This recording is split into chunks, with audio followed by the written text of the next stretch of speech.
In the meeting soon. I'd like to welcome everyone. Today, I'm President Garcia Morales, and I call this regular board meeting of October 10th to order. The time is 5:01 p.m. I'd like to remind everybody to please silence their electronic devices. We acknowledge the land on which we gather as the territorial homelands of the Nuwu, the Mawapa Band of Paiutes, and the Las Vegas Band of Paiutes. Okay. Before I turn over the Pledge of Allegiance to Trustee Bustamante Adams, I want to acknowledge the students who will be providing the presentation of colors led by Clark County High School ROTC, by Cadet Ensign Pedro Luna, Cadet Ensign Alina Pesqueria, Cadet Ensign Jacob Romero, Cadet Chief Petty Officer Stacy Mora, and Instructor United States Marine Corps Master Gunnery Sergeant Douglas L. Webster, retired. Trustee Bustamante Adams.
Please have a seat. Thank you very much, students. Okay, I'm going to turn it over to Trustee Satori, who will be ready to make the motion to approve the agenda. Trustee Satori? Madam President, members of the board, I would like to make a motion to adopt the agenda with the following change. Reference material has been provided for item 4.02, budget update. Thank you. Do I have a second? Trustee Guzman? I second. Thank you. All right, colleagues, please cast your vote.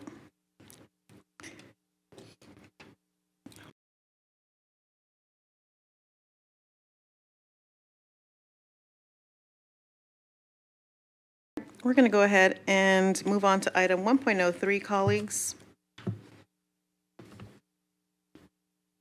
This item is the item for possible inclusion on the next available agenda. You have received, this item is a request for an agenda item on budget to be included on the next available agenda pursuant to GP 10, construction of the agenda, appealing a decline request for an agenda item. This item typically comes before the board after a members request an item and the president declines the request. So this item actually is an appeal. The appeal is the decision for the board to decide whether this item comes before a future agenda.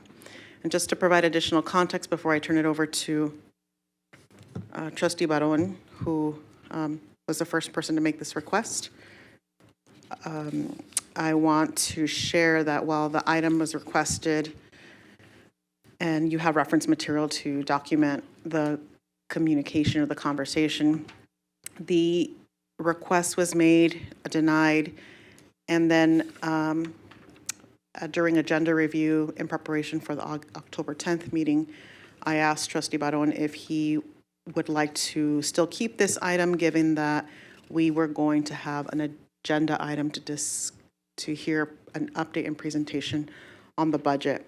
And I want to remind my colleagues that they have been receiving communication through one-on-one meetings and through conversations with the superintendent over the course of the last 6 weeks, since we've learned about the budget. And we've been in close communication. So that was my initial piece at the early on when I declined this request, given that there wasn't enough information, and offered Trustee Barron the opportunity to include this item at a future meeting. So anyways, here we are. Trustee Barron, do you have anything to share on this particular piece before we take action? I guess I have to make the motion, correct? You're welcome to make a motion. Is there anything else you'd like to share? Most definitely, it's the very essence of being a public servant and being entrusted with the public's trust to always act in a fully transparent manner at all times. And of course, and in all things, we should definitely move with full transparency. I think the public demands it. The public demands it, and we, as caretakers of the public trust, most definitely should always discuss things in an open meeting like this, especially things that are so prevalent.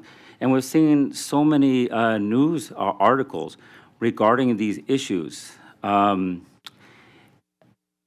thing that we can't do is, of course, leave the public, I think, in the dark about these issues. So therefore, that's what, of course, compels me to make this motion tonight.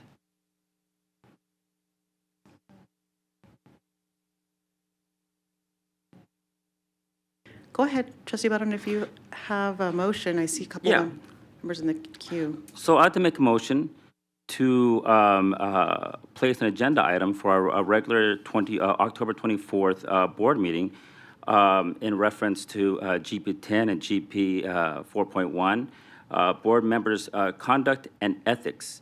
And in this case, I'd like to make sure that we have a discussion of the emails that document repeated requests to Board President Garcia Morales for information clarification regarding former trustee Katie Williams' residency and the reasons why no action was taken by said president to seek the advice direction of Board Counsel Nicole Malich, who was included on these emails, which would encompass communications sent by Trustee Cavazos, Zamora, Esparza, Stoffergen, Barron, myself, Guzman, and Satori within the time frame of March 31st, 2024 through October 4th, 2024. So I'm making this request, I'm making this motion right now, and I hope that my fellow board members will vote in favor of it. Trustee Barron, to be clear, it sounds like your request is regarding a different item that's not publicly noticed. In order to be transparent with the public, we have to follow OML. Can you clarify that the request that you have is different from item 1.03? Yeah, since we're already talking about the budget tonight, and that was like 3 weeks ago when we started asking about that, and then the issue here with former trustee Katie Williams was over a month ago. Most definitely, I think that's something that we should definitely discuss. This is, to be clear, OML, open meeting law, require us to publicly notice an item. I'm going to turn it over to DA Loxton, who will clarify OML to all of us so that we are not making motions outside of what is publicly noticed. Thank you, President. Lisa Logston for the record with the District Attorney's Office. That is correct. In order to make a motion, that needs to be a publicly posted agenda item. And so the agenda item that would be relevant to this is you could either ask that the board bring a budget item back, but my understanding is there's already a budget item on this agenda. But if you want to ask for an additional budget item to come back, that would be what the motion would be related to. But the motion that has been laid on the floor right now is not in compliance with the open meeting law, and I would not advise you take any action on that. Thank you. Trustee Barron, do you have, I would like to give you an opportunity to make a motion on this particular item that's publicly noticed. Do you have a motion for this item that already exists on our agenda? Yeah, I'd like to make a motion to modify. I'd like to make a motion to modify 1.03. Since we're already talking about, and of course, a motion to modify is most definitely allowed within, so long as we are clear that what I'm asking for is a motion to modify the original request. I'm asking to modify to discuss, of course, everything that I just talked about. And of course, it's still contingent upon what our board council would advise. But most definitely, in this case, I'm making a motion to modify 1.0, what is it again? 3? 1.03. DA, could you please go back on the mic to clarify if we can modify an existing item? Lisa Loxton for the record. That again is still not an adequate motion. It needs to be related to requesting either an agenda item for the budget to be included on the next available agenda. So that's what it needs to be related to. That is what this agenda item has been publicly posted to discuss, and so it needs to be related to that. If you want an item to come back to talk about reference 1.03, you need to do that through your normal governance rules and request an agenda item through the president. Oh, okay, yeah, it seems like whenever we request something, it takes so long for these things to come up.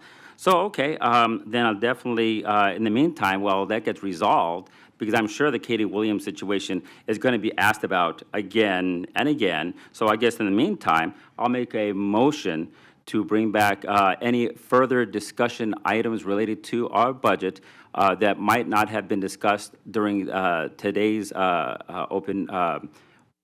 today's board agenda. And if there might be any residual questions that are not resolved during tonight's board agenda, I make a motion that we bring them back up on the next available agenda item, or our next available agenda on October 24th. Can you please clarify that the motion that you are seeking is in relationship to 1.03? And can you please, if you are making a motion to either adopt or decline?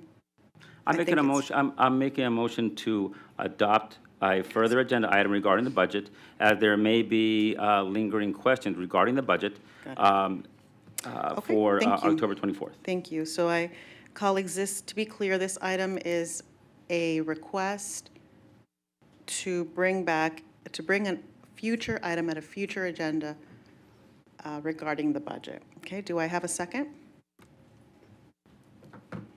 Trustee Cavazos? Thank you, Madam President. I would like to make a second with a clarification, as being one of the other trustees who had also sent in this request, that our request was made was an addendum request because it was outside the 14-day limit, and the main reason for that is because we were receiving so many constituent questions. So the main thrust of this addendum request was for it to be done in a timely manner. So we requested it at first for the meeting that was 2 weeks ago, when there were so many reports of positions being cut, and a lot of panic, a lot of, information that had not come in yet. So that was the thrust of that item, was that it be done in a timely manner 2 weeks ago. And so that is what was declined. So with that, I will second Trustee Barron's motion. Cool, thank you. All right, colleagues, we have a motion. Can we go back to the screen, please? Make sure that there was no one else in the queue. Thank you. Go back to the queue screen. I don't see any microphones on. Oh, I see. Let's see. Thank you. I see Trustee Barron. I'm going to turn that off. All right. Great. Okay, colleagues, we have a motion by Trustee Barron and a second by Trustee Cavazos. Again, this item is an item for possible inclusion in the next available agenda regarding the budget. Okay, please cast your vote.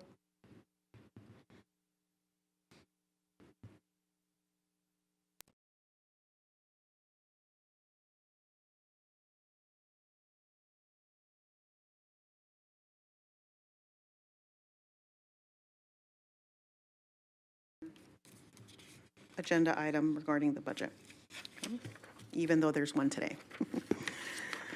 We are learning. All right, we're going to move on to item consent agenda. Before I move on to the consent agenda, is there anyone who's not had a chance to complete a yellow public speaker card? If not, please do so now. Otherwise, once we begin this item, we will no longer be taking, once we begin and take the first person from the list, we will no longer be accepting yellow public speaker cards. We'll begin with the individuals who signed up in advance. Is Autumn Tampa present? Autumn, okay. Followed by Dr. Beamel.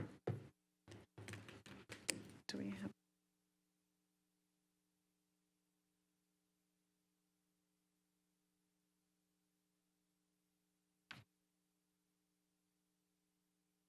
Good evening, Tiffany Beamel for the record.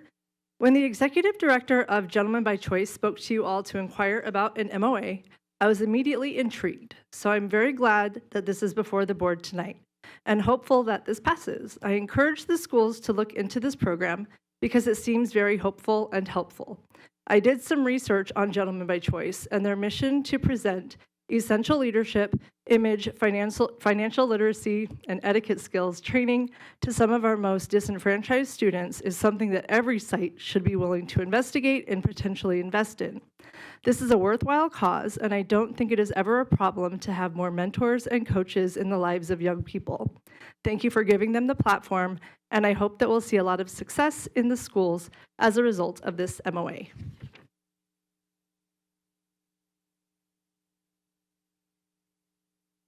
All right. Vicki Crydell.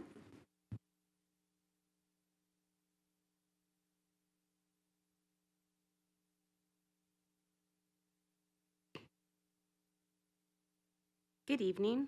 My name is Vicki Crydell. For the record, I'm president of NEA of Southern Nevada, and I'm a teacher in Clark County School District. Speaking to 2.03, I read through the presentation about safety and liability, and what stood out to me was a few things that are vitally important but were not included. To have truly safe schools, you must have responsible adults present in our schools. This includes experienced, licensed educators in every classroom. With experience, you can more easily handle the type of events that will put the district at risk. It's far better to be proactive when it comes to these types of things than just reactive. However, in CCSD on any given day, educators and other adult staff are having their own safety put at risk without any support from their administrators. I hear from educators regularly who feel unsafe in their own schools. A few years ago, we begged for a way to report point. Are we still using that? If not, how can educators or support staff report safety issues at their sites when their administrators refuse to address it? One of the reasons your experienced educators are leaving CCSD is because they don't feel safe. And by not providing a way to report things like this, you're opening up the district for more legal costs. It does increase your liability risk. Thank you. Okay, colleagues, that concludes public comment for the consent agenda. Do I have a motion? Trustee Brooks? Thank you, Madam President. I'd like to move to approve the consent agenda as presented. Thank you. Trustee Zamora? Thank you, Madam President. I would like to second that motion. Thank you. Colleagues, we have a motion by Trustee Brooks, a second by Trustee Zamora. Please cast your vote.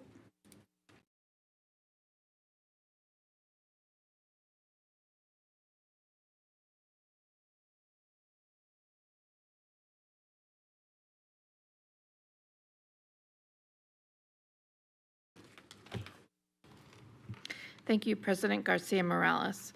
Ratified warrants as listed in the bills payable transmittal and board memorandum number 06-24-25 in the total amount of $170,327,510.10. Thank you. Okay, colleagues, we're going to move on to item 3.01. That's the Focus 2024 Strategic Plan Update Student Achievement. This is an action item. If you would like to speak on this item, please submit your yellow public speaker cards. Otherwise, once we begin the presentation, we will no longer accept yellow public speaker cards. Yellow public speaker cards. Dr. Larson Mitchell, I would love to turn it over to you before you turn it over to your team. President, Madam President, members of the board, for the record, Brenda Larson Mitchell, extremely proud to have Dr. Mansell, Mr. Manzi, and principals here this evening to share the amazing work that is happening in our schools with our instructional systems and structures. We're not where we need to be with our data, but our data is heading in the right direction, so very extremely proud and humbled to work alongside all of our educators, our administrators, licensed professionals, and our support professionals. Just some highlights for our student achievement results this evening. For the second consecutive year in a row in grades 3 through 8 mathematics, we have seen improvement in every student group. Middle school science, we also saw improvement in every student group. And 11th grade ACT, we are back to pre-pandemic levels. So at this point in time, I'll turn it over to the team, and just very, very grateful for their work. Thank you. Thank you. Madam President, members of the board, Interim Superintendent Larson Mitchell. For the record, Dustin Mansell, Chief Academic Officer. I am joined by Greg Manzi, our Assistant Superintendent of the Assessment, Accountability, Research, and School Improvement Division. We are joined here by 4 amazing principals: Dr. Kathy Rozak, who is the principal of Lee Antonello Elementary School; Kevin Gilmore, principal of John C. Bass Elementary School; Dr. Abigail Johnson, the principal of John C. Fremont Professional Development Middle School and Academy of Medical Sciences; and Jessica Lovell, our principal of Sierra Vista High School. Together, we are here to provide an update on Clark County School District's student achievement. The student achievement results contribute to the vision of the Board of School Trustees through the Student Success Priority Area, specifically achievement in core content areas and achievement gaps. Additionally, as we review the most recent Nevada School Performance Framework results, we will touch on the area of balanced governance and leadership. Student achievement updates were first shared during the November 14th, 2019 regular board meeting. Additional student achievement updates were shared in 2022 and 2023 as outlined on the slide. Our theory of action is if we effectively implement multi-tiered system of supports, MTSS, to promote each student's academic achievement, social emotional growth, and behavioral development, student achievement will increase. Key strategies are outlined in the areas of strengthen instructional core, develop and support teachers, principals, and staff, and focus attention on schools and students with higher needs. Our student achievement results align to our key strategies, allowing us to meaningfully analyze student outcomes between schools and provide differentiated support to students and schools demonstrating higher needs.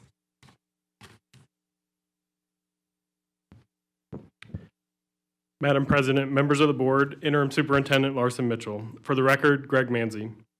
Tonight, we will explore the results of the summative assessments administered for the State System of Accountability as a measure of student learning. Each of the slides presenting district results will follow the same format. The grade level, assessment, subject area, and years will be listed in the title. 2 lines appear across the width of the charts, with the dotted line representing the district rate for 2019 and the solid line representing the district rate for 2024.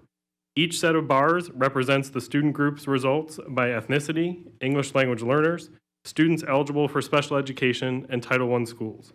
On the first slide, you will find the proficiency results in English language arts on the Smarter Balanced Assessment Consortium, or SBAC, for students in grades 3 through 5. We observe an overall increase in proficiency, including for most student groups. The next chart presents the results of grade 3 students in English language arts, commonly referred to as a measure of read by grade 3. When we review the grade 3 results in English language arts, we observe increased proficiency rates across almost all student groups from the prior year.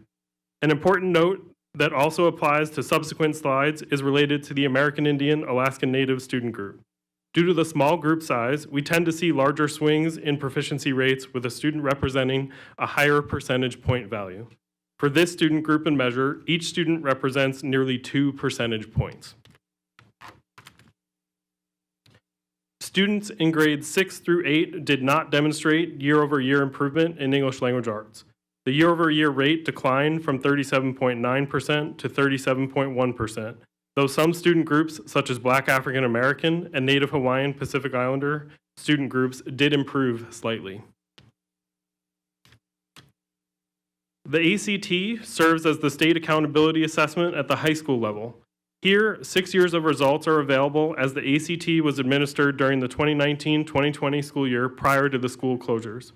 To be considered proficient in the state of Nevada on the ACT in English Language Arts, students must have a score of 17 or better. The overall rate demonstrates improvement and is a cause for celebration, considered to have recovered, with an overall proficiency rate that is slightly higher than the proficiency rate in 2019. Over the 6-year period, the rates in English Language Arts for grade 11 students mostly demonstrate progress, with some student groups maintaining prior proficiency rates while some demonstrate increases. Although we are above pre-pandemic rates for this measure, we understand there is still more work to be done. For additional comparison, we can observe English Language Arts proficiency for students in grade 3 through 8 with rates for Nevada and the district displayed on the lines across the graph. Nationally, there are mixed results in English Language Arts for students in grade 3 through 8, including some states that recently shared a continued decline. The district strategic plan established targets in 2019. The targets shown tonight are from the original plan and ended during the 2022-2023 school year. Student group gaps are calculated based on the difference between the highest performing and lowest performing student groups. We measure this for monitoring progress in more equitable outcomes among different student groups. The same note about the targets shown applies to this slide as well. On this slide, you will find the results in mathematics for grades 3 through 5. Here we observe a third consecutive year of improvement for the district and most student groups in the results from 2021 to 2024. The observed improvement is supported through the implementation of standards-based, high-quality, Tier 1 instruction. The results are also a testament to the hard work of our educators as they continue refining their instructional delivery through the implementation of standards-based Tier 1 instructional materials.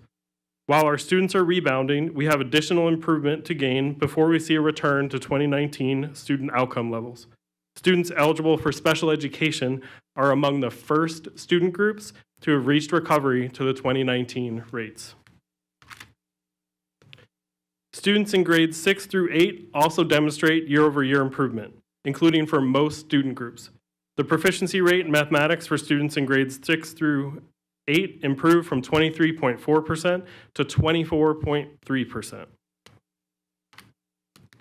6 years of results are available for the ACT in mathematics. To be considered proficient in the ACT in mathematics for the state of Nevada, students must have a score of 20 or better.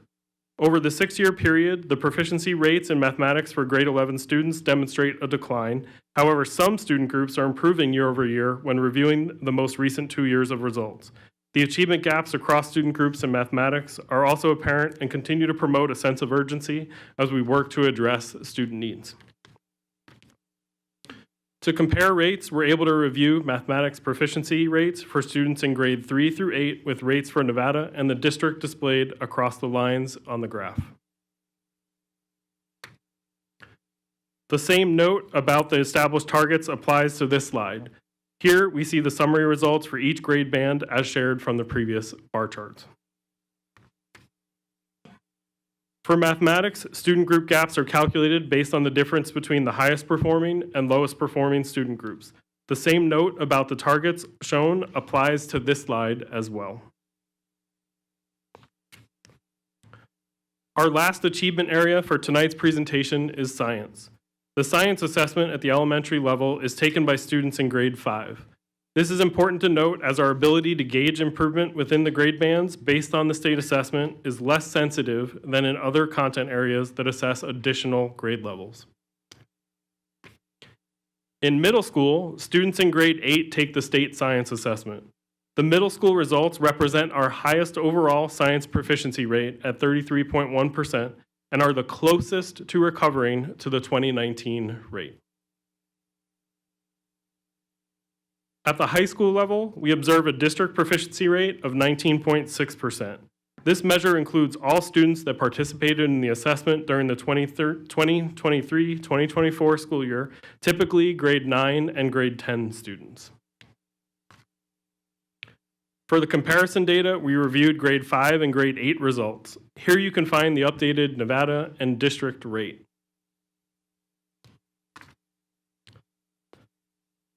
Here we see the summary results for the science assessment. The same note about the established targets also applies to this slide. For student group gaps in science, we do see a value below the most recent available target for grade 5, though recognize the science rates for grade 5 declined overall. The student achievement data reviewed tonight contributes as a portion to the multiple measures that are included in the Nevada School Performance Framework, or NSPF. The NSPF is commonly referred to as the star rating information that represents Nevada's accountability system in accordance with the federal law, the Every Student Succeeds Act. Star ratings were paused and not reported for 2020, 2021, or 2022 school years. The star ratings returned for the 2023 results.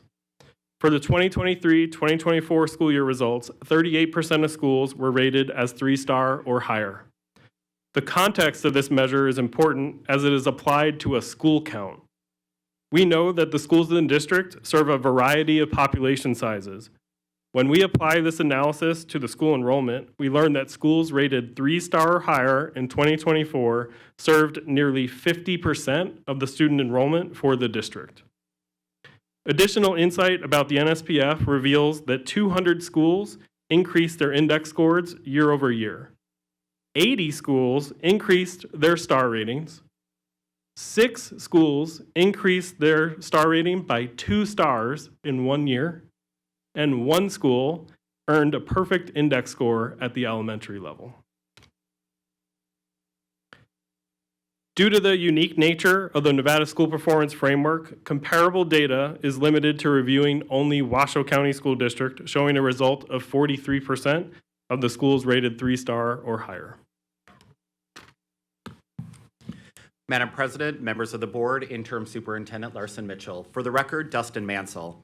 At this time, I will turn over the presentation to our principals, who will share their stories related to the challenges, successes, and lessons learned.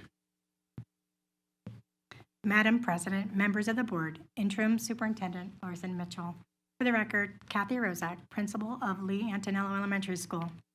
There were many components that resulted in a 6.9% growth in mathematics proficiency and an 8.7% growth in English language arts proficiency that we experienced this past year. We understand that proficiency starts with a strong foundation of reading and math during Tier 1 instruction. Over the past 2 years, we focused on our primary grades to ensure our educators had a strong systems and structures to support students as they learned how to read. Our phenomenal teachers use our new instructional materials with consistency. They engaged in weekly professional learning communities, planning, assessment, analysis that led to effective instructional moves for students in Tier 1 instruction and small groups.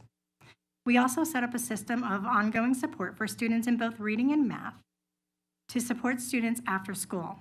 These sessions were targeted based on students' MAP growth data and evolved based on growth and the needs of our students. We implemented a reading room that provided support for our English language learners using a supplemental material that is aligned with the 4 domains of the WIDA assessment. This led to a 24.3 percentage point increase in the English language proficiency indicator on the Nevada School Performance Framework, or NSPF. Our reading room also supports students in Tier 2 and Tier 3 instruction. We leveraged our strategic budget to add additional 4th and 5th grade teachers to lower class sizes, which allowed us to provide more focused instruction to smaller groups of students, ultimately increasing student growth and lowering overall student behaviors. Our leadership team consistently engaged in collaborative instructional feedback conversations with educators based on systematic Tier 1 classroom walks using the Look For tools. This provided reflective opportunities for our educators regarding their instruction. As a school, we established and maintained focused academic goals for our students. At the school level with our school performance plan and supplemental school performance plan. At the grade level, using student learning goal data. At the individual classroom level, using formative and summative assessments and analysis and student goal setting with our MAP growth data. Each of these goals are consistently revisited and adjusted to help increase our focus and drive. In addition to our hard work and dedicated teachers and staff, it was the different departments across the Clark County School District that helped us with this accomplishment. Throughout the year, we had our supportive Region 1 leadership team at Antonello. The math department from the Curriculum and Instruction Division supported us with calibration of the Mathematics Look-For tool and for modeled lessons from the Tier 1 English Language Arts Instructional Materials representative using the Reading Look-For tool. They provided valuable feedback that we were able to implement. We had coaches from our Tier 1 English Language Arts Instructional Materials deliver professional learning and engage in instructional walks with us. The assessment department provided professional learning on aspect tools and blueprints. The principal of our feeder middle school supported us by providing Lee Antonello students the opportunity of a 6th grade accelerated math class based on our students' math group data. My NWEA coach and mentor was such a big part of our success. He supported us with instructional walks, targeted feedback, data analysis, planning, and providing professional learning and many coaching conversations. We partnered with the English Language Learner Division to support our educators through professional development, coaching, and planning opportunities. All of our efforts gained 29 points on the NSPF, which brought Antonello from a 1-star school to a 3-star school. For us and our student story, it took a village to create change at Lee Antonello Elementary School.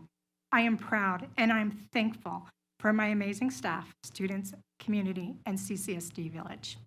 Although we experienced great success, we still have a long way to go to maintaining our growth, increasing our pooled proficiency, and reducing our chronic absenteeism. Madam President, members of the board, thank you so much for this opportunity to share our student achievement update at Lee Antonello.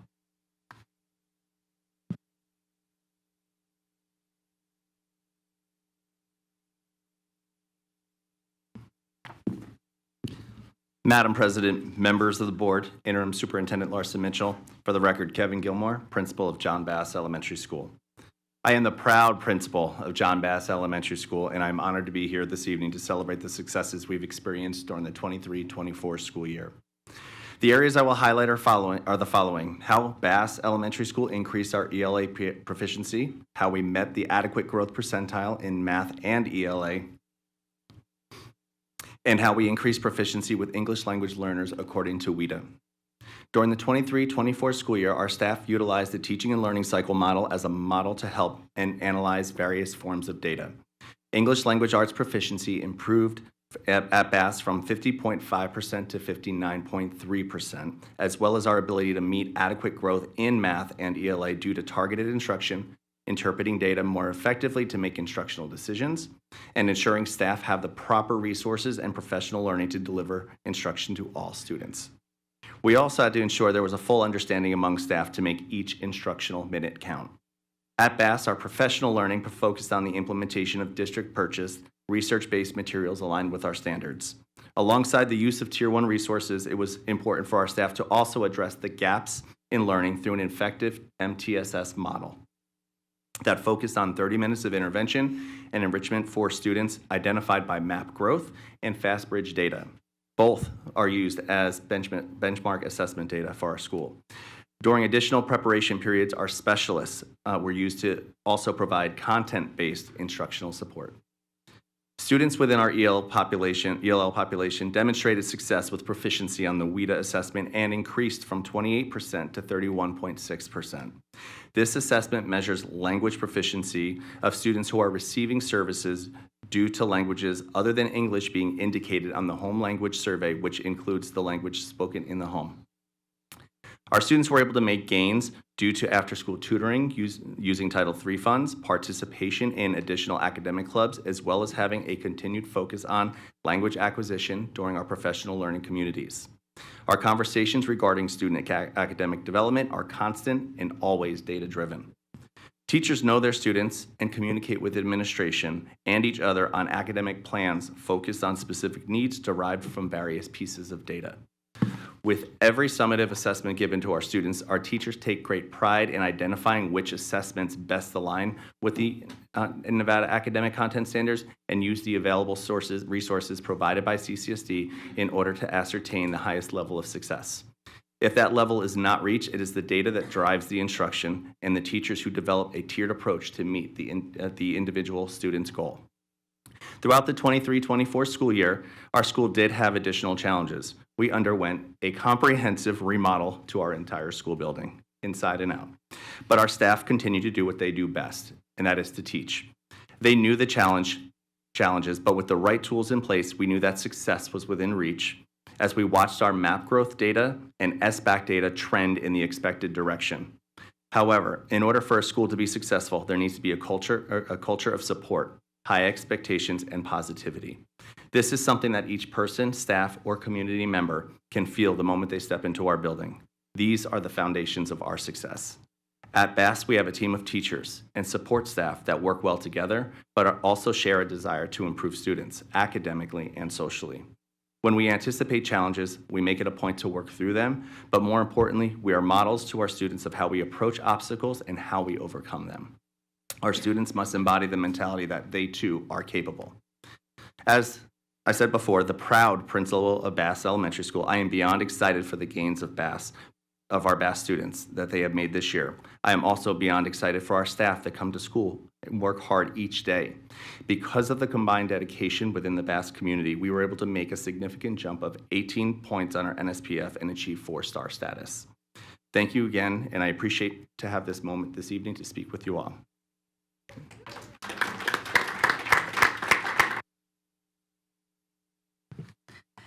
Madam President, members of the board, Interim Superintendent Larson Mitchell, for the record, Abigail Johnson, Principal of Fremont Professional Development Middle School and Academy of Medical Sciences. I'm proud to share Fremont's achievements as we've transitioned to a medical sciences magnet while honoring our legacy as a community school that served generations of families.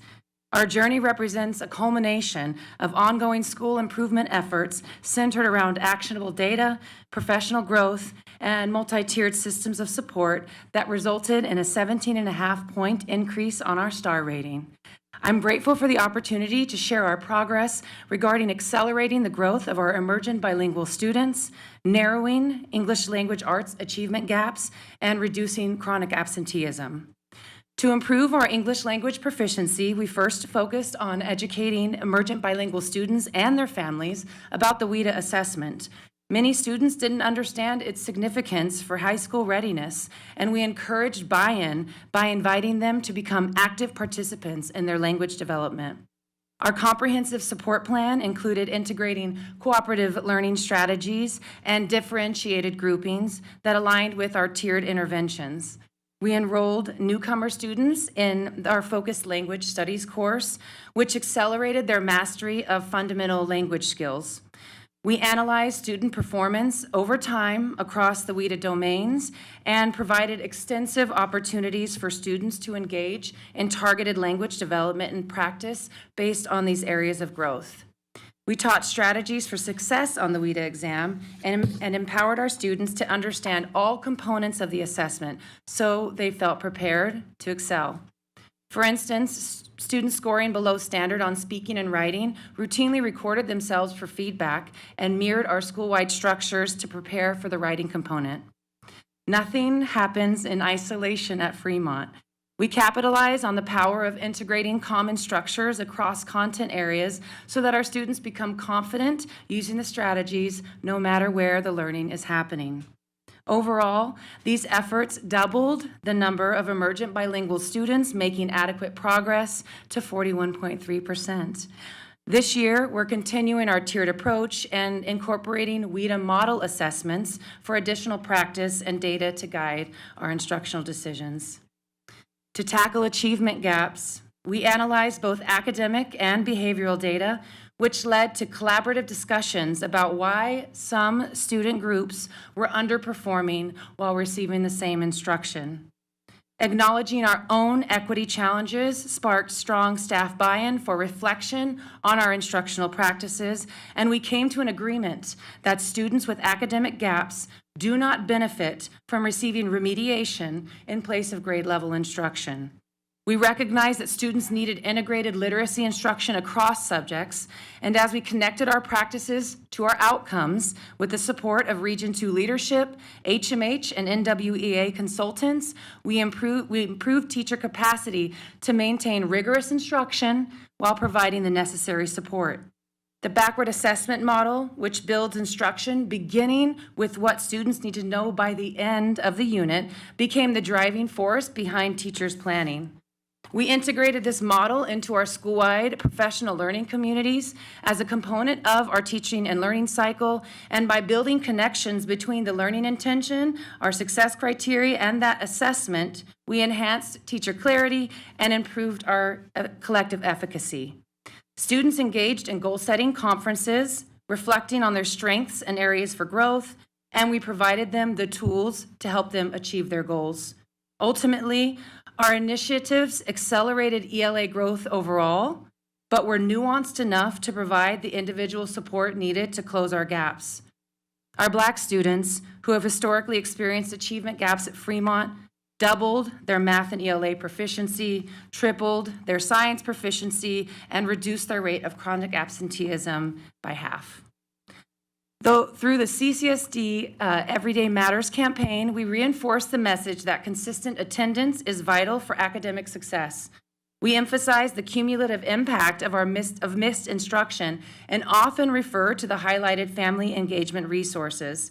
Our attendance team conducted a self-assessment to identify areas for improvement, leading to an initial focus on aligning our Tier 1 school-wide practices, after which we were better able to identify students in need of higher level support.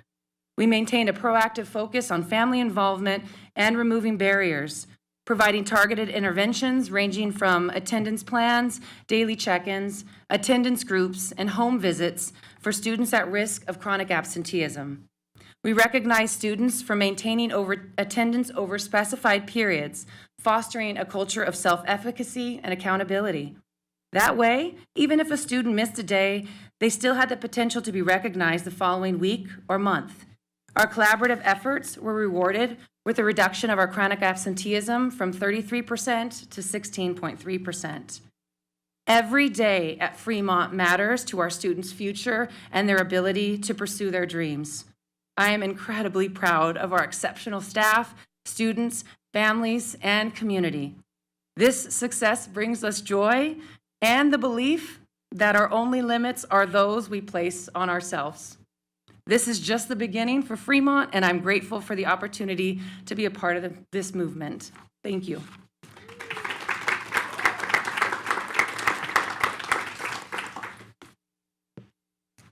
Madam President, members of the board, Interim Superintendent Larson Mitchell. For the record, Jessica Lovell, the proud principal of Sierra Vista High School. I am honored to be here this evening to report on the amazing progress we have made at Sierra Vista High School over the past few years, taking us first from a 2-star to a 3-star school, and then, after gaining 12.5 points on the NSPF last year, earning 4-star designation for the first time in school history. The first area I would like to recognize is our English language arts proficiency, which improved significantly through strategic restructuring. We reorganized our administrative team to create a clear distinction between management and instructional responsibilities, allowing an unprecedented focus on academic support. The implementation of a school-wide reading and writing protocol derived from our Tier 1 materials was a cornerstone of these efforts.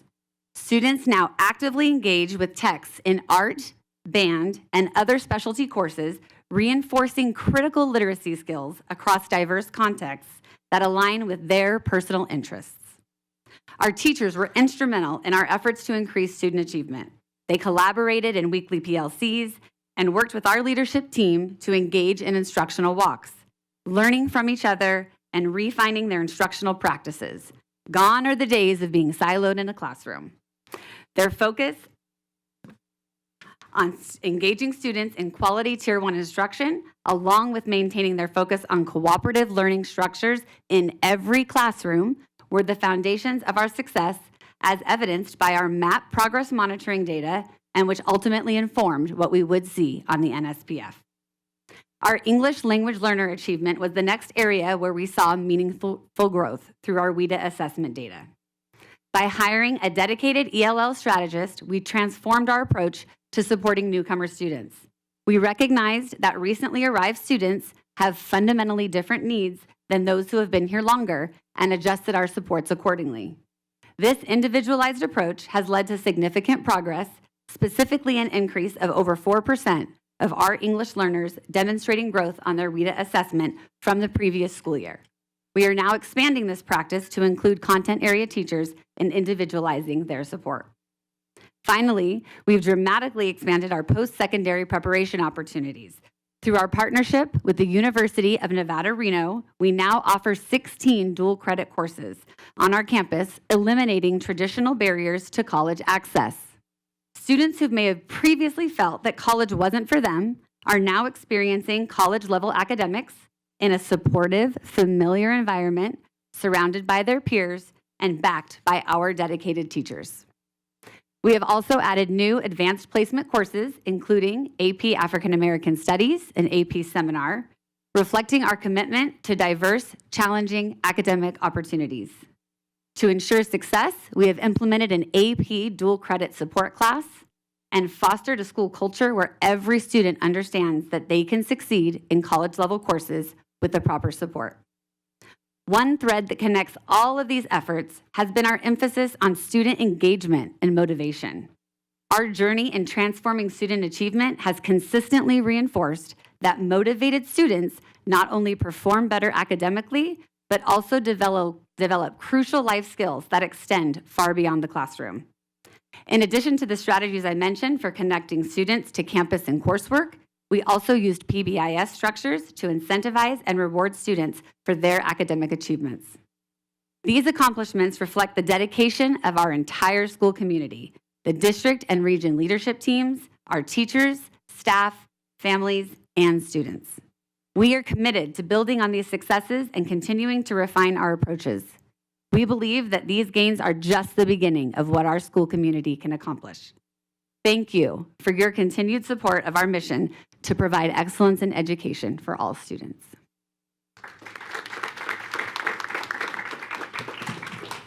Madam President, members of the board, Interim Superintendent Larson Mitchell. For the record, Dustin Mansell. Our next steps include the implementation of Tier 2 instruction in English language arts and mathematics. Continue to monitor Tier 1 instruction and student progress using MAP growth. Continue to offer the CCSD coaching framework for educator success and coaching teams professional learning. Continue the intentional progress monitoring for coaching and support. And continue to engage our leaders, strategists, and educators in professional learning to strengthen instructional systems and structures. Thank you for this opportunity to share the update on student achievement, and thank you to our amazing principals for being here with us tonight. I appreciate you. At this time, Madam President, we will pause to take any questions from the board.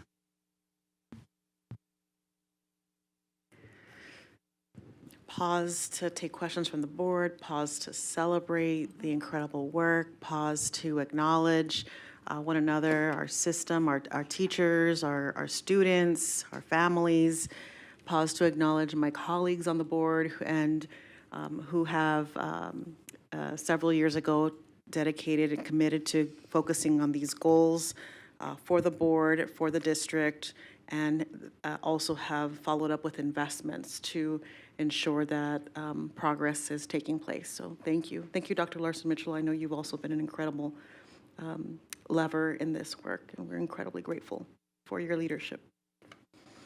All right, colleagues, I'm going to turn it over to you for some questions. Trustee Barron? Yes. Thank you, Madam Chair.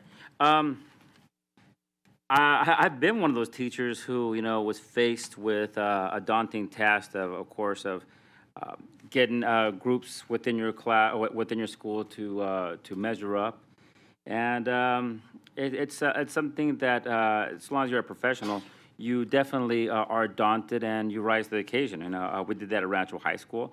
Hey, I have to recognize here that our colleague here, Trustee Satori, I guess she got a 5-star rating through all three of her grade levels, right?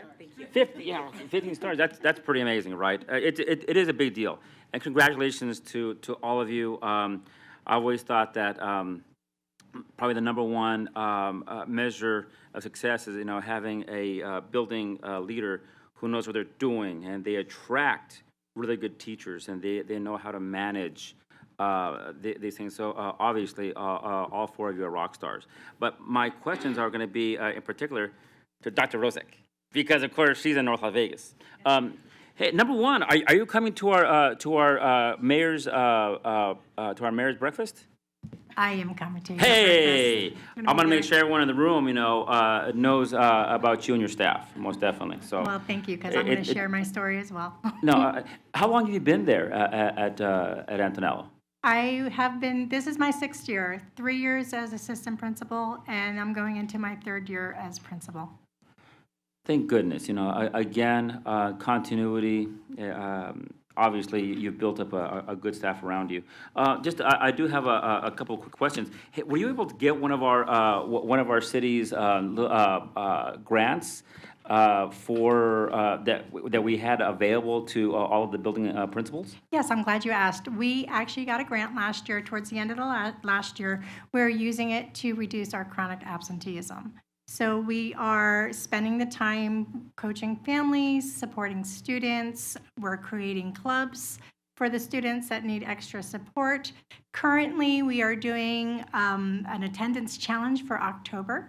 That way, if all kids come to school, they're going to be tie-dyeing with the principal and assistant principal with our Antonello Vibes Attendance Matters shirt. So we are using those funds to support students, to support families together. That's part of my colleagues. I think their commitment, to being good partners, of course, with CCSD. One last question: how are you doing with? Are you fully staffed with fully licensed teachers, or are you unfortunately still struggling with finding your staff being? Because I know some schools are still getting by with finding long-term subs. Are you fully staffed with fully licensed teachers, or how are you looking? Okay, so actually it's a celebration, to be honest with you. We are not fully staffed. We do have 3 long-term subs. However, they all are going to school to be teachers. I have 1 teacher that is finishing up this month. I have 2 teachers in ARL, and they've been on my campus for about 3 years now. And we're really excited to have them. We have actually one of our PTA moms that decided she worked with us in our reading room last year, and this year she's one of our ARL teachers teaching 4th grade. So although we're not fully staffed with licensed teachers, we are fully staffed with dedicated, hardworking teachers that are here for our students every single day. I guess, thank you so very much. And I guess that just shows, when you have a talented building principal like yourself, you and your staff find the way to fill in the gaps. Thank you, Trustee So Lennon. thank you so very much. Thank you. Shout out to City of North Las Vegas. Look at all those resources going into really great work. Maybe they'll share more. There's more needs across the district. Trustee Satori, you're up next. Hi, thank you so much. Thank you for the presentation, and definitely kudos to these principals for the amazing work you're doing. We appreciate you so much. And each one of you just hit the nail on the head on so many of the things that you're doing. I can definitely tell each of you are very data-driven, and that is communicated to your staff, and you can tell there's a very team-driven approach to doing that and doing that together. A lot of speaking to the interventions that are taking place, focus on helping those English language learners. Goal-setting conferences, love that. So many good things. So my question really is then kind of replicating this. I know we do a lot of professional development for administrators and teachers. Do we have opportunities? It's one thing to be able to hear it, but to be able to get administrators to their campuses, seeing it in action, like what kind of structures do we have in place to kind of accommodate that? Madam President, members of the board, Interim Superintendent Larson Mitchell. For the record, Dustin Mansell. Trustee Satori, thank you so much for that question. There are a few things that go on. We have region collaboratives where principals come together and they collaborate on systems and structures that are in their schools that are being implemented. They are at various levels. They're specific to elementary, middle school, and high school. We also have PLCs that are going on between principals within areas of town. We also have structured opportunities where middle school principals in parts of the community have requested directors of various curriculum departments to come in, and they are doing collaboration around PLC, data analyst, and then analyzing their data and then looking at best practices for implementation. So there are multiple opportunities that are going on where we are sharing the successes that are occurring from one school to another, but that doesn't mean we're doing all of it. We can definitely always continue to add, and I think, again, having opportunities here where we have principals sharing the great thing is also a nice start for others to hear what's happening. I'd like to see them get in the buildings, because I know for me as an administrator, you learn so much really by seeing it in action. So, and I know it's hard for people to get away from their buildings and all of that, but the more we can really make those connections and see it is so helpful to really see it live in action. I did want to ask one follow-up question from the principal from Fremont. When you mentioned have the common structures across content, can you elaborate a little bit more on what that looks like? So we have, our biggest focus over this past year has been a common school-wide writing structure, because writing needs to not happen in isolation from the teaching and the curriculum. It needs to be a way to express an understanding of that learning, whether it's in science or their medical science class, math. So really aligning those efforts, because teachers, it's difficult sometimes outside of ELA for them to know how to teach writing. So by having a common school-wide structure and that common language, it makes it so much more accessible for our students at all levels to access that rigor, the rigorous level of writing that's needed to show mastery on the SBAC. So we do it in all, while they're practicing the learning, and then we also are integrating it into our practice on in our SBAC preparation with our performance tasks. So the writing has been a big school-wide piece. We added a pre-writing component this year to really bring that in, align with the CER framework, with claim evidence reasoning. So it's really what we want our students to go in to grade level reading and be able to pull those pieces out and then put it together to really show their understanding. Another big school-wide component we've used is cooperative learning, because we have about 30% of our students are emergent bilinguals, and so bringing in that piece and allowing them, we're structuring it, the conversations about, and around rigorous questioning, and they give each other feedback. And so just opening up those speaking and listening skills aligned with the writing, I think has been really powerful. Excellent, fantastic, thank you. And I loved what you said about not spending the whole time on remediation and making sure they're accessing the grade level content, because that is such a gap that happens to a lot. Thank you. Thank you, Trustee Sartori. Yeah. All right, colleagues, I'm going to turn it over to Trustee Guzman. Thanks. Thank you. I have to turn on my timer. Thank you for this presentation. It was really great. I just have a couple of questions. First, I heard a lot of principal. I didn't hear a lot of teacher. So my question is, how do the educators get an opportunity to find out what's happening in different schools so that they can have a different perspective, or maybe share some strategies that might assist them in their own classrooms, so that we can do this across the district? Madam President, members of the board, Interim Superintendent Larson Mitchell, Trustee Guzman, Kathy Rozak for the record. Right now, I'm working with the different elementary schools around me. Since I'm working with the HMH representatives and the different departments, I've actually invited schools around, such as Simmons Elementary, to come when the representatives are on campus, and just to see what we're doing to kind of collaborate with them. We are also collaborating with the feeder schools as well to see how, as a community, can we support each other.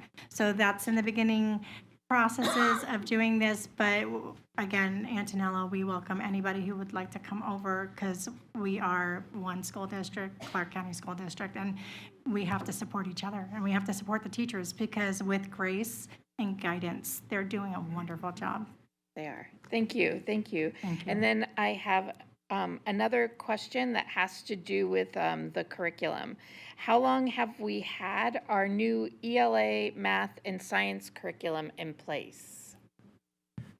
Madam President, members of the board, Interim Superintendent Larson Mitchell, Dustin Mansell for the record. Trustee Guzman, our math Tier 1 instructional materials, we completed our third year. For our science, our second, and then for our English language arts, our first. So we are now rolling up for 3 and 2. And we also have social studies instructional materials for the first year this year for elementary school, but last year they rolled out for our secondary schools. So just knowing academics, I know that for an educator, it takes us 3 years to master being a teacher, right? So are we looking for those improvements knowing the research behind it? So like for our ELLs, it's going to take them about 5 to 6 years. For ELA, it'll probably take us an additional 2 years to get to where we truly want to be. Madam President, members of the board, Interim Superintendent Larson Mitchell, for the record, Dustin Mansell. Trustee Guzman, you are absolutely correct. It does take time for our educators to become familiar with the material. Typically, it is that 3 to 5 years to really perfect your craft. Right. So it's exciting to see our math performance continue to grow year after year, and I only look forward to those same results for English language arts and science in the future. Great, thank you so much. Thank you. Trustee Cavazos? Thank you, Madam President. Dr. Mansell, Mr. Manzi, let's see if I got all these right here on the principals. Principal Rezek, Principal Gilmore, Principal Johnson, and Principal Lavelle. We're so happy to have you here today. We'd love to see you more often, so please come and visit us. Your presentation was excellent. I had individual questions written down for all 4 of you, but of course, my colleague here, Trustee Satori, took 2 of mine on the grade level instead of remedial and also on the content base. So I just want to ask you, with your amazing accomplishments that you have done, and kudos to all of you, I can see the passion and the involvement that you have. I noticed that family and family engagement, community engagement, student-centered goals, and teacher involvement were very important to all 4 of you. I noticed that you all emphasized that. So briefly, anybody who wishes to volunteer, you know how that goes with the volunteers. Could you tell me what was your biggest challenge and what you felt was your biggest success, site-based, not in general for the whole presentation, but just site-based? Anybody who wants to volunteer, I won't do the pop quiz. As a former English teacher, I won't do that. Principal Lavelle? Okay. Madam President, members of the board, Interim Superintendent Larson Mitchell, Trustee Cavazos, thank you for the question. For the record, Jessica Lovell. I think one of my biggest challenges starting 4 years ago was family engagement. It was very difficult coming back from COVID to get families involved. And so we've worked really, really hard on that over the past 4 years. And I've reached out to my, Hispanic Latino group, my BSU, and have had those students help us to bring families into the school. So that has been very beneficial. I went to those students groups and said, how can I help you access college level coursework? What do you need from me? And sought their advice and input, and I think that has made a big gains. My successes, I'm so lucky to be in such a diverse community, and it's very, very nice to see students that walk into a college level class, for example, or an honors level class or regular class, and they see their peers and they see their representation, right, surrounding them. And so that's been very awesome to see the culture come out in our community. So that's a couple. Thank you so much. No other volunteers? Madam President, members of the board, Interim Superintendent Larson Mitchell, Trustee Cavazos, for the record, Kathy Rozak. So as I said, I'm on my 3rd year of being principal over at Lee Antonello Elementary School. In the last 3 years, we had many teachers retire or leave CCSD or transfer to another school. We are building a safe, trusting atmosphere for parents, students, teachers. We have given the teachers the opportunity to go in on the new curriculum, to take chances, and by so giving them grace to do so. I feel with happy teachers, we have happy students. With happy students, they're achieving. And that's what we're trying to create at Antonello. Thank you. Thank you. Thank you, Trustee Cavazos. If you have additional questions, you want to jump back in the queue? No, I didn't want to put all 4 principals on the spot, and okay. in light of, having everybody participate. So I thank the volunteers who stepped forward. I'll get you Great. on the other round of pages. Excellent. That's right. Sounds good. Thank you. All right, we're going to, Trustee Esparza-Strophigan, you're up next. Thank you, Madam President. Can we go back to slide, I think it's page, what's the gaps? Might be page 12.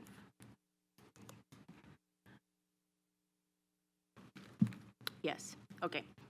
So first of all, thank you, principals, because it is strategically your leadership that is yielding all of the results, and it's a lot of work. People have no idea the work and the team, and it's not just you, so thank you for that. Sorry that I'm going to just kind of bring it to reality, because not every school has a principal like you, or the staff, or the culture and such that produces that kind of success. So I want to talk about that. There's 38% of our 360, out of 365 schools that are 3-star, okay? So that's a little bit over a third.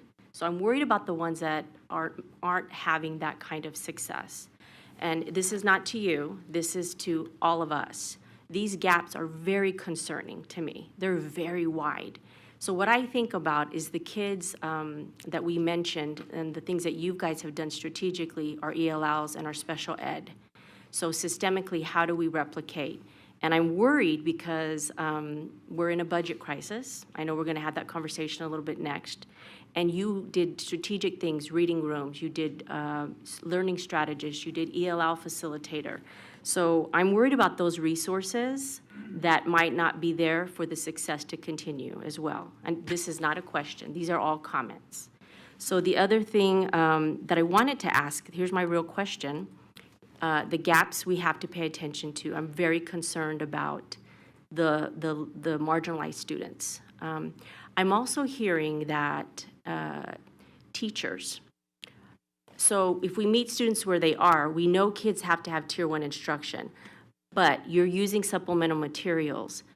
Teachers, do they have the autonomy to differentiate and get off the pacing structure to be able to meet students where they are? And the gaps are wide, the skills are lacking.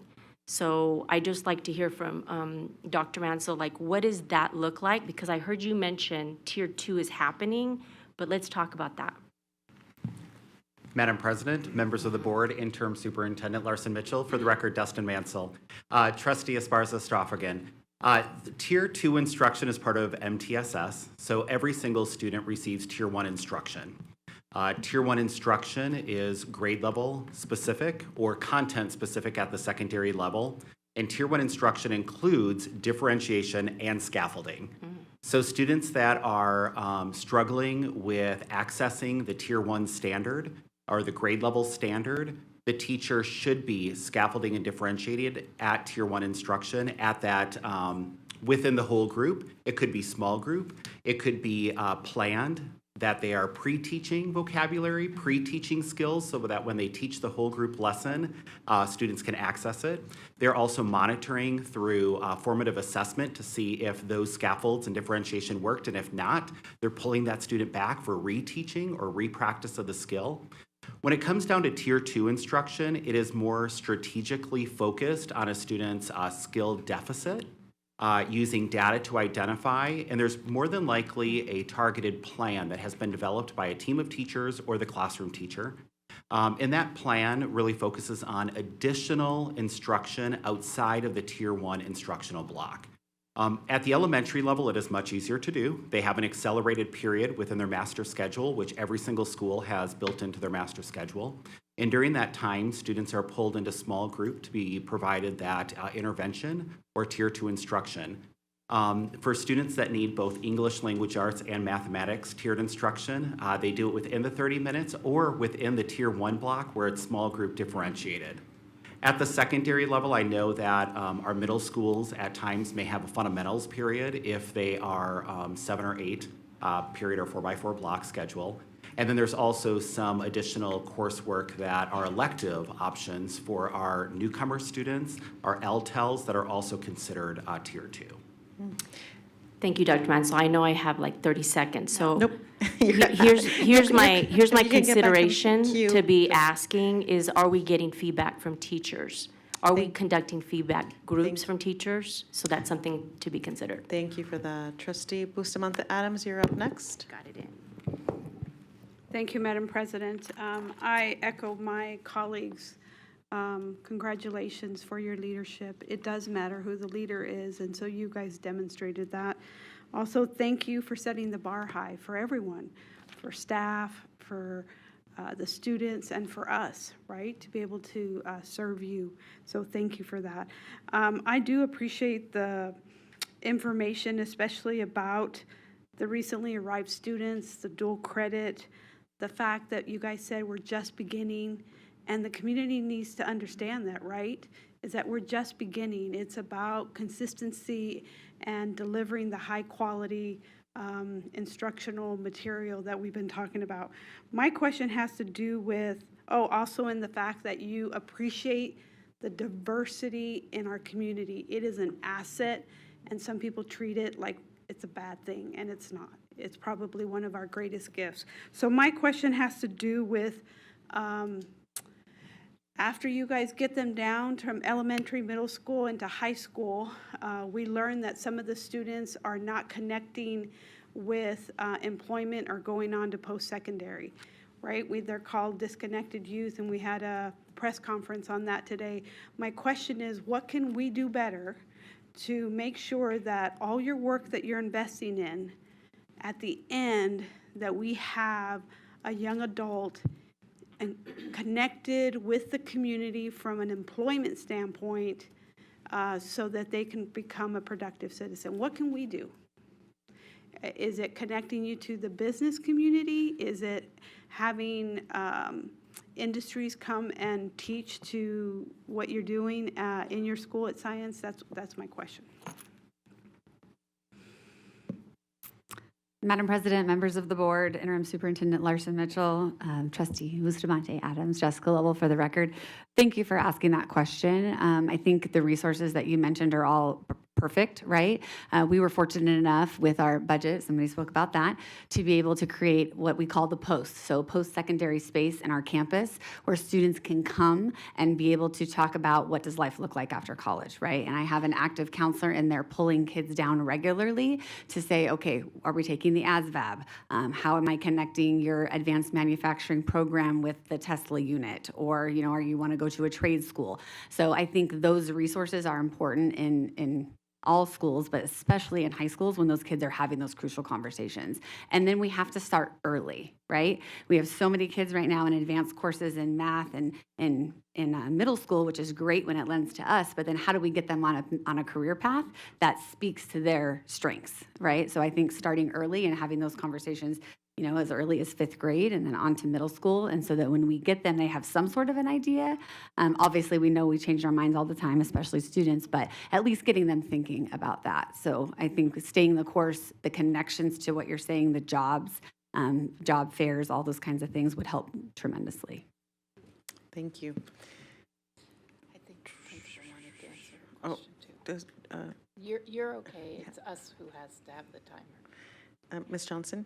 Did you have additional insight that you wanted to share?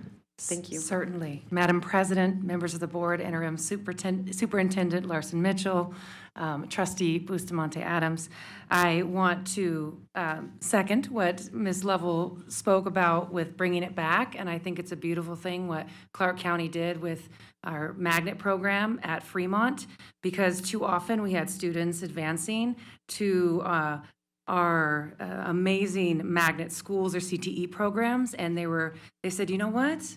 I want to be a doctor. I want to be a respiratory therapist. And they found many gaps, right? And they were not at grade level. They were not competitive in science and math and reading and all the skills necessary to really move into that post-secondary world and be successful in the college level and move into these careers that are so badly needed, right? Medical science, we need doctors and nurses and all that care here in the Valley. It's a big need. And so I just want to say that we are manifesting that, and we are actively actually pursuing partnerships. We recently secured a partnership with United Healthcare, and they gave us money, and we purchased scrubs for our students. And so we have Wear It Wednesday now, because our kids need to embody, I want them to see themselves as the future doctors and medical science professionals. We're also, the digital divide is a real thing for students of color and lower socioeconomic. And so we are offering in 8th grade blends sports medicine and machine learning with AI.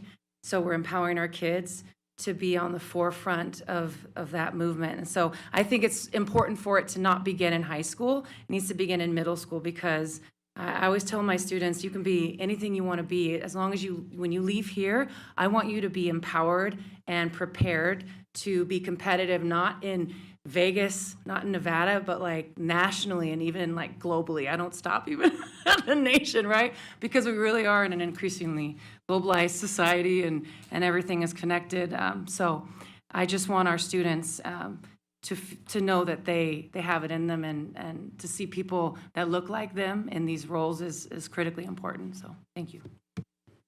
Cool. Let's see, we're going to turn it over to Trustee Johnson.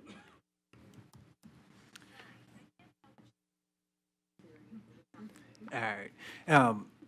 Not that I don't want to be rude. I want to make sure I get to the questions. I have 3 questions that might be a little involved, but you all did a great job. So noted. I really appreciate that. First one is, how do we, and this was one for you, Dr. Larson Mitchell, how do we better enforce some of the implementation of the curriculum and best practices that we have? Because I think what we saw around standardization led to the outcomes. And so if we could do that just more widely, that might be helpful. Question 2 is, and this one might be for you, Dr. Mansell, how do we follow up with teachers to ensure implementation of some of the feedback that you were given through some of those 37,000 walkthroughs that you did? Because that's a lot of walkthroughs, and I would imagine a lot of feedback loops. And then the last one, I guess back to you, Dr. Larson Mitchell, is just, is there a way for us to look at creating some sort of a forcing function to have schools who have underperformed for more than a year or so leverage some of the best practices that we've heard, so that we can start to get more schools into the funnel of driving towards the outcomes that we want? Dr. Larson Mitchell. Madam President, members of the board, for the record, Brenda Larson Mitchell, Trustee Johnson. We have built and implemented consistent instructional systems and structures. So the majority of the structures and systems that our principals this evening are talking about, multi-tiered system of supports, is required at every school. We have consistent expectations for Tier 1 instruction. We have consistent expectations for Tier 2 instruction. Our elementary, middle, and high schools, they are using consistent curricular materials. So not only are we implementing the same expectations for high-quality Tier 1 instruction, but we're monitoring. So we've also built a Tier 1 monitoring tool that we use when we go into classrooms, so we're able to identify areas of strength and areas of growth. So we monitor that work and then have those conversations. We also have common look-for tools. So when we go into a classroom, for example, elementary Envision mathematics, we have a look-for tool to make sure that we are using those Tier 1 instructional materials effectively. So we have built consistent systems and structures within teaching and learning.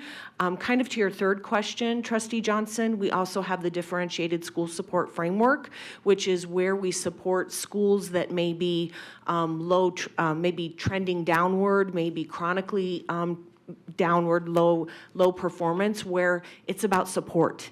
It's about building capacity. It's principal supervisors have a cadence with them, and we really focus on the instructional systems and structures with them.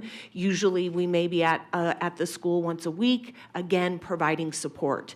So the systems and structures, we have developed consistent instructional systems and structures. So I guess then the question is, because part of the challenge that we stated, in the slide, I don't know what number that was. I guess it's 27 out of 30. The first challenge is like they inconsistently implemented. So what are the ways that we hold our teammates accountable to consistently implement those? This will be your last question, Trustee Johnson. Thank you, and you can go back in the queue. Go ahead. Let's see, Ms. Gutierrez. Thank you. Madam President, members of the board, Interim Superintendent Larson Mitchell, Melissa Gutierrez for the record. We have learned with consistent implementation, professional learning only gets us part of the way. Teachers need job-embedded, consistent support. We have that with the coaching framework for educator success.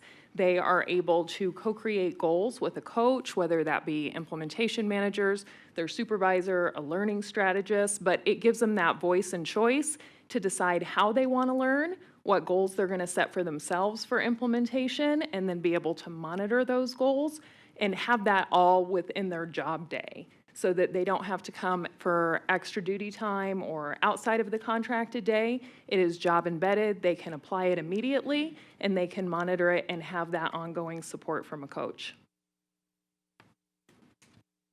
Thank you. All right, we're going to turn it over to Trustee Brooks. Thank you, Madam President. Thank you for your presentation and your work and your dedication to our students. I have a couple questions. Two of them, they're not necessarily related, but I know that I'm going to run out of time, so you're going to get them both now. One of them is, what resources did you lose due to current budget constraints that might have a negative impact on your performance in an upcoming school year? And during your tenure with the district as an administrator, I'd like to know the length of service you have and if the relationship that you've had with the district has morphed over that time, if you've noticed any positive or negative trends in regard to partnering with the district in this work.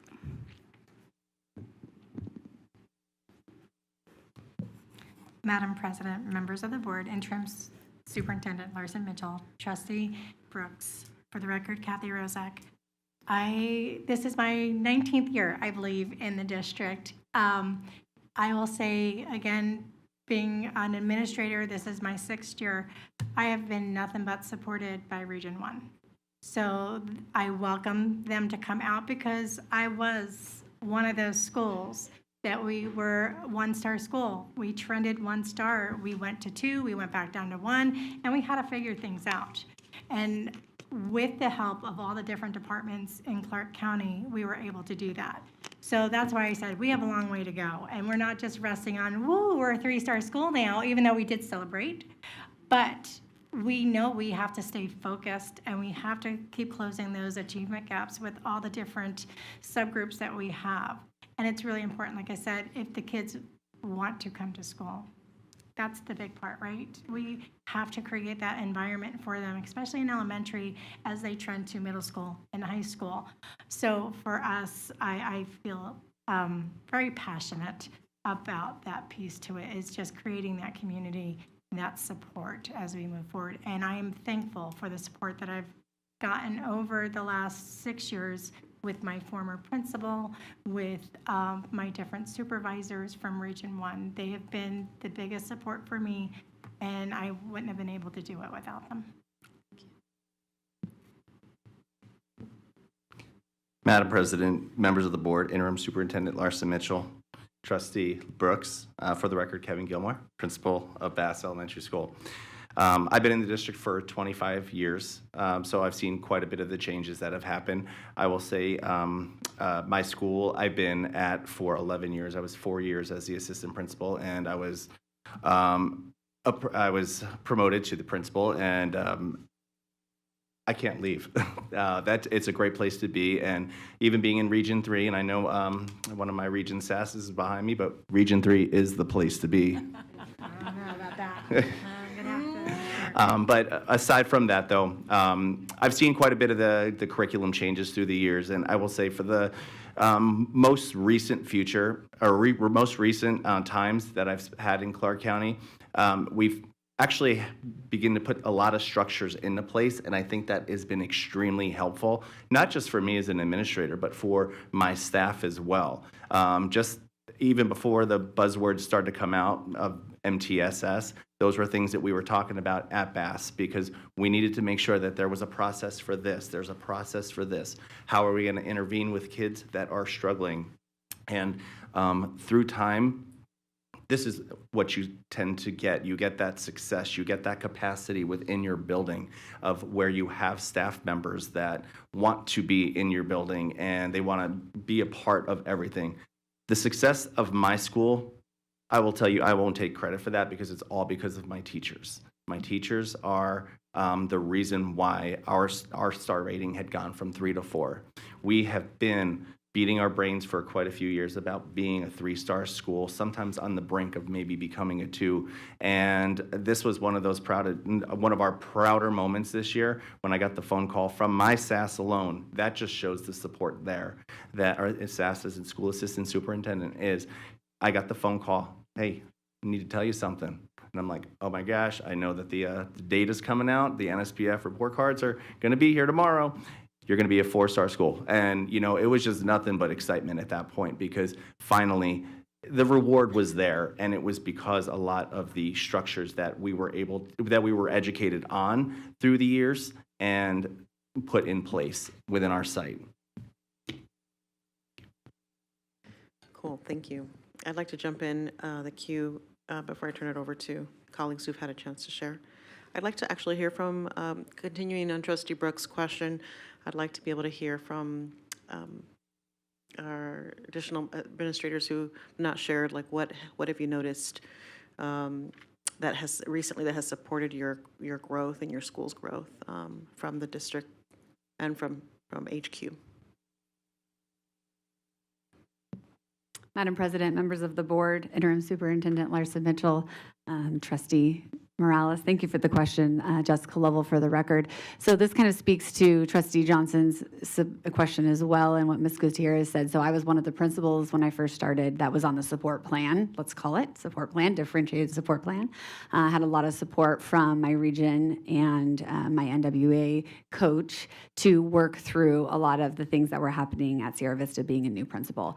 And so you can see where 4 years of the support plan got myself, but more the school and the students. Right, so I do feel like, to answer Trustee Brooks's question, the lines of communication I feel like they've been opened. If I can say that, I feel like there's a lot of reception on the other end to hear what we're going through, both good and bad. Right, every day isn't perfect, but we're doing the best we can, and I feel like things are being addressed as fast as they can. It's a slow process. We're a big school district, but I do feel like I've seen a lot of improvement just over the past, I want to say maybe 6 to 8 months. So I appreciate that. So I'll stop there. Madam President, members of the board, Interim Superintendent Larson Mitchell, Trustee Garcia Morales, I'm going to say it's your question. I, too, was on a support plan, which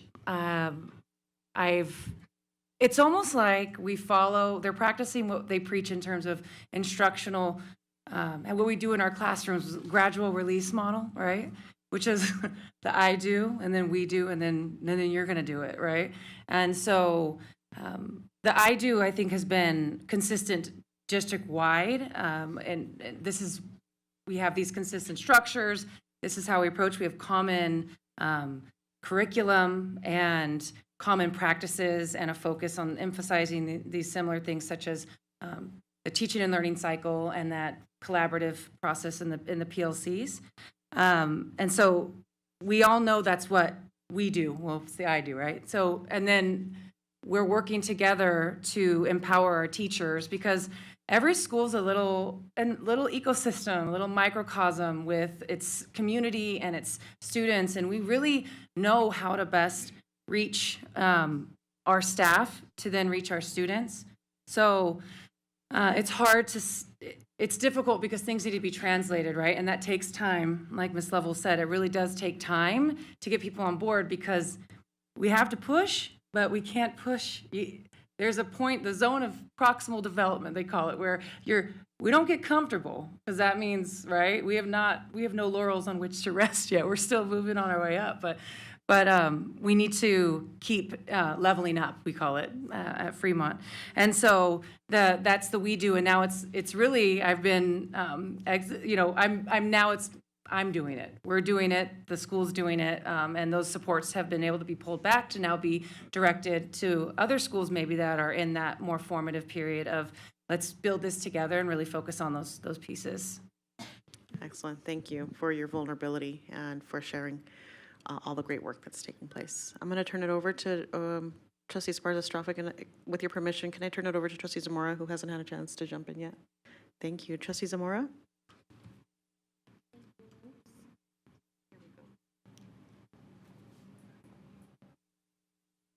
Thank you, Madam President. I have no questions. I really just want to thank you all. I think you all are very lucky. It sounds like you all have all around, a great leader, great teachers, and great family engagement, which I think is the 3 key things to be successful. And I really hope that we can see in the future how you all mentor other schools, your feeder schools, and all that, so you all can all be successful. I mean, Ms. Johnson, I absolutely adore going to your school, and I think 2 years ago when we were opening the brand new school, we talked about the environment, and it sounds like other schools have that key thing, even though it's not a brand new school, but you have a reading room that students are excited to be in. But those, I think, are also very key things to think about, just the environment that the students are in, and that's just so important. So I thank you all for the work.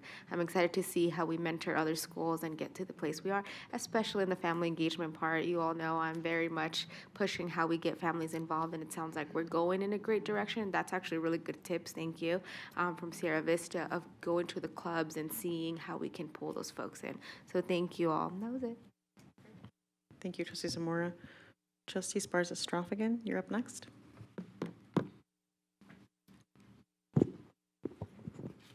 Ready. Okay. So I want to say thank you, Trustee Brooks, for asking the question, because resources matter, and we're going to get into some hard conversation. And I'm going to apologize to you up front, because I was on the front line in one of my chapters of life, having been a principal in 2017-18 and having to cut half $500,000 from the budget. So I'm going to go back to that. So I want you to be real with us. That's our job as trustees. How can we support you? How much did you have to cut? And just talk about, like, what is the resources that are going to have to be innovative, and I'm using the word carefully, that you may be able to try to reach into other ways to make up for that. So would you please share that? This is an opportunity we cannot miss. You are before us. Thank you. Madam President, members of the board, Interim Superintendent Larson Mitchell, Trustee Sparza-Strophigan. For the record, Kathy Rozak. We actually were at a deficit of $587,000 this year. Through the budget, we were able to keep our small class sizes because that was our main focus because of our success that we had last year. And we just knew it was so important to get to the work. We are in such a great position. We hired some amazing teachers this year, and we didn't want to lose a single one of them, even our long-term subs. They're just amazing people. So what we had to do was we eliminated positions that were not filled yet. We did remove our assistant principal, our second assistant principal, because teachers were more important. We also canceled projects that we had because, again, we were saving teachers. We rearranged licensed staff into the different budget allocations, such as Title, EL funding, at-risk funding, based on seniority. So we try to save money that way as well. After meeting with our SOT, we used funds from our general supplies to the district providing all the instruction materials we needed. So at this point, we have the materials to support our students. we had to invest in teachers and staff. Thank you. Madam President, members of the board, Interim Superintendent Larson Mitchell, Trustee Esparza Stafford, for the record, Kevin Gilmore, Principal of Bass. We were about $150,000 in a deficit, okay? But we did have a significant amount of carryover. I will say at Bass, we've prided ourselves on ensuring that we had class sizes that were small enough, but not too small, because we knew that sustainability coming out of the pandemic era was going to be extremely important. So we were able to maintain a significant amount of carryover funds. We also had title funds as well that we were able to use towards increasing or lowering, increasing the staff, but decreasing the class sizes. We were also over populated in our kindergarten classroom, so we were able to actually hire on an additional teacher because the allocations had hit 25 in each of those. After our projections came in, about, I want to say, forgive me for the number, but it was about 30 plus kids in kindergarten more than what we were expecting. So, and then aside from that, we were also able to additionally add a tier 3 interventionist for our building for this upcoming year. So, despite some of the concerns and challenges that other schools have had, we've actually been able to maintain a sustainable budget, and we look forward to continuing that budget going forward.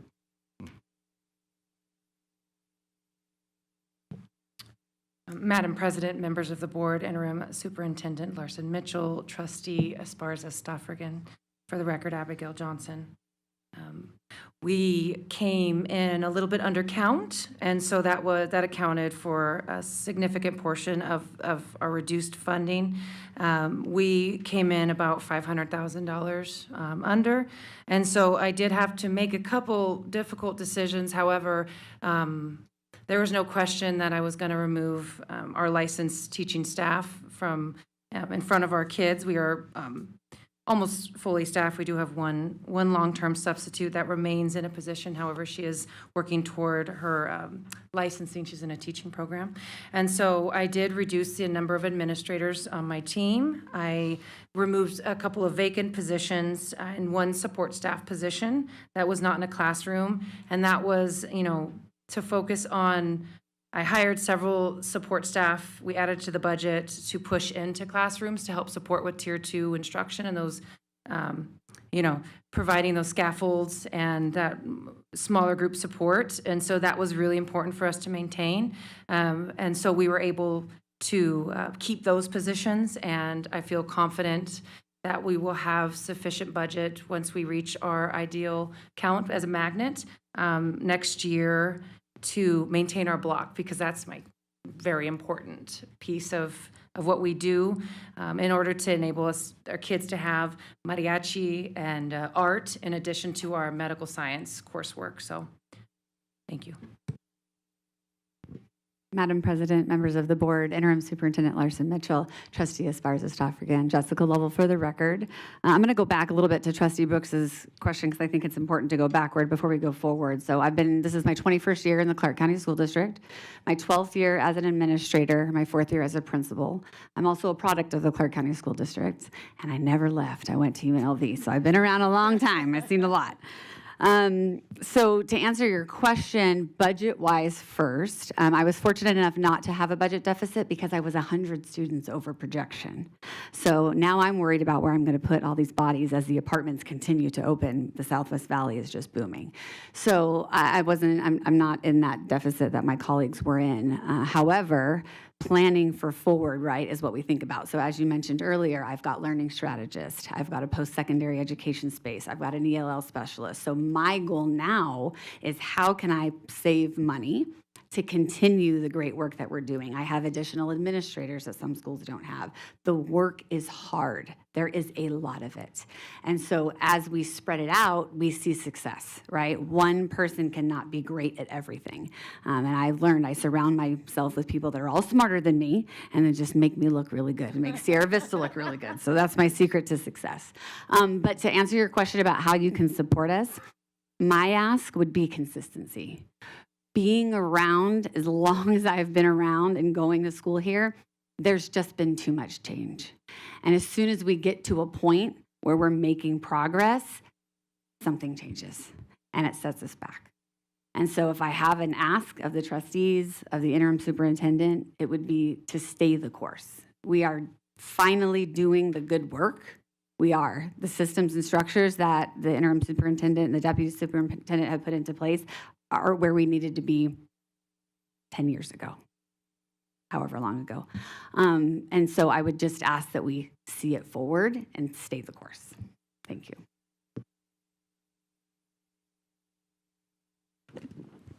Thank you. Thank you. Thank you. Thank you, colleagues.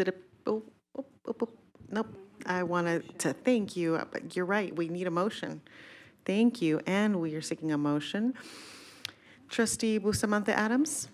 For public comment, but I don't see it. No, you're right. Shit, Miss Moore. Just kidding. We can't go on to a motion yet. We need to hear public comment. We want to hear public comment. So let's begin with individuals who signed up in advance. Autumn Tampa, are you present? Followed by Dr. Beamel. Come on down. Dun-dun-dun, dun-dun-dun. Okay, and then we have folks who submitted yellow cards. No yellow cards. Dr. Beamel, you're it. Close us out. Sorry. I was hoping you were going to skip me. That's okay. All right. Tiffany Beamel for the record. I need y'all speechwriters because my speech is not that good. I'm just going to apologize in advance. I am in the trenches every day with students. I have over 200 sick days in 20 years of teaching, so I'm truly there almost every single day. I'm not really sure if this report was positive because I don't understand all the aggregated data, and I took that class in my doctorate, the qualitative quantitative class. So I'm a little confused, but we all know numbers are not my thing. I agree that if the Tier 1 instructional materials are not being used with fidelity, that it's hard to understand them. There's not really any equity or equality in the education that's happening as a result. I also agree that the selection of the materials needs to be high quality. But here's where I disagree a little. The teachers need to have a bit of buy-in or they don't enjoy teaching said materials. Part of the joy of this job is loving teaching it. I loved teaching the Roman Empire. It was one of my favorite units. When the state of Nevada removed it from high school classes, I was personally gutted. But that's what happens, and you roll with the punches. It takes some of the joy out of that particular part of my love of world history, but you find something else to love. Here's what's perplexing about the numbers in this report. And as I prefaced again, I teach history, not math, so I might not understand the math here. According to the report released September 16th by the Nevada Board of Education, our district high school numbers say that our juniors are 46.6% proficient in English language arts and 19.4% proficient in math. Our state numbers are not too far off, so that's par for the course, I guess. But here's where I'm confused. Our graduation rate is 81%. So are we graduating non-proficient students? Are the standardized tests not truly testing the standards we're teaching? Or are standards too low and the students can graduate without being proficient? These numbers are not adding up. Perhaps putting all of our educational eggs in the basket of a college entrance exam as the norm for how we judge all of our students isn't the best way to actually judge all of our students. You see, the ACT is a college entrance test, and now that CCSD is focusing on career and college readiness, perhaps the days of judging our students on a standardized test that several colleges don't even use for accepting the freshman classes into their institution should be a thing of the past. As the kids say, like, bye. It is very disheartening for the students to watch these news reports and hear that they're not proficient, to hear that they're below this arbitrary standard because the math is not mathing. Thank you. Thank you, Dr. Beamel. I just want to give a shout out to our State Board of Education who sets the standards for the 11th grade test. So I think that's great feedback that could be shared easily with the State Board as well. All right, I'm now seeking a motion, colleagues. Trustee Guzman? Did you want to? Okay, thank you. Thank you, President Garcia Morales. I would like to make a motion to accept the Focus 2024 Strategic Plan Update on Student Achievement. Thank you, Trustee Guzman. Trustee Bustamante Adams? Thank you, Madam President. I will second that motion. Thank you, Trustee Bustamante Adams. Colleagues, we have a motion by Trustee Guzman, a second by Trustee Bustamante Adams. Please cast your vote.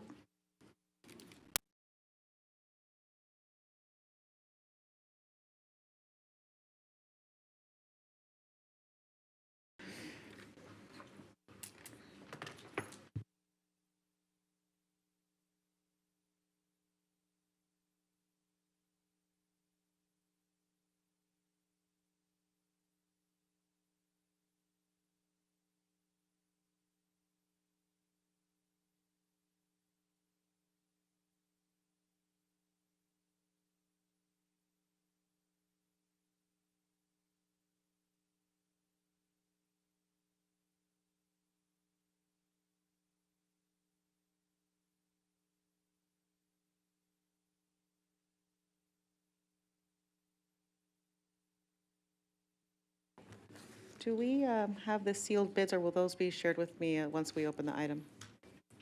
Okay, got it. Okay. All right, ladies and gentlemen, we're going to move on. This is item 4.01. This is an action item, so if anybody has not had a chance, there's somebody in the audience who would like to provide public comment on this item and has not had a chance to do so, please submit your yellow public speaker card. Currently do not have anyone who's signed up for public comment on this item. All right, we are officially opening item 4.01, the opening of sealed bids, call for oral bids and resolution of acceptance of bid offers to sell real property site number 013 Clayton Street and West Evans Avenue. I'm going to turn it over to. Okay. Give me 1 second while we, okay, wait, looks like we have one public comment, but we will do that. At what point do we do that? We should probably do that after we've, Brandon, before the sealed bids are opened? Right after? Okay, thank you for that. Brandon McLaughlin, Yes. come on down. Brandon McLaughlin, for the record, I would recommend, and at Mr. Caruso's recommendation, I would say take public comment after opening, but before action is taken. Okay, perfect. All right, we're going to go ahead and, before public action, got it. So colleagues, please remind me to do that. We are going to move forward with the item. We can turn it over to Brandon. Brandon, turn it over to you. Madam President, members of the board, Interim Superintendent Larson Mitchell, Brandon McLaughlin, Assistant Superintendent, Construction and Development Division, for the record. On July 11th, 2024, the board approved an appraisal report for the subject property. On August 22nd, the board also approved a resolution of intent to sell the very same property. So Mr. Dingle here will present the following sealed bids for the sale of real property, site number 013 at Clayton Street and West Evans Avenue. Thank you very much. Okay. At this time, we will open each individual bid envelope. For process sake, colleagues, I will state the name of the bidder and the amount of the bid. Okay. Okay, we are.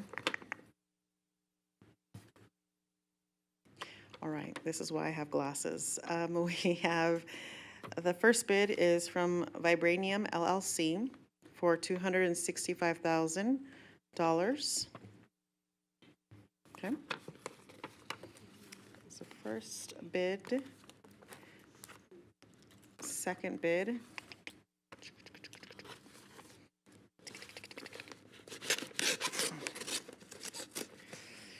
It's violent. Okay, second bid. Mitchell Thorman. Mitchell Thorman for $50,000. Okay. So we've got two written bids.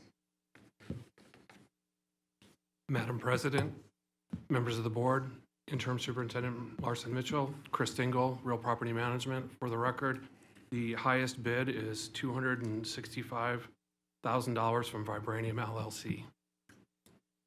Excellent, thank you. At this time, we'll now take oral bids. Oral bids must exceed the current highest bid by 5% more or more. If there's anyone wishing to make an oral bid, please do so now. Chris, will you give us the amount? President Garcia Morales, members of the board, Interim Superintendent Brenda Larson Mitchell. That amount would be $278,000, $278,250. Okay. All right, are there any members of the audience who would like to provide oral bids? Can we do going once, going twice? No oral bids. Okay. Let's see. Oh, yes, before we take action, let's go ahead and take public comment by Mr. Gomez. The second. Come on down, please.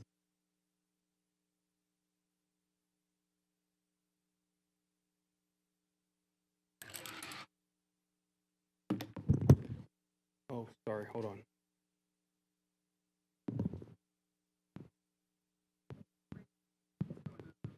Yeah, that's the media's. There we go.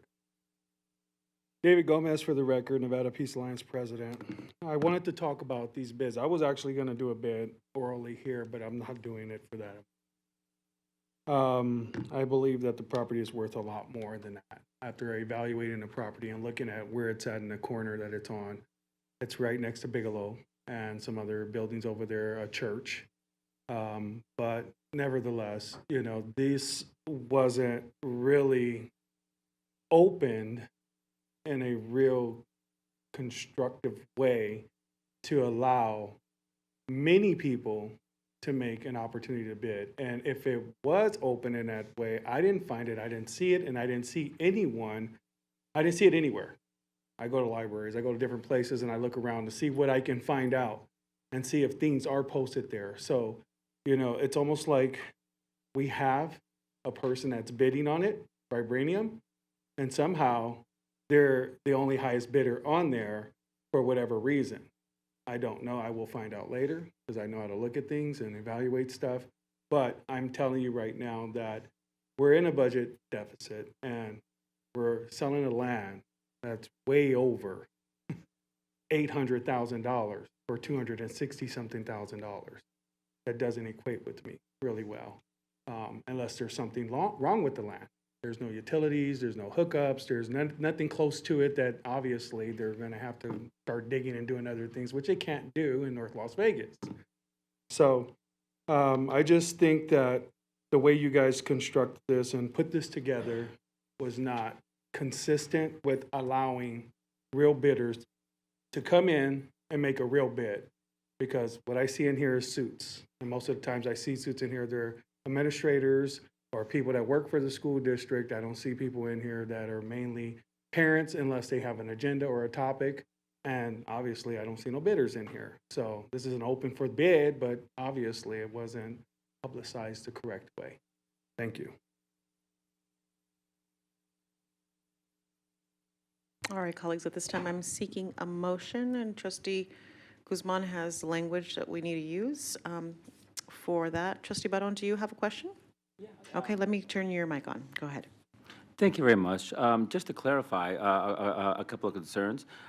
Staff, would someone please, I know there's a fair market value assessment on this property. Can you please speak to that first? And the second question would be where this information was published.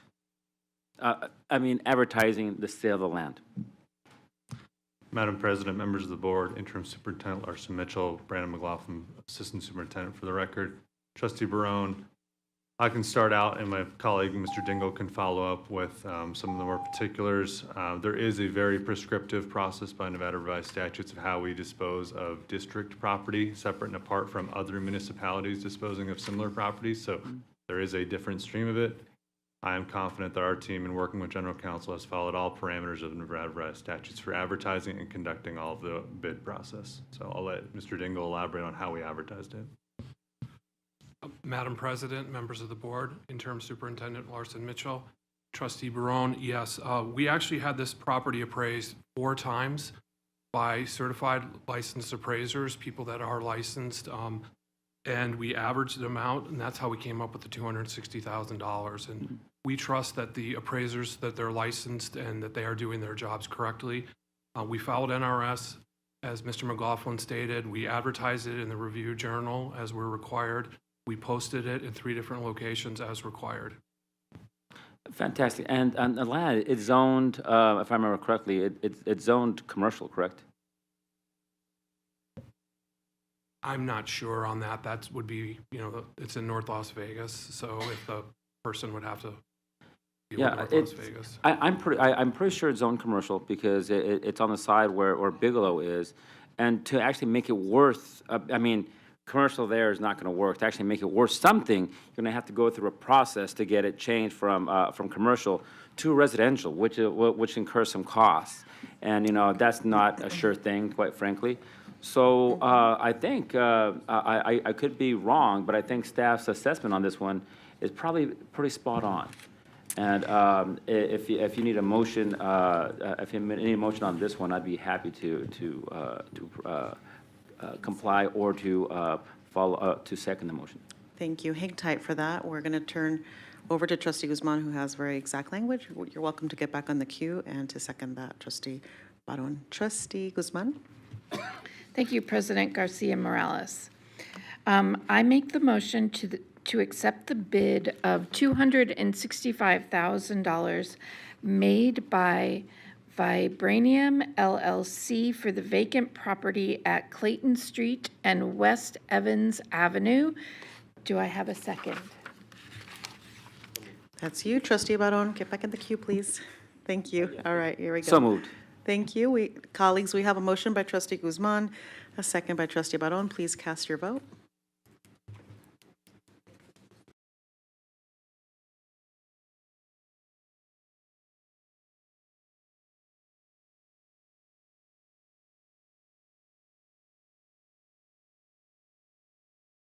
Let's do this. Let's go. Let's go. Fuímonos. Why did the chacal? The chacal just came. Anybody? Okay, sábado, domingo. Anybody? All right.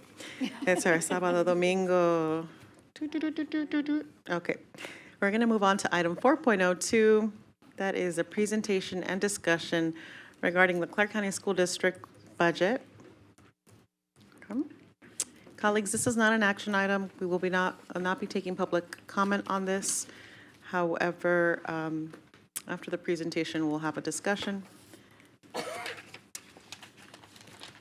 Incredibly grateful for your patience, colleagues.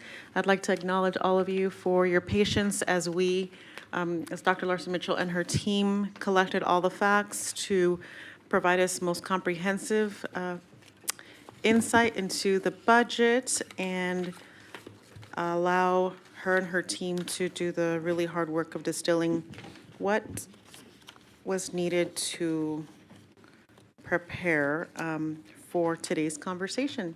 Dr. Larson Mitchell, I'll turn it over to you. Thank you. Madam President, members of the board, for the record, Brenda Larson Mitchell. This evening, we will be providing a budget update. Presenting with me includes Interim Chief Financial Officer Bartholomew and Chief Strategy Officer Kowal Paul. Please know that this has been a collaborative effort involving many team members, and additional team members are here and available to assist and support. Budget and school budgets. So you'll see in the timeline in the middle, we've represented the end of the school year, May, start of the school year in August. The information provided below the timeline includes the development of the district's budget. So looking at March and April, we have that district tentative budget development and approval. April, May, district final budget development approval, and then November, December, the district amended final budget development approval. At the same time, our central budget budget team is doing some school budget forecasting that's starting now to prepare for our January budgets for schools. So then if we look at the top of the timeline, you'll see school budgets. So you'll see in January, we provide preliminary allocations based on projected enrollment provided to schools as is required by law on or before January 15th. In February, principals submit their spring school budgets. Schools start to hire staff and prepare for the upcoming school year. You'll then see in September where we adjust allocations based on staffing count day provided to schools. So that's kind of where we are right now. And that is required by law by November 1st. Schools adjust, they look at their budget, they adjust budget and staffing, and then we have the surplus process in October. During this section of the presentation, I will share our collaborative work with the 2024-2025 Fall Strategic Budget Release. As the team started its regularly scheduled accounting year and closeout process, there were swings in the central budget, and we sought input from a group of district leaders and principals to gain feedback on options in the event of a potential central budget deficit. Based on this collaboration with principals, we decided to delay the release of school budgets to gain a better understanding on the central budget analysis and reconciliation. We also took a proactive measure to convert existing expenditures to make available general fund dollars. We communicated the delay of the release of school budgets by 1 week to attempt to complete central budget analysis and reconciliation.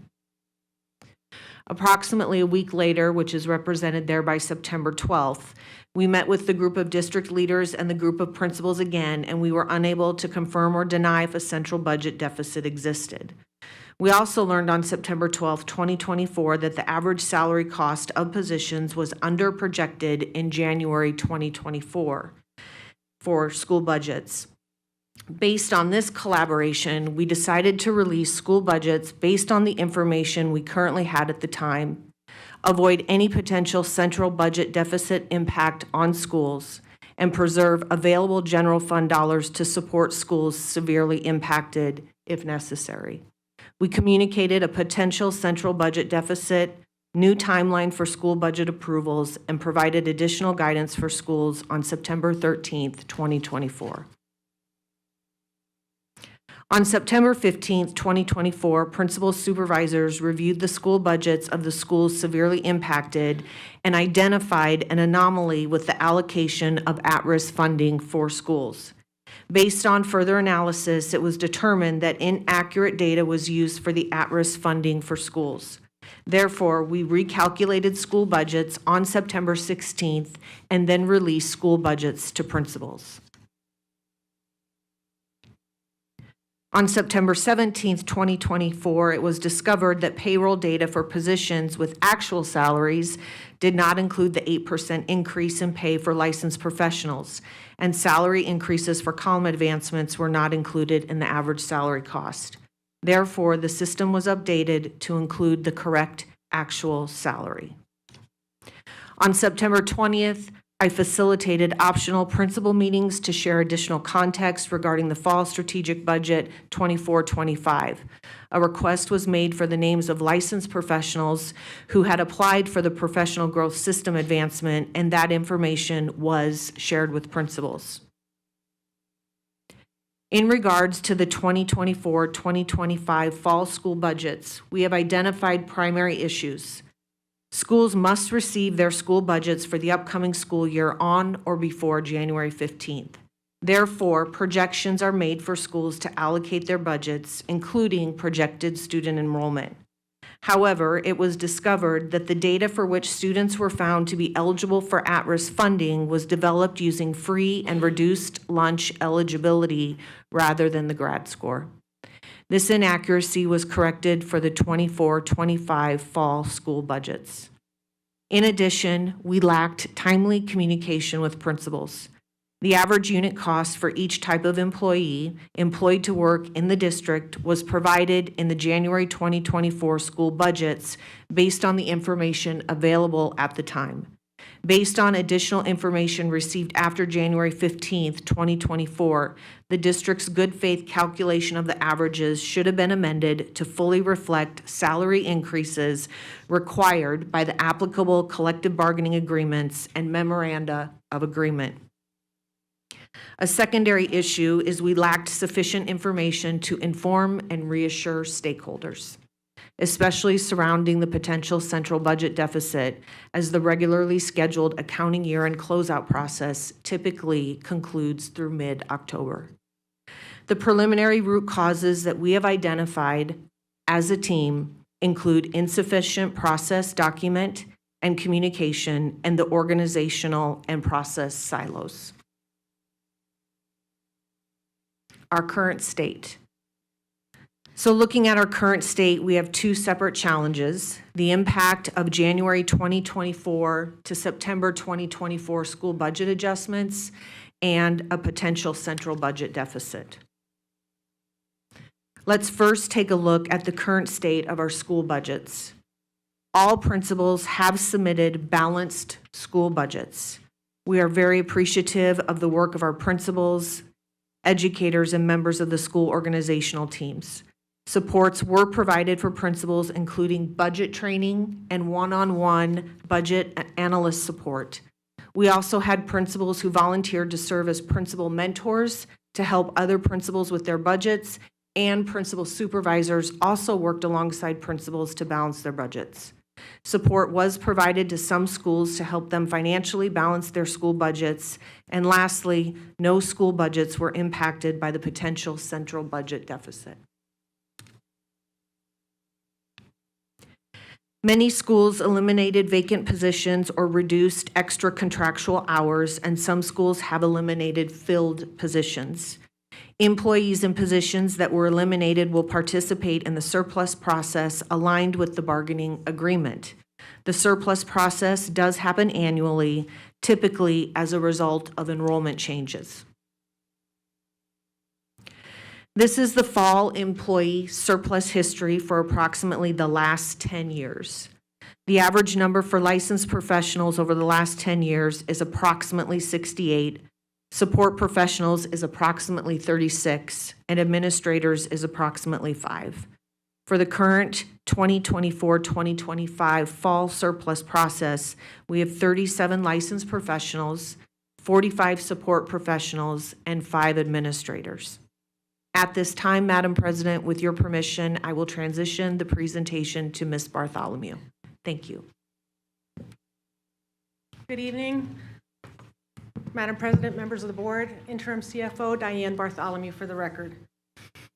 Every year during the fiscal year closeout process, we analyze the actual revenue and expenses across the district for the previous fiscal year, which in turn impacts the amended final budget for the current fiscal year.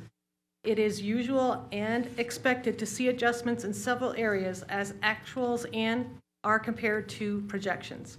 In most years, the budget is able to absorb any of those differences without concern. This year, as part of the fiscal year 24 closeout process, we have realized some significant differences between what we budgeted and what we saw as actuals. Notable differences were in actual costs of litigation and unexpected cybersecurity expenses. As the fiscal year 2025 amended final budget work moves forward, we have a current estimate of a potential central budget deficit of approximately $12 million. The amended final budget submission will include any necessary assumptions necessary to provide a balanced budget. The district will make every effort to offset any potential central budget deficit by absorbing it centrally, including using the unassigned ending fund balance. Our next slide will provide more context on that.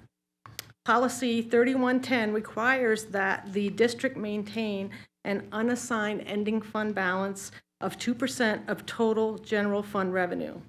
The fiscal year 2025 amended final budget will be presented to the board for submission on December 12th, and that presentation will include any final recommendation regarding the ending fund balance.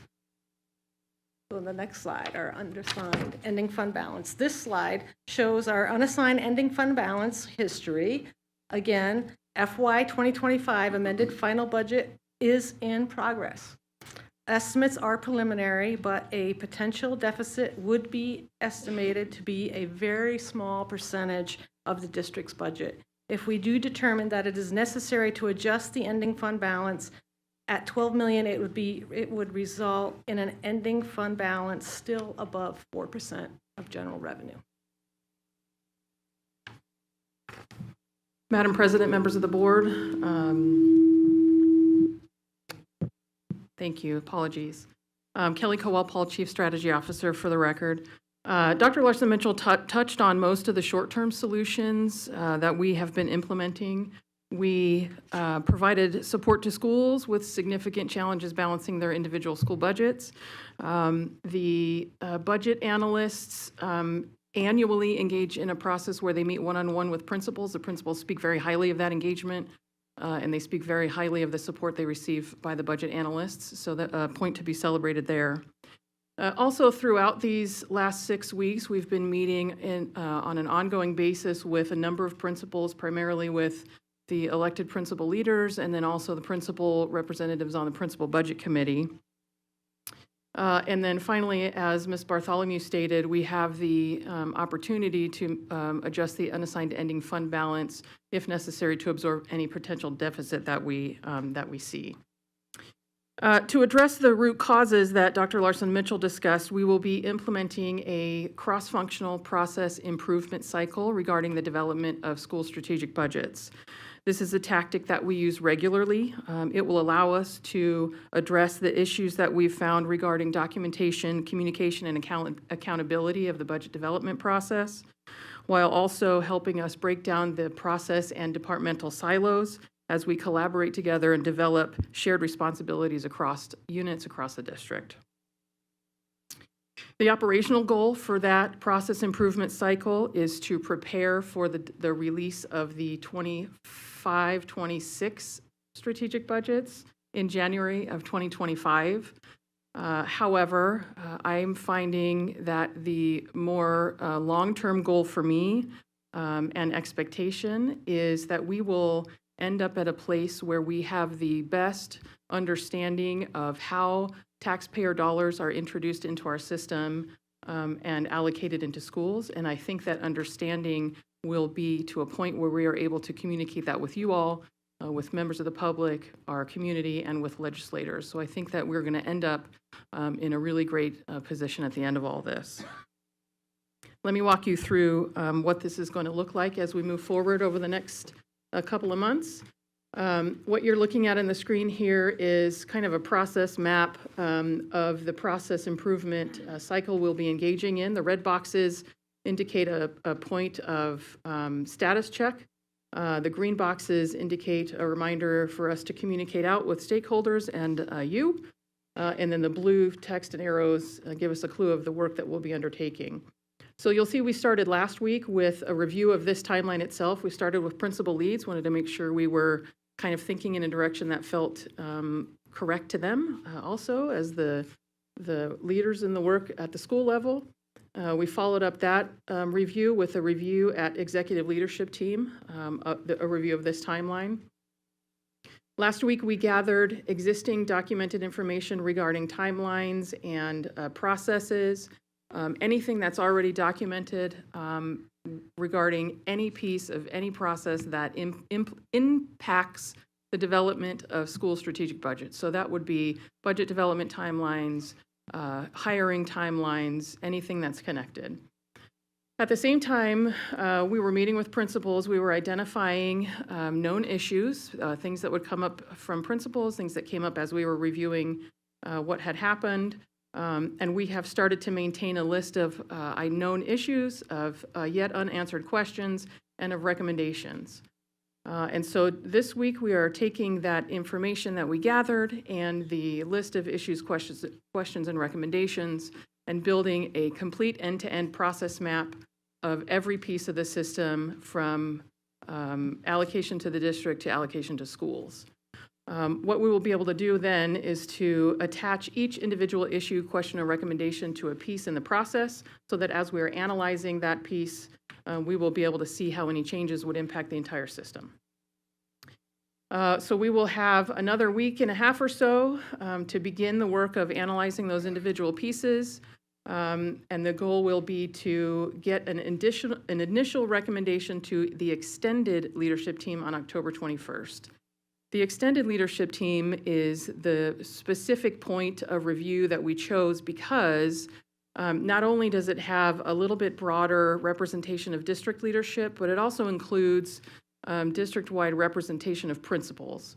And so while we will include principals in the individual work that's represented in blue as we work through the challenges step by step, we also wanted to make sure that the overall recommendations were reviewed with as diverse an impact of those involved in the process as possible. So we want to make sure that that review happens at extended leadership. It makes that first checkpoint really, really fast, but hopefully we'll get to a point there where we have enough of a solid start and where we can allow the budget team to begin what I've called a soft launch.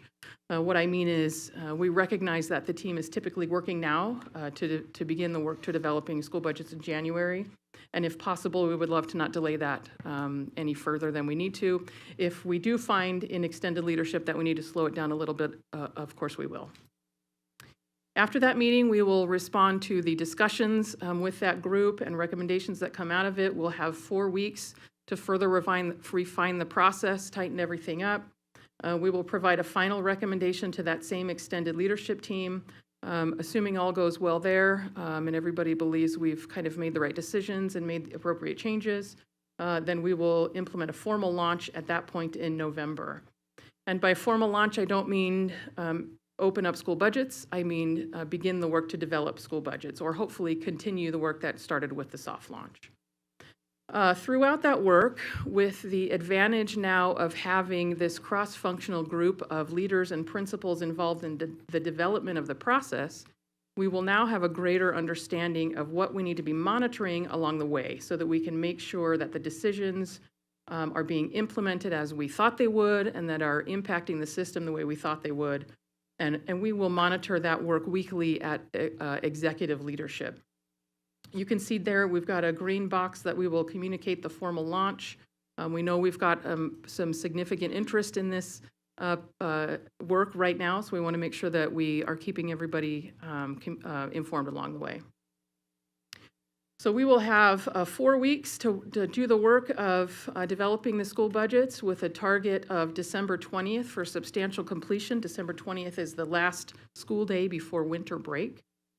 What I mean by substantial completion is that all school budgets will be built, all documentation that we send to schools will be documented, all of the guidance will be written, and we will be able to spend the 2 weeks of winter break and the week and a half after winter break before January 15th to, number one, test the allocation of school budgets, and number two, develop a summary of impact to schools. We know that some of the impact to school budgets that they're realizing now, although it is often publicly being attributed to the potential central budget deficit, that's really not the source of the challenges at the schools. The challenges are a difference in the expectation of what it would cost to pay for positions. And so we anticipate that we will want to make sure schools are aware of how that might look for them in January as well.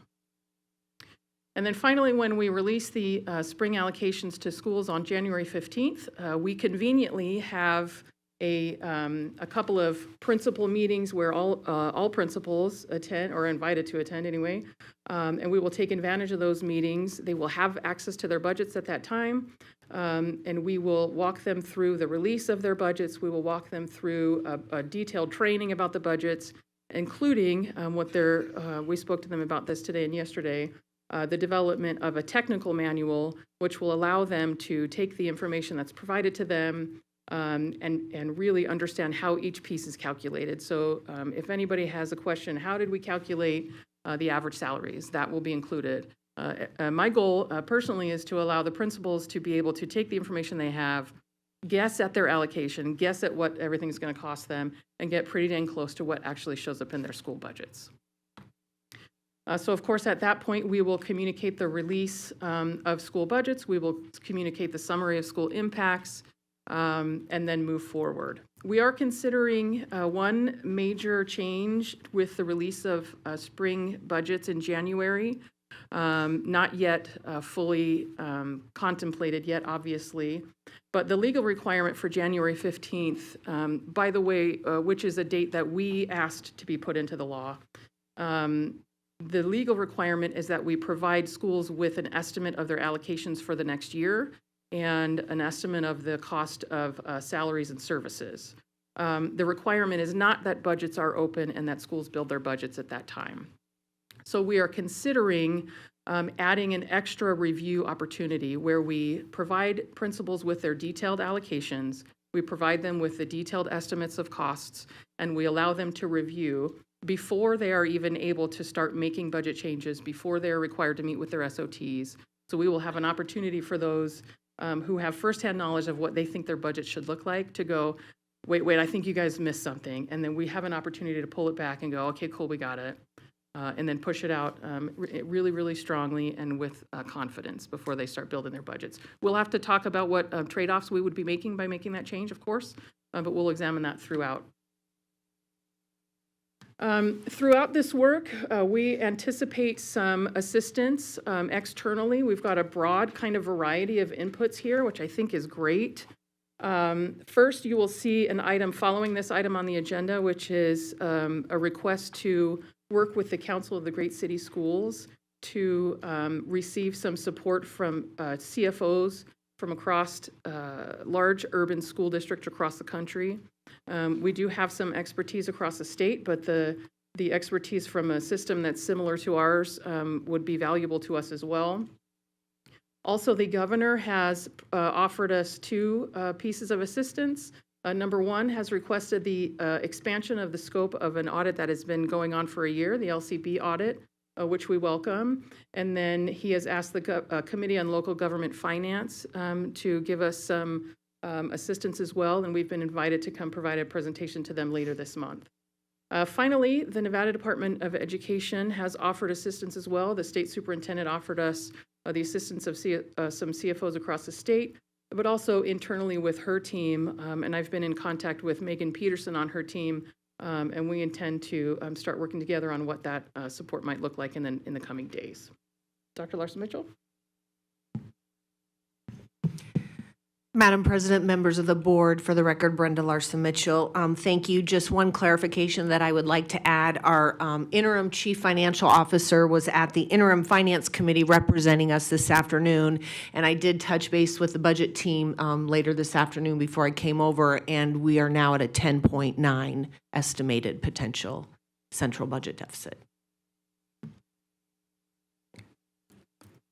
Thank you. I suspect that concludes the presentation. Thank you for the update on the numbers. It sounds like the team has been working very, very hard to ensure that these numbers are as close and accurate as possible and clear in terms of where we are in the central budget deficit. Thank you, Dr. Larson-Mitchell. Thank you, Ms. Bartholomew. Thank you, Ms. Kelly Cole-Powell. Powell-Cole. Darn, I messed that up. Can you go on the record, please, and help a sister out? Madam President, members of the board, Kelly Cole-Powell, for the record, Thank you. with appreciation. Thank you. Absolutely. Thank you. Thank you. Colleagues, I'm now going to turn it over to you for questions. However, before I do that, I need to make one quick announcement. I am aware that Vegas PBS, who's recording our meetings, has run into a glitch in terms of the video streaming. And so individuals who are streaming video cannot see the presentation. We're not able to see the presentation from that we just had. However, that presentation is available on board docs and will also be updated later once the meeting is over and published in the following days. And the votes were not being shown on the video, but that information is also on board docs already. Live and in person. Here we go. All right, Trustee Brooks. Thank you, Madam President. Thank you to interim superintendent, and your team. It's clear that you put a lot of work in. I want to apologize. I know this is really a stressful time, and I think that you have inherited a lot of negativity and abuse that really wasn't warranted. I think you've done a great job of trying to work through what the situation is. When the first budget cut that I had on this board, I think we were at we had $12 million or something in ending fund. So we've come a long way, and I think maybe some of this negativity is from the PTSD that this community has from very, very deep cuts. I feel the district has been purposeful in making sure that we had a larger ending fund balance than we had previously. I think there's also just a challenge in general. People want immediate answers, and unfortunately, if the district would have presented on the 26th, they would have been incorrect. And you would have had a really hard time walking that back and explaining the nuance that you were still learning information. So I think it's really important. I understand the public wants answers, but they want correct answers. And if you give them incorrect answers, you're going to have a hard time getting them to believe correct answers later. So I appreciate everyone is in a rush for this, but I think accuracy is more important than just making sure you put some information out there that might not be correct. I want to touch on the 4% ending fund balance. I know there's like an NRS, that triggers a taxation review. That's at 4%?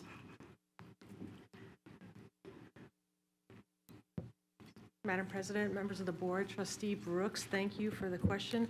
I don't remember the number of the NRS. I won't It's okay, quote just the it. percentage is Yes, fine. but yes, it's our policy is the 2%. And then I think the 4% right is at NRS. Oh. Okay, so the NRS it's a 4% threshold before the Department of Taxation considers it a notice of a concern. And the plan for the district is to stay above the 4% ending fund balance. Right. Okay. Thank you. I appreciate that. I'm probably out of time, so I'm going to yield to someone else. Thank you. Nice work. Thank you, Trustee Brooks. Trustee Johnson?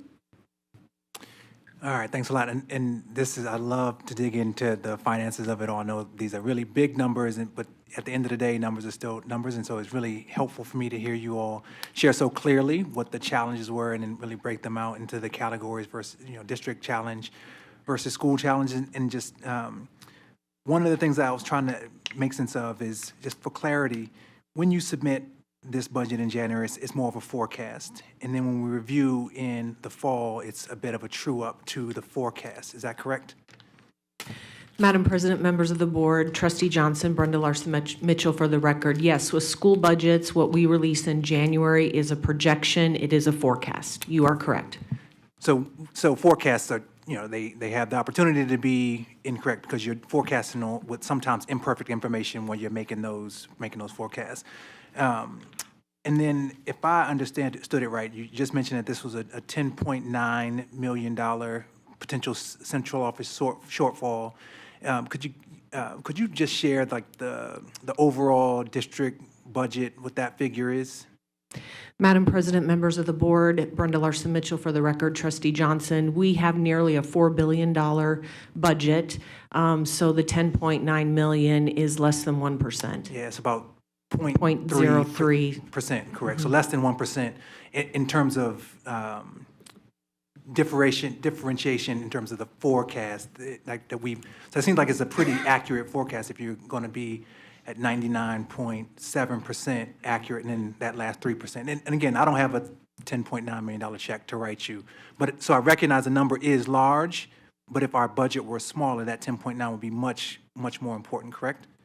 Madam President, members of the board, Trustee Johnson, Brenda Larson-Mitchell for the record, correct. All right, and then the last thing I'll say, I think it's important for us to recognize that the language that we use is incredibly important. So I've heard on more than one occasion, we've heard the term crisis in terms of this budget, and that feels hyperbolic given the facts that you just shared. And so I just want us to make sure that we are stewards of the district, and so when we use language everyone hears that language as well. And so it's important for us to make sure that we're using, I think, just accurate language. And finally, I'll say just I can appreciate that there were enrollment challenges, and there sounded like there were 2 human errors that were made as we reported to schools. One human error was around the at-risk calculation, and then the second human error was around our payroll issue. Madam President, members of the board, Trustee Johnson, Brenda Larson Mitchell for the record. Yes, you are correct. We had an inaccurate at-risk funding projection in January, and then we had another inaccuracy on September 15th that we fixed on September 16th, and we should have had more timely communication with principals as we underprojected in January with our salaries, and we need to do better. I appreciate it. Thank you. Thank you, Trustee Johnson. All right, Trustee Cavazos, you're up. Thank you, Madam President. I'll just start off, and thank you very much for the presentation. Appreciate it. I'll start off with 2 or 3 questions, and I'll put myself back in the queue. My first question, how were requests from schools to central office to resolve budget shortfalls prioritized and fulfilled in part or whole, and what part did carryover funds play, if at all? I thought I heard one of the principals talk about that. My second question is, were there cuts at Central in alignment with the decrease in student enrollment?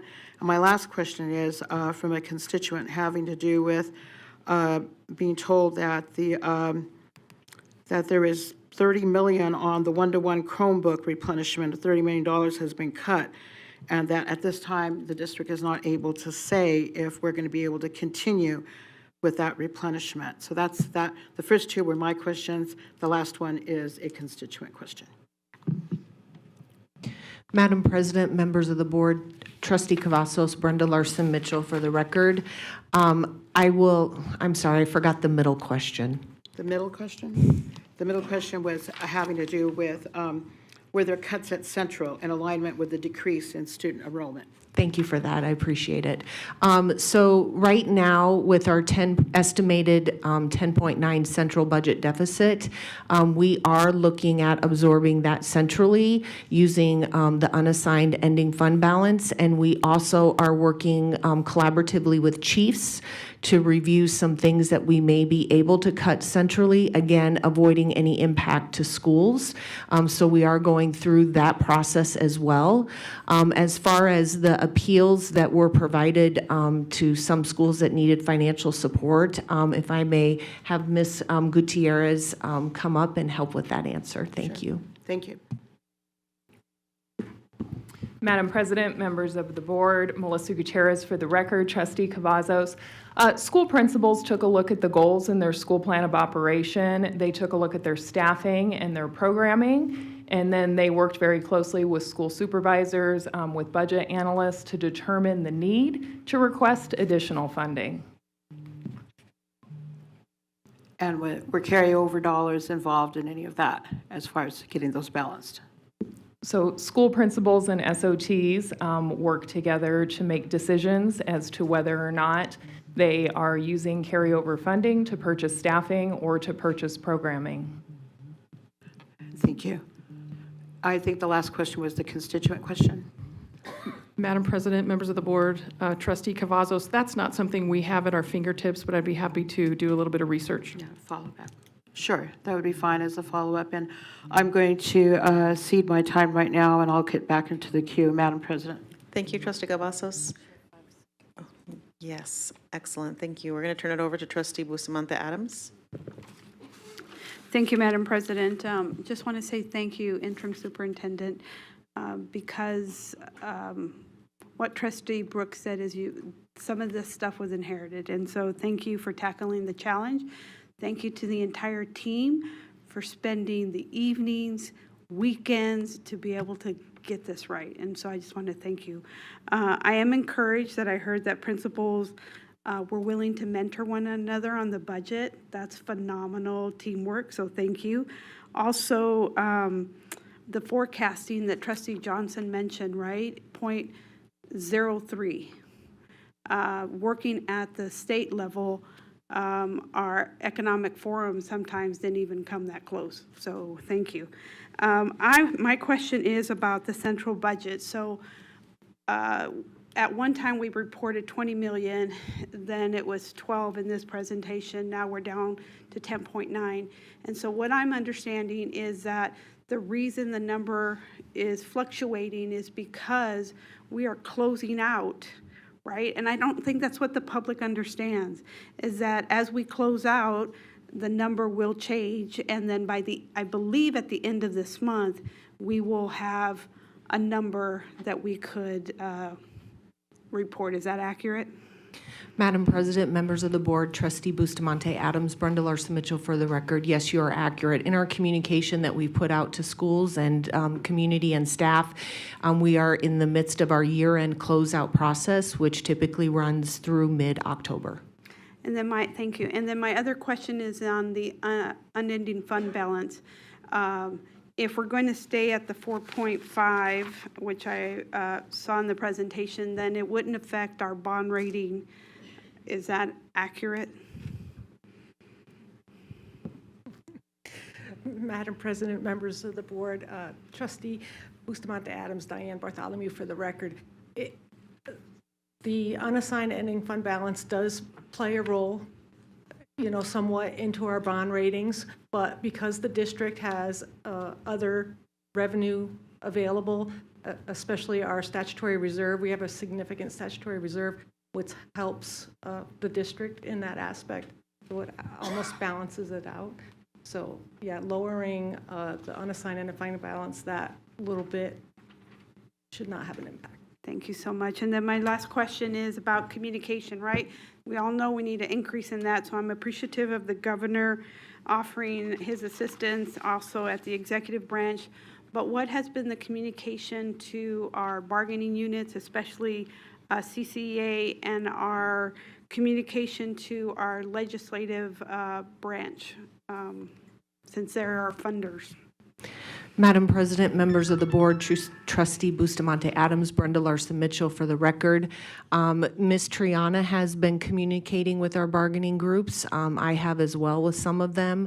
As far as with legislators, I did conduct a Google Meet with Brad Keating and some legislators, I want to say maybe 2 weeks ago. I believe we are scheduled to meet again next week to provide them with updates. Great, thank you very much. I'm going to turn it over to Trustee Guzman. Thank you, President Garcia Morales. So mine is going to be in the minutia, which happens to be where the SOTs come in, because I feel like there's miscommunication. In the SOT's mind, the legislature gave us a big amount of money that was negotiated with all of our unions. And they don't understand where that money went. And so, because they budgeted, or they thought they budgeted, for about $120,000 per teacher for their budget, right? And when the budget came back, it was about $115,000 per teacher. So like the $5,000 deficit. Huh? It was the other way around. Whatever. It was what it was, okay? What I'm saying is, I'm getting into the minutia, okay? But what I'm saying is that they don't understand how the legislature allocated so much money, and they created this budget they thought based on that, and now they're being told that they have to use their carry forward. Can you kind of walk it through that way, please? Yes, thank you, actually, for this question. Madam President, members of the board, Kelly Cole-Paul for the record. The 115 to 120 difference is not a difference in how much funding was allocated to schools. I think that's where some of the confusion is happening. The allocation of schools is determined regardless of how many employees principal and SOT decide to put in the budget.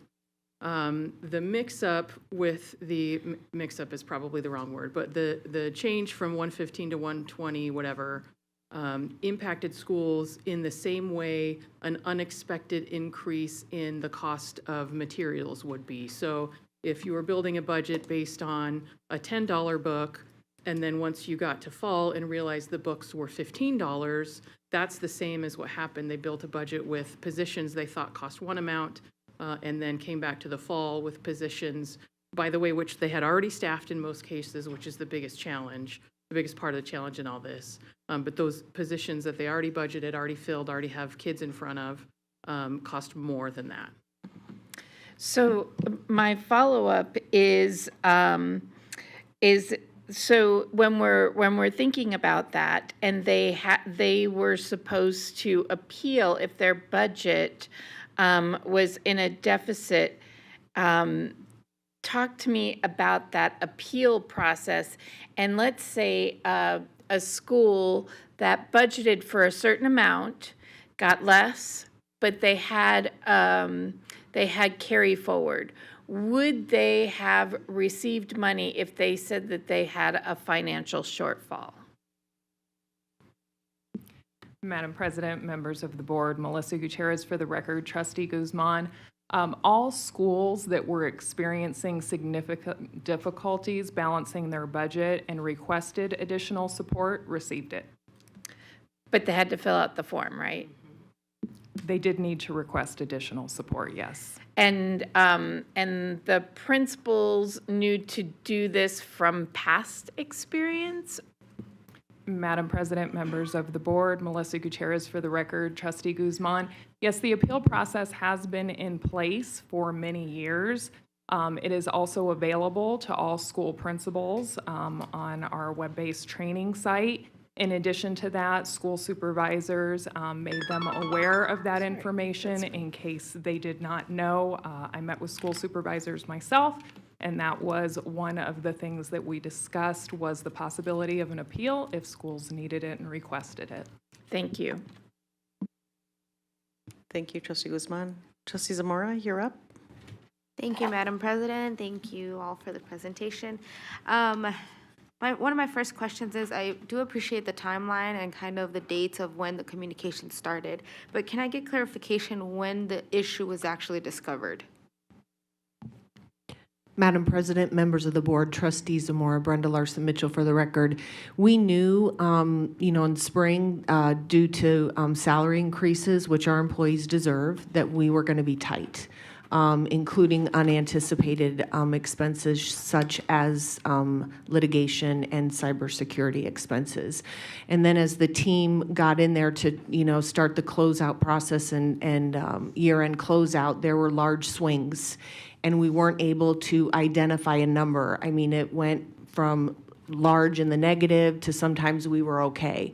And so we just were not able to define what that number was. And so that's why we met initially with that small group of principals to just kind of talk about, in the event of a potential central budget deficit, what might be some options. But we were aware that there was a potential central budget deficit and that things were going to be tight. Okay, follow-up question, because I know we had a presentation, like in your timeline, we did a presentation April, May time, right, where I think we're finalizing. Nothing was flagged there, so I'm assuming from your presentation, the flags came up after that presentation to the board? Madam President, members of the board, Trustee Zamora, Brenda Larson Mitchell for the record. Yes, as the team went in and tried to reconcile, and that's where, when we delayed school budgets by a week, the attempt was for the team to finish that reconciliation process, which typically runs through mid-October, right? So them trying to do that in a week was really a difficult ask. That's what the team definitely worked hard to try to do, but we're still in that process right now. Thank you. How am I on time? Do I get one more question in there? Yes. Okay. Yeah. Page 7, preliminary root causes. Can you expand more on the organizational and process silos? Madam President, members of the board, Trustee Zamora. For example, the challenge where we provided schools with an estimated average salary, cost of positions before all of the CBAs were completed and MOAs were completed after that. We didn't have a process at the end of negotiating individual contracts or MOAs that would trigger a communication or an action on the budget team side to update the average cost of positions in the budget, nor did we have a process that would trigger communication to principals about the update of that information. So those are kind of the examples where we have a negotiations team doing the negotiations work, we have the budget team doing the budget work, but we had a lack of how those processes impact each other. Got it. Thank you. Great. Thank you, Trustee Zamora. Trustee Barron? Yes, thank you, Madam President. So I'm having a little bit of trouble trying to understand this. So the timeline, I think, is really troubling for me. I guess we had the arbitration with the teachers bargaining group. That finished in December, okay? That was a full month before the budgets were being constructed in January. And then you're telling us that you had some clues that there might be some problems.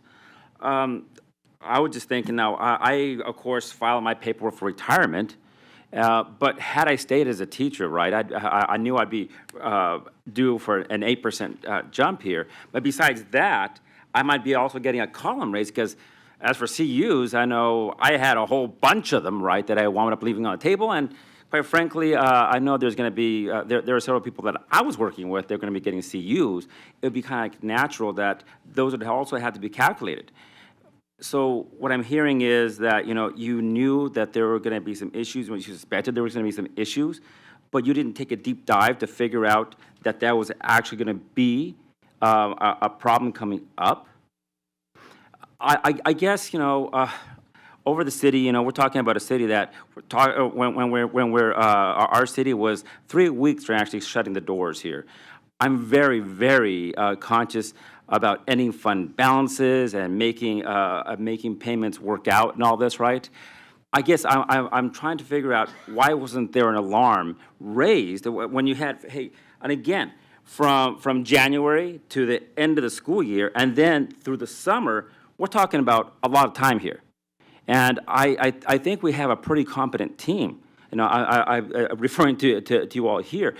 I do not understand how there were not any procedural checks. I'm not understanding how there weren't anything to trigger an alarm, something that would go, hey, someone who would go up to the interim superintendent and say, hey, Ms. Interim Superintendent, we might be having an issue here coming forward. That's a big question here, but I'm struggling to understand why there were no structural safeguards in place. Why there was nothing here that would raise an alarm, so we wouldn't have to be making these announcements that, hey, we're looking at $50 million down here, and that was frightening. Okay, and that the panic that I think the panic cannot be understated. When we had again, when I had someone calling me, telling me that, oh, I sold my house in California, I can't go back. What am I supposed to do? That was just one example with our own teachers, and then having the parents and all this. It's quite. So can you please speak to there not being some procedural safeguards in here? I will speak to two things before you jump in, please. First of all, if there is panic or concern, as members, we have the responsibility to share directly with the superintendent those specific issues and concerns so that they can address them in a timely manner.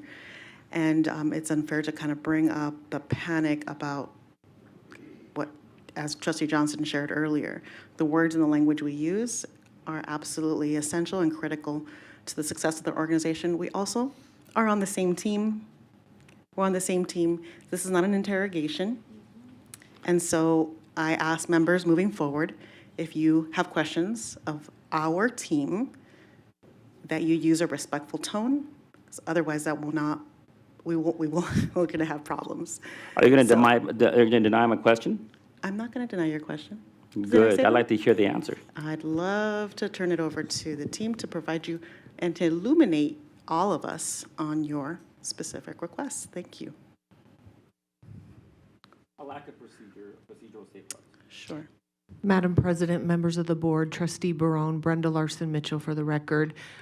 This slide right here are the conclusions that we have discovered based on the journey that we have been. We've identified the preliminary root causes. I acknowledge your concern. I understand your concern, Trustee Barone, and we have to do better. We have identified the root causes of not having sufficient process documentation, communication, and protocols, and we will do better.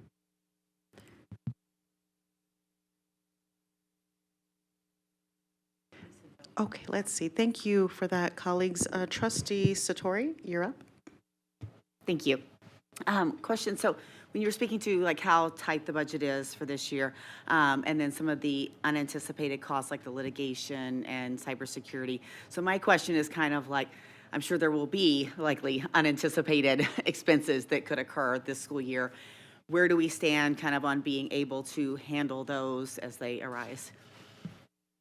Madam President, members of the board, Trustee Satori, part of the work that we will be doing to define how we implement all of the different decisions and calculations in the process will include how we make projections, and not only how we make sure that our projections are as accurate as possible, but also how we share what the level of uncertainty is with those projections with principals so that they can make smart decisions in their budgets as well, recognizing that projections are projections.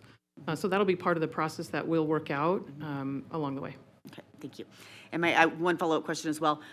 Since this wasn't visible on, and we were talking about the going on board docs, is it possible, particularly for school staff, for us to be able, because I know there's so many questions regarding this, to be able to send it out or email it out to all staff so they don't have to go searching for it? It is available on board docs, and it's public available, so anybody who has would like access to that information, it's already available on board docs. So thank you for uploading that to the system. Okay. All right. Oh yeah. Let's see. Go ahead, Trustee. Where would you go? Where are you? Trustee Esparza-Strophican? Oh, here we go. The very bottom. Go ahead. So I'm going to pause. In honor of World Mental Health Day, I really think we need to acknowledge the amount of stress that many of our community and our personnel have been under because of this conversation and this situation. I don't think we need to minimize it, and I think we need to be clear about, and I'm going to get to some real talk. Having lived it as a former principal, and I'm glad that chapter's closed, and I applaud our principals that were here, I want to ask some very specific questions because community members have shared they had to make huge cuts. We just heard principals tell us that parts of their staff, $578,000 at one school was cut from their budget. So that is harmful to students, that is harmful to the staff that will have to take the burden of those resources. My question is this, I have two. You stated you were aware in the spring about the central budget deficit, but when were you made aware about the 8% salary issue? Madam President, members of the board, Trustee Esparza-Strophican. So looking at the 8%, I'm thinking you're meaning the 5,700? Correct. That was on September 12th. That was the first time that you were made aware Of $5,700, yes. So then it would be an assumption that our former CFO did not make you aware that that was going to be the cost of the salary increases. Madam President, members of the board, Trustee Esparza-Strophican, what I have learned in working alongside the budget team is that there was an estimation of 8%, this is my understanding, that there was an estimation of 8% put into the January 2024 budgets. thinking that that would be the total of negotiations. But we know that it went beyond, meaning the 8% covered the total. But we know that it went beyond 8%. The salary increase alone was 8%, and then there were also step advancements. That's my understanding. So that the public understands, those step advancements still have not been determined. So that could be an additional deficit for schools or cost to them. Madam President, members of the board, Trustee Esparza-Stroffengen, Brenda Larson-Mitchell, for the record, no, my understanding is that the step advancements are currently in the average salary. It's the column advancements due to the professional growth system that happened throughout the year, is my understanding from what I have learned from recently supervising the Human Resources Division. Thank you for that clarification, and I'll put myself back in the queue. Thank you, Trustee Esparza-Stroffengen. Trustee, let's see, Trustee Cavazos, I know you've gone already. Do you mind if I go over to colleagues who have not had a chance to jump in? I believe that's Trustee Zamora. You went? Okay. Trustee Brooks? Everyone is gone. Oh, thank you. I'm going to turn it back over to Trustee Cavazos. Oh, I'm okay. I'm okay for now. Yeah, go ahead. Trustee Cavazos? Thank you, Madam President. And kind of piggybacking on what Trustee Barone had asked, and kind of going more in a positive direction here, is what checks and balances and accountability measures were in place when the errors were discovered? I know you talked to us about the silos, and I think that that is a really salient point that you touched on, but what system did we have in place when these were discovered? Madam President, members of the board, Trustee Cavazos, there has been an insufficient level of checks and balances, specifically when it comes to in between departments and divisions in the district related to the strategic budget development. Okay. So if I'm understanding you, and I just say Kelly KP so I don't get in trouble here. So basically we did have checks and balances, but you guys are saying that they were insufficient. That's what we're trying to correct right now. Madam President, members of the board, Trustee Cavazos, I can't speak to the specifics of your question really until we get into the deeper analysis. Okay, I appreciate that. Thank you. Second quick question, since we've talked a lot about the two categories of unanticipated, amounts in litigation and cybersecurity, what amount of funds were allocated in those two categories, and how far over did we go? Madam President, members of the board, Trustee Cavazos, Brenda Larson-Mitchell, for the record, my understanding is that we budgeted $30 million for litigation and we were over by approximately 23. I know that Fort Net was approximately 14.9 million was the cybersecurity. I don't know, Trustee Cavazos, how much we had budgeted for that, because that was due to the challenges we had, I think, the previous school year. Mm-hmm. Could we possibly get that in the future, kind of a little catch up on that? And just lastly, are we anticipating any central office surpluses at this time? Madam President, members of the board, Trustee Cavazos, I'll ask Chief Human Resources Triana to answer that question. Thank you. Okay, thank you.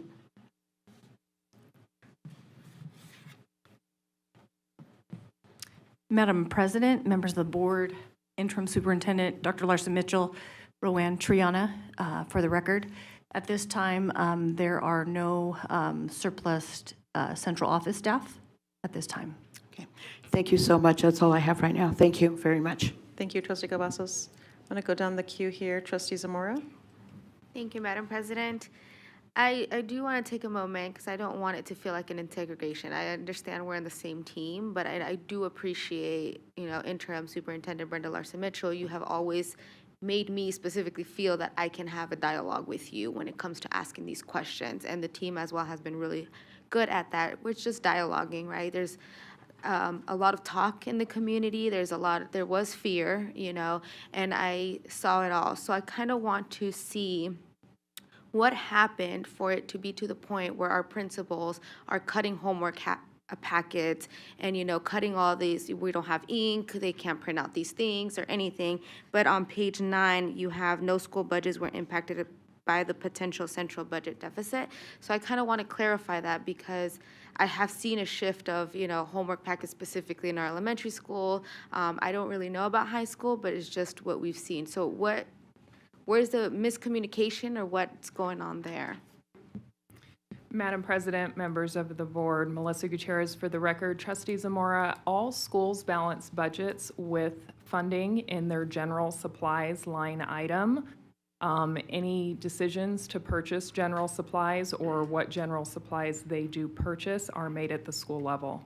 But all schools balanced and closed budget with funding for general supplies.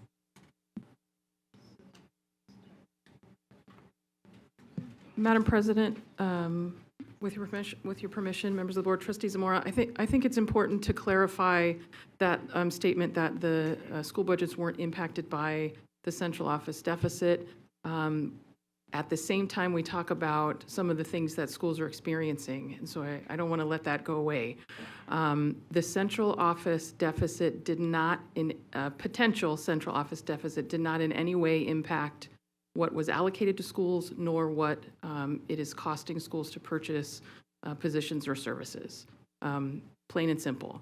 What they are experiencing is a result of the incorrect allocation of at-risk funds in the spring. So they, in some cases, schools budgeted for an amount of money that they should not have been allocated. So they were, in some cases, over-allocated in January.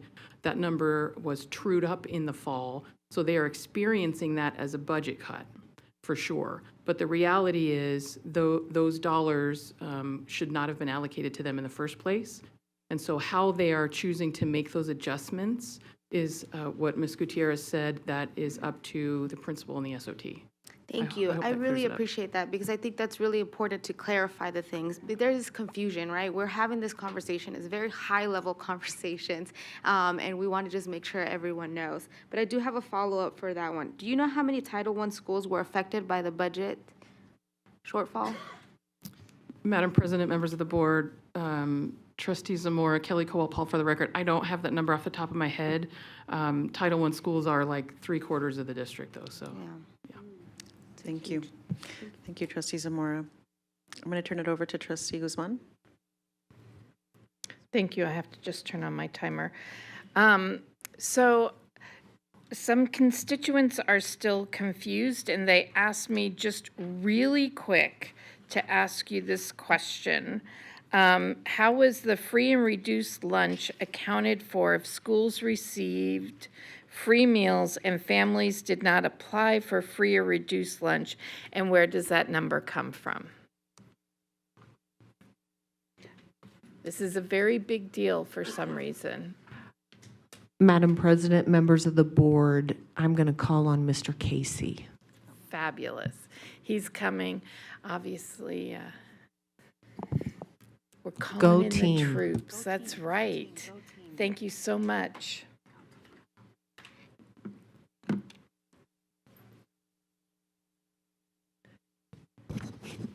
Madam President, members of the board, Interim Superintendent Brendan Larson Mitchell, Mike Casey for the record. Again, just to clarify in terms of that metric being used for the January projection, that was indeed used and it was used in prior budgets, but again, the grad score is the appropriate metric to use going forward. But in terms of FRL, that is based on a categorical qualification. So essentially kind of looks at certain factors and makes that calculation and then apply a factor of 1.6 to account for if there was an additional application taking. We don't take applications currently because we are 100% CEP, meaning community eligibility. So that is no longer a process, but they do apply a factor. So as of January, the district was approximately 80% FRL based on that calculation. Thank you. Thank you. Trustee Barron? Thank you so very much. 2 questions.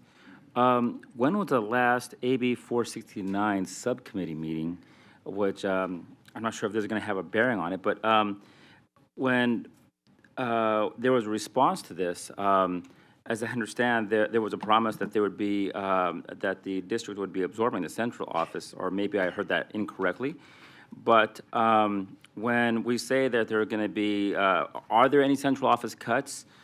were the schools left to make these, were these schools left to make these cuts themselves as per each building, or were there any central office cuts to help make up the shortfall? For the record. Madam President, members of the board, Trustee Barone, can you help me understand the AB 469 in relation to that question, please, just so I can try to answer? No, it's just a question that I have regarding, AB 469, the subcommittee. I'm wondering when the last time we had one of those meetings. I know it doesn't seem like it kind of fits here, but I think down the road it might. And number two, were there actually any central office cuts to help the schools make up the shortfalls? I'm going to go ahead and turn it over to Trustee Guzman, who actually served on the committee, the subcommittee, regarding AB 469. Thank you. Thank you for bringing up my PTSD. I appreciate it.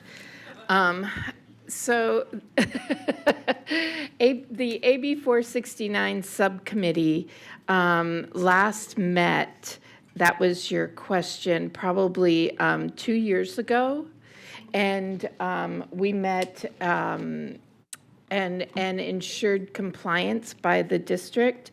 And so this was not part of the compliance discussion because it didn't fall under the AB 469. That's something that I ask the superintendent over and over again, is that the principals are receiving their budgets. What happens in central office, they have a list of things that they have to cover. And that list is what Dr. Larson Mitchell is going to have to take a look at and see if we'll have any cuts to. Is that correct? And that's based on AB 469. Thank you, Trustee Guzman. So for the record, there were no central office cuts. I think that's been repeated on several occasions already. There are none. Okay. We're going to turn it over to Trustee Brooks. Thank you, Madam President. I promise to not ask you about central cuts. I have a question about the allocation on strategic budgets. Did we meet the threshold for compliance for AB 469 for pushing that into strategic budgets? Madam President, members of the board, Trustee Brooks, yes, we did. Thank you for that clarification. How much money, and I don't know if you know this off the top of your head, how much money was in existence in carryover funds at the school level when schools determined this was a problem and needed to figure out a financial solution? Madam President, members of the board, Trustee Brooks, Diane Bartholomew for the record. I happen to have that information. Loaded in the fall, strategic budgets was $363 million in carryover. Okay, so there were some schools clearly that didn't have a lot of money, but then there were some schools who had a lot of money. I think it's very important that people understand that's the purpose of the carryover funds. If you do get into a financial bind, you need to be able to cover it. My last question is about the FRL versus grad score. I just on a call with Indy 2 weeks ago, and they don't actually know what the grad score is for that bottom 20% for this fiscal year. It's October. So how do you determine in January how to allocate that money? I'm going to phone a friend, Dr. Mancy. Y'all remember that show? Yes. That's good. Madam President, members of the board, Interim Superintendent Larson Mitchell, Trustee Brooks, that is one of the pieces that we're going to have to take through our process improvement to understand how we can work with that projection, knowing that it only is calculated for students that are actively enrolled in the current school year that are in grades K through 12. Okay. Definitely interested in learning how you're going to get your crystal ball out and figure that out. It's going to need some creative thinking, but I look forward to seeing how you address it. Thank you. Hey, thanks for lifting that up, Trustee Brooks, and really appreciate some of the like domino effects. What I saw is like the domino effects of what the gaps are from opportunities really from the state level to help us, support us, ensuring that we are clear on what we need to do, understanding the constraints that exist at the state level at this time. Trustee Sparsa-Stroffigan, you're up. Thank you, Madam President. So thank you for the clarification. One of the issues you mentioned was the increase of the salary, which was not known at the time, and it was much more than what was projected. You talked about the advancement on the column. I want to talk about the at-risk issue and the error. I have a specific question. It's a two-parter, maybe three. It's I had to write this out because I'm really looking at that, and it's fascinating for me to study that. I think Trustee Brooks and I are like word or data wonks. Trustee Brooks, I believe. When the school funding is directly related to the at-risk weighted formulas is received from the state, do all of those funds flow to the schools, or does it go to the school district? That's part one. So let's stop there and pause.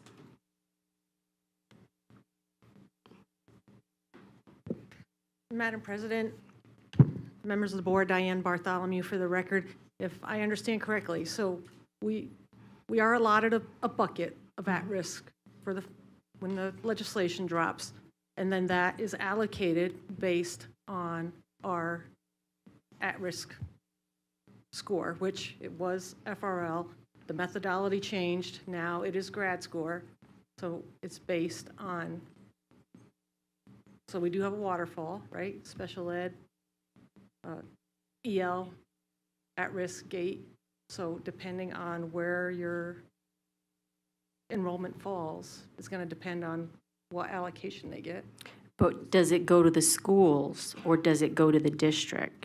It goes to the schools. It's allocated to the schools. Okay, so no percentages was withheld from the schools. It goes directly to their strategic budget. Correct. Okay.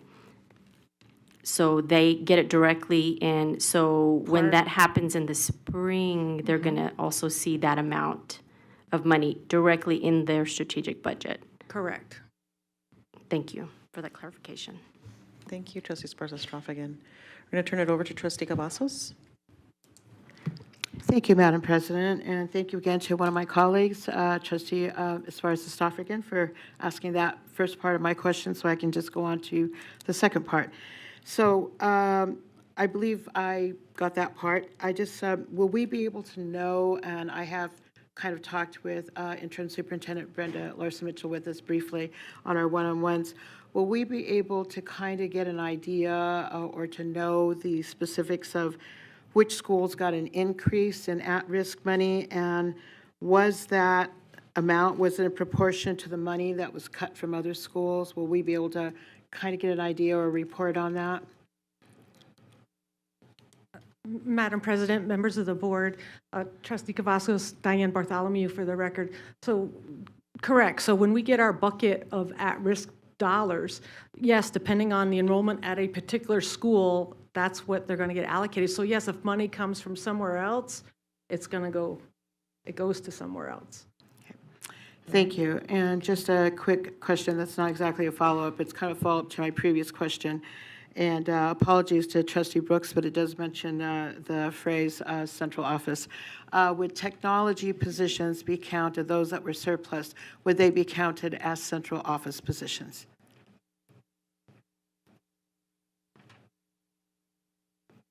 Madam President, members of the board, Trustee Cavazos, are you meaning site-based technicians at the schools?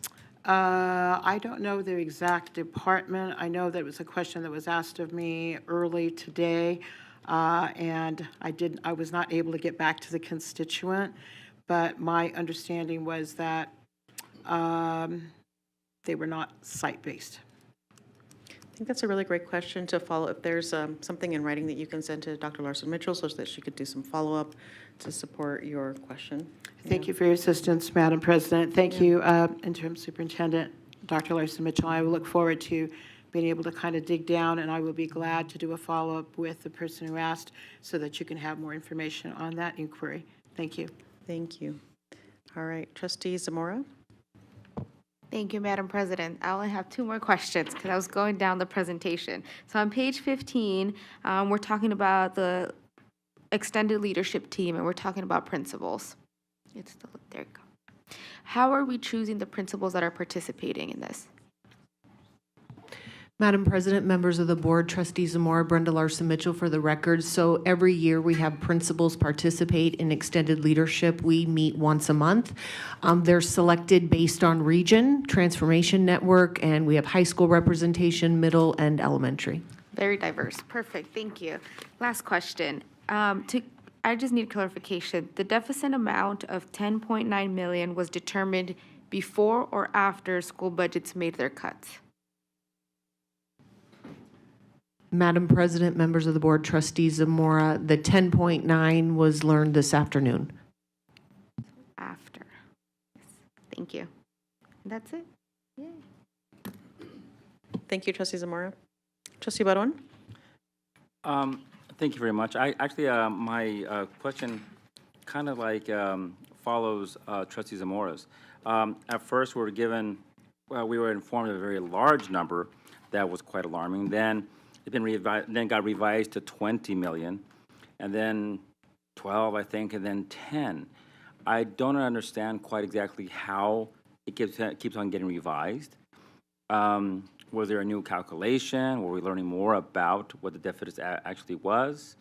Can you please speak to that? Madam President, members of the board, Diane Bartholomew for the record.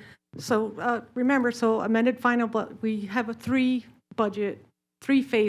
budget cycle, right? We do a tentative budget in April, we do a final budget in May, and then as we close out the prior year, we are waiting for those numbers to get done.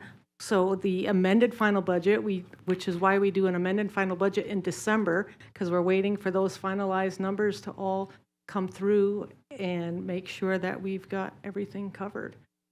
So I'm not sure if that answers your question. No, it really doesn't. It really doesn't. So does that mean that all of a sudden more money is going to wind up because it was unaccounted for by December? Diane Bartholomew for the record, we are still in process. So we're still going through budgets. We are actually still trying to close out the school budgets. That's still a process. We are still finalizing FY24, which you will get the financials at the November meeting. So once all those numbers come together, that's what becomes part of amended final budget in December. Thank you. That's the process. Thank you for explaining that process to us over and over and over again. Trustee Sparza-Stroff again.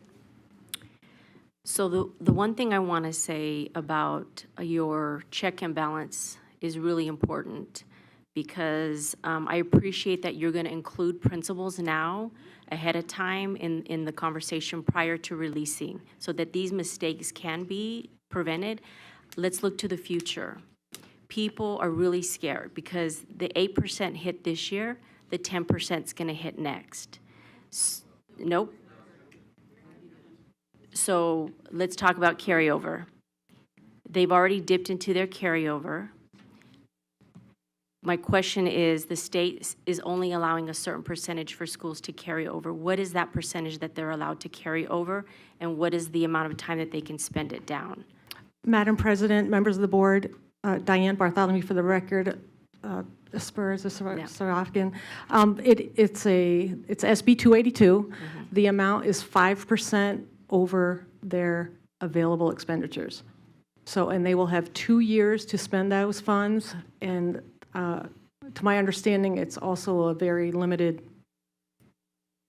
list of what they can spend the funding on. So I'm just thinking about having those loops with the site building leaders is crucial now because of what next year is going to bring for them and because they've already dipped down into their carryover and their general supplies. So the money is going to be less and less, and next year will be less. I'm just saying that I don't want to, the flags have to be glaring because this fiscal cliff is hit. And it's very concerning. And that's the fear that people have and the stress that they're going through. So I appreciate you including them to have these conversations now because there's more to come, unfortunately. That's real talk.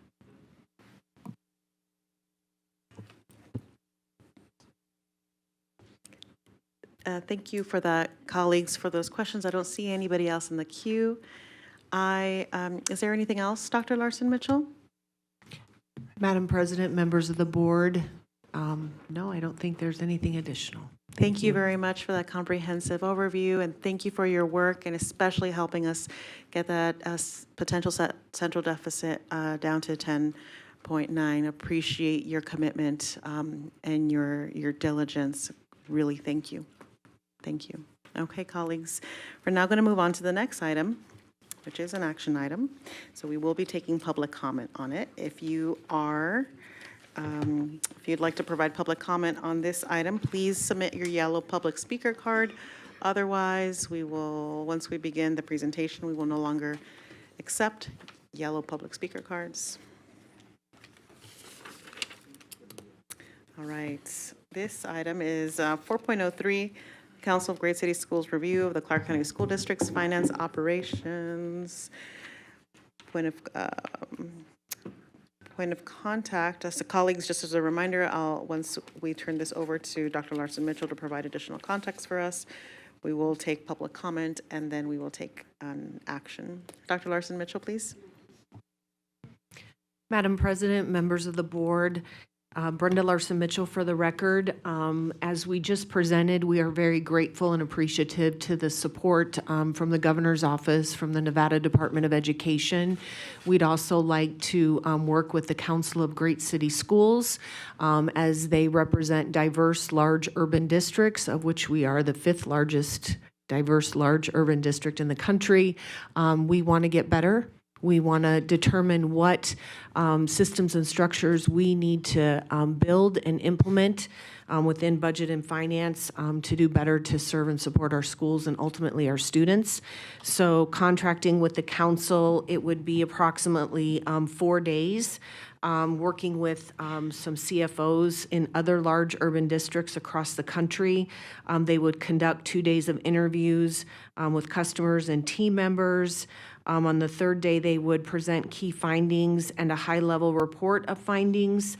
And then approximately 8 weeks after their visit, they would provide a comprehensive report, which would include commendations, findings in operations, leadership, and management and organizations, and then, of course, provide us with recommendations. Thank you. Great, thank you very much. All right, we're going to go ahead and begin with the individuals who signed up in advance. That's Dr. Beamol.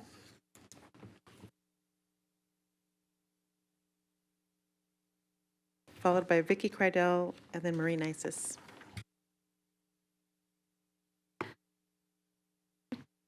Good evening, Tiffany Beamel for the record. I will confess that I didn't really start paying attention to board meetings until I became a student council advisor, and my council had to present at one. I would attend sporadically, watch occasionally, read the transcripts, but in reality, I was not that invested. Enter Trustee Ford and her dog. That whole thing just fascinated me, and I was hooked. I was all in and drank the Kool-Aid of watching, chatting on the Facebook Lives, and really just paying as much attention as I could to everything I could. I watched impassioned speeches during public comment. I sat through lots of dramatic tension, and I watched and I listened. I remember when former Superintendent Jarrah was hired, and I vaguely remember bits and pieces of the training whose mission is to boost academic performance and narrow achievement gaps, improve professional development and strengthen leadership, governance and management, which is misspelled on their website, might not be what the governor or Nevada Board of Education had in mind when they asked for more transparency and what happened with the budget debacle. They're already offering you free help. I implore you to heavily consider this decision, and if you're going to spend this kind of money in a budget deficit, find a firm that has no ties to CCSD, who has nothing to gain, so there is no question as to what is actually going on. All people have asked for this whole time is transparency. This is not the right way to get that. Same old. Thank you. Vicky?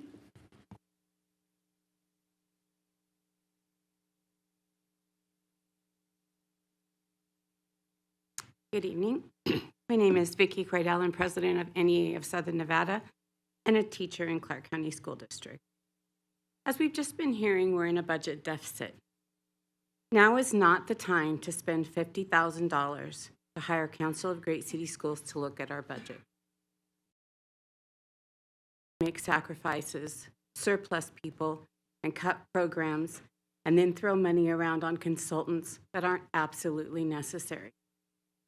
We already have people coming in to investigate this budget deficit from the state. There just appears to be no good reason to hire Council of Great City Schools for this. And in fact, by doing so, you would be insulting your staff and decreasing the trust the community has in CCSD. Thank you.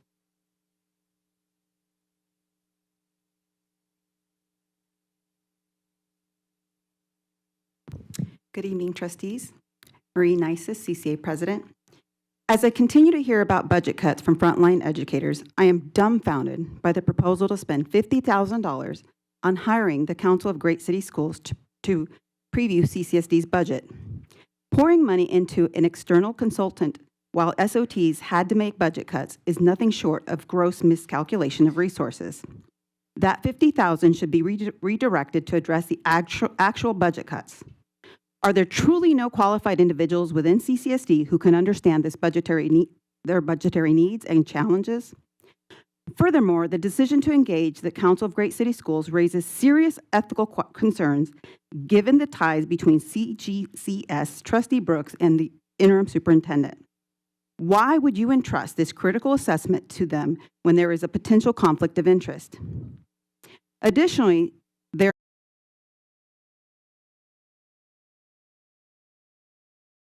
I will entertain another motion if there is one on the floor. Otherwise, Trustee Guzman. Thank you, President Garcia Morales. I'd like to put a motion on the floor that Dr. Larson Mitchell brings back, or yes, that we direct the superintendent to bring back other companies that do this for us so that we can do a comparison shop. And because we do have, we are with the National School Boards Association also, so we're not just with the council, we're also with the National School Boards Association. So my motion is that we have, we look in and see if the National School Boards Association also does this, and if not, to bring it back. Thank you. I don't believe that we have that flexibility in this motion.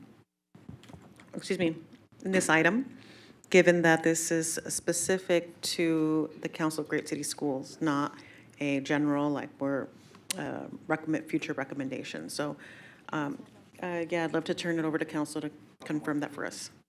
Yeah, Lisa Logson for the record with the District Attorney's Office. You are correct, Madam President. This item is written specifically for either just the approval of this professional service agreement. Staff can take that direction back and bring an additional item back, but it would need to come back agendized. Thank you. I have a concern about that, given that it's a $50,000 item. We are going to ask staff to go, and they've already investigated. They've already, the council has already provided us reports that have allowed us to improve our own systems and processes in the past. So this is previous boards who have accepted the council as a resource. So I don't know that that is a valuable use of our superintendent and her team's time to go back and investigate what other groups exist to help with the process that she's requesting support. And Trustee Cavazos, you're in the queue next. Yes. Do we have audio to where people are, because people are asking me, we can't hear the votes, and so I don't know if they're still having issues with that, but my understanding was that we had, if not video, we had audio, because they want to be able to, excuse me, they want to be able to hear the votes because they can't see the votes. And so are we able to do roll calls on any remaining votes if we cannot get the video back up? The votes are available on board docs. I understand that, Madam President. I'm just, speaking for the constituents that are trying to follow our meeting right now, that's all. And I'm speaking on behalf of the board. So I'm grateful that the members of the community are reaching out to you. However, there is existing, and I'm sorry and I apologize that there are issues. I know our team is working diligently to address them. As far as we're concerned, we have audio and the information that's available is available on board docs as well. Joe, it's back up? Okay, thank you, Mr. Caruso, for clarifying that for us. Trustee Brooks? Thank you, Madam President. I want to provide some additional information about the National Association of School Boards. They focus on school boards, and this is a district issue. The difference between the council is they provide services to districts and school boards, so they are equipped to do this, and the National Association of School Boards, they don't have this type of service. They only focus on governance and training related to governance. So, and also the $50,000 price tag, it is very unlikely that the district will find a vendor with this level of expertise for this amount of money. I heard some concerns from members about 8 weeks being too long. Like an RFP process, that's like 8 weeks just by itself. So I understand if the board wants to take no action and do nothing, that's certainly an option. I don't think it's a good one, but it's a choice you can make. Okay, thank you. Trustee Barron? Yeah, for the record, the vote's over, right? Do you have a motion, Trustee Barron? No, I'm wondering why we're still going over this when it's pretty clear that there is no resolution on this. It's called discussion. So the Okay. vote's over. Thank you. You can turn off your mic now. Thank you. Trustee Cavazos? Almost the same thing. Can we move on to the next item? Because the vote has been taken, it failed, and I'd like to move on to the next item that people are waiting to hear. Thank you. Yeah, I apologize, Trustee Barron. I did not mean for that to come off disrespectful. Thank you. Thank you. I do apologize, Trustee Barron. My tone should have not come off that way. I meant if you had nothing else to share, then it was time to turn off. It's late. Yeah, thank you for that. Trustee Brooks? Thank you, Madam President. I'm going to try another motion because this item is still open, so I will revise this motion. I am going to make a motion to explore entering into this contract and possibly looking at reallocating existing funds, if that's an option. Existing funds through the council. Existing funds, meaning that there's a credit with Yes. the council? Okay. Okay, thank you. Let's see, I have Trustee Cavazos in the queue. Yes, could we go over again? Did we not take a vote? It was 3-3, it failed, and I believe council weighed in that we had to limit this discussion and the motions to what was specifically agendized. So how is this item still open? I don't understand how it's still open. Trustee Cavazos, there's still discussion that's taking place, and it sounds like... How is the discussion? I'm sorry, Madam President, but I thought the vote had been taken. Am I wrong? This has happened before where a motion takes place and then it fails. And if there is another motion, like there is one right now, then we discuss and or take action, so. But it would still have to be within the parameters, correct? Yes, and I can confirm with council to see if there is any concerns with. Yeah, could we read it over again? I'm sorry.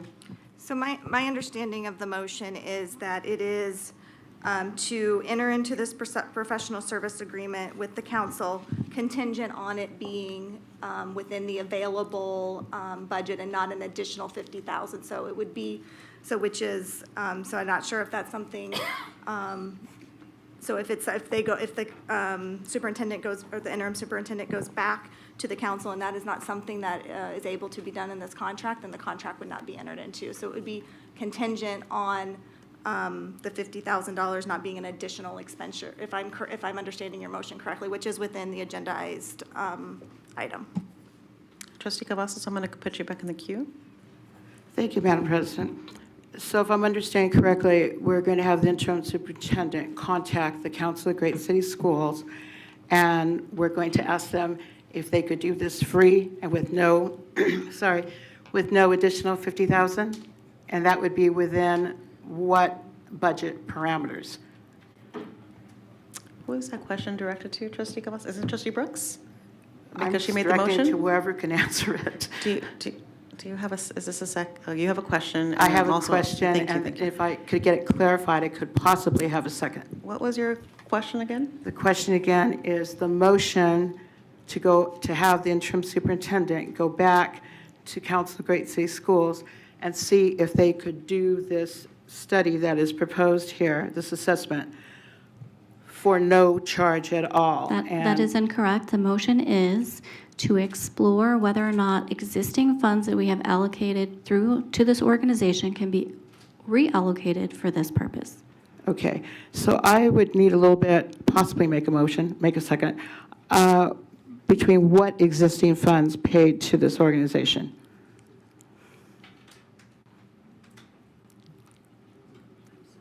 Oh, I'm sorry. I think forgive it's a me. question. I think it's a question for me. I don't think you're going to be able to help. I think she knows what I'm talking about.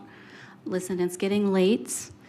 It's getting late, and the motion is any existing contracts that we have for the Council of Great City Schools, if there's additional funding on it, we would take that money and reallocate it to this. Okay, but That's it the wouldn't whole be motion. what we talked about before, so it wouldn't be money we had allocated, like the $60,000, because as Madam President correctly pointed out, that was for a specific purpose that we chose to pause, correct? The motion is to consider that, and then that would still need to be, it's actually way too late for this conversation. This meeting has been It's probably, I agree with you, Trustee Brooks, on that point. I cannot support that because I think it's too vague and it's not specific enough, and so I do not have a second, so I'll take myself out of the queue. Thank you, Trustee Cavazos. Trustee Bustamante Adams? Thank you, Madam President. I would like to second that motion. Thank you. Colleagues, we have a motion on the floor by Trustee Brooks, a second by Trustee Bustamante Adams. Please cast your vote.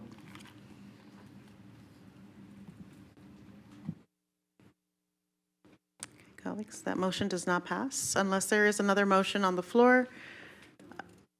Right? Yeah, that does not pass. Unless there's another motion on the floor, then we will leave this item as is, and there is no action taken. No other motion? Going once, going twice? My auctioneer voice is still with me. All right. All right, colleagues, thank you. We're going to move on to item 4.04. That's the board's council scope. Okay, these colleagues, this is not an action item. However, this is a discussion regarding the next steps for board council according to GP 10, construction of the agenda. Okay, and I am your point of contact. I am your friendly point of contact. So on September 24th, we received a letter from the DA's office, the Office of the District Attorney, regarding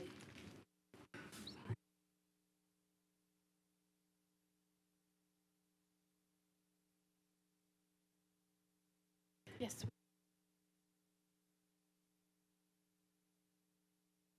Okay, very good. Thank you, colleagues. So we're in item 4.04, board council scope.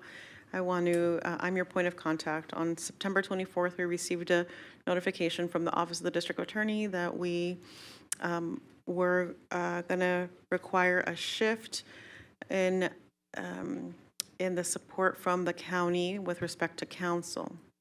Okay, that letter is attached as reference material. I am going to invite Mr. Caruso to come on up to provide us some historical context with respect to board council and how board council over the year, like history lesson on board council and how board council has supported the board of trustees over the years. Mr. Caruso? Madam President, members of the board, Interim Superintendent Larson Mitchell, Joe Caruso for the record. So there's really two parts to that. There's the timeline that the board has actually discussed, board council, a few times. And then there's also the kind of a high-level list of what the board council has works directly with me on, and of course directly with the trustees. So if you want, I can start with the timeline and go back to when this actually first was a discussion point about independent. So back, it was May 10th of 2018, the board actually had an agenda item where they were discussing hiring a board counsel / chief negotiator. So the concept at that time was to have a full-time employee of the district, but that person was the board's counsel and the chief negotiator. A job description was created, and if memory serves, the position did fly, however, was not filled. Ironically, a week later, May 17th of 2018, the board approved the superintendent employment agreement for the previous superintendent. So we were in a transition then. So here we are 6 years later, kind of ironic.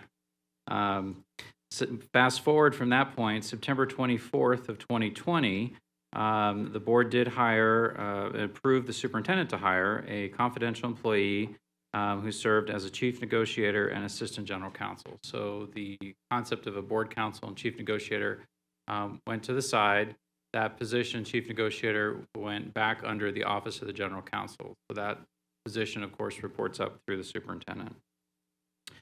Fast forward from there, February 3rd of 2021, a discussion came before the board on the solicitation of individual applications or proposals from law firms for the provision of general counsel services to the Board of Trustees. So that kind of reopened the door in 21, and as you know, we were in the midst of a pandemic. But the conversation at that point was, does the board want to revisit hiring someone, or does the board want to look at actually contracting service out? That conversation continued on March 3rd of 2021. A wonderful document from our previous board counsel, Marianne Miller. She actually created a pros and cons list. So that was presented to the board for the first time on March 3rd of 2021 at the board work session.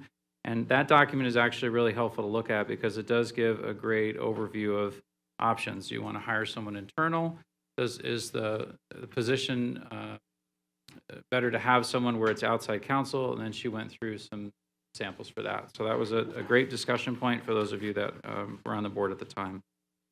On May 5th of 2021, there was a review, discussion, and possible action. The board, at the meeting on May 3rd, did ask that a request for qualifications be issued. That RFQ was then posted, and from May 5th through May 20th, continued to look at possible candidates. May 20th, there were 3 board council candidate applications that were proposed.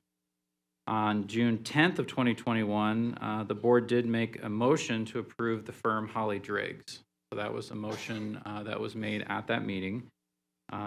July 7th, there was again a review and discussion about the board candidates. There was a motion at that meeting to place a hold on the item until the next work session. And then at the next work session, which was August 4th of 2021, there was a motion to approve using a county-appointed attorney as board counsel, which had been previously done. The motion was then amended to approve a county-appointed attorney as board counsel and to direct Marianne Miller to contact the 3 firms for their hourly wages. So the idea was the county would be the primary, and then you would have the information if the board at their pleasure to use outside counsel. Fast forward, May 1st of this year, there were 2 items on the agenda: discussion regarding service provided under the NRS 252.110. And then the second item was discussion and possible action for request for proposal to seek potential counsel to work with and represent the board. That motion did not pass. And then, of course, we're here this evening to talk about the letter that was received from the district attorney's office. So that hopefully provided kind of a high level of where we've been the past 6 years and how this is not a new conversation, but one that's actually come back a few times forward. Would you like me to talk high level? Okay. So in speaking with our current board counsel, Nicole, and of course, working closely with both Nicole and Marianne Miller. So some of the high-level items, number one, open meeting law, as we've witnessed tonight. So that's the first and foremost.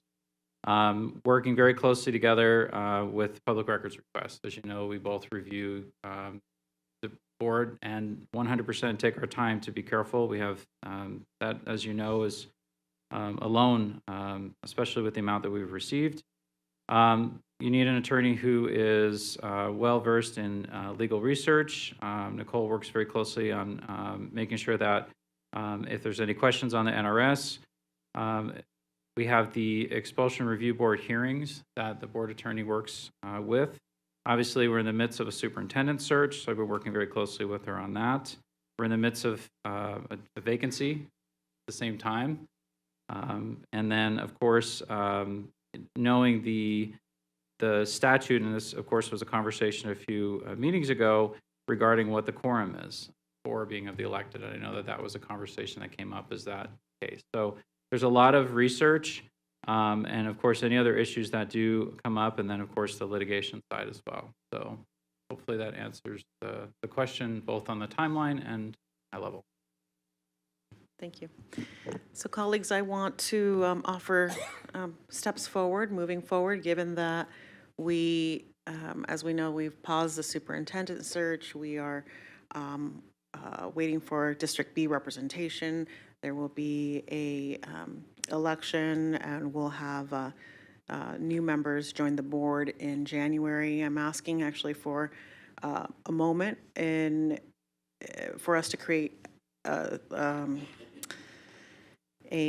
temporary resolution with the support of the Dr. Larson Mitchell and the Office of General Counsel for the district to support us on a limited scope and basis, given that the board has, over the years, has increased some of the load on council, given just the need for us to ensure that we're fully versed on OML, governance training. I think some of these additional trainings for the new board will be incredibly essential and very powerful, ensuring that they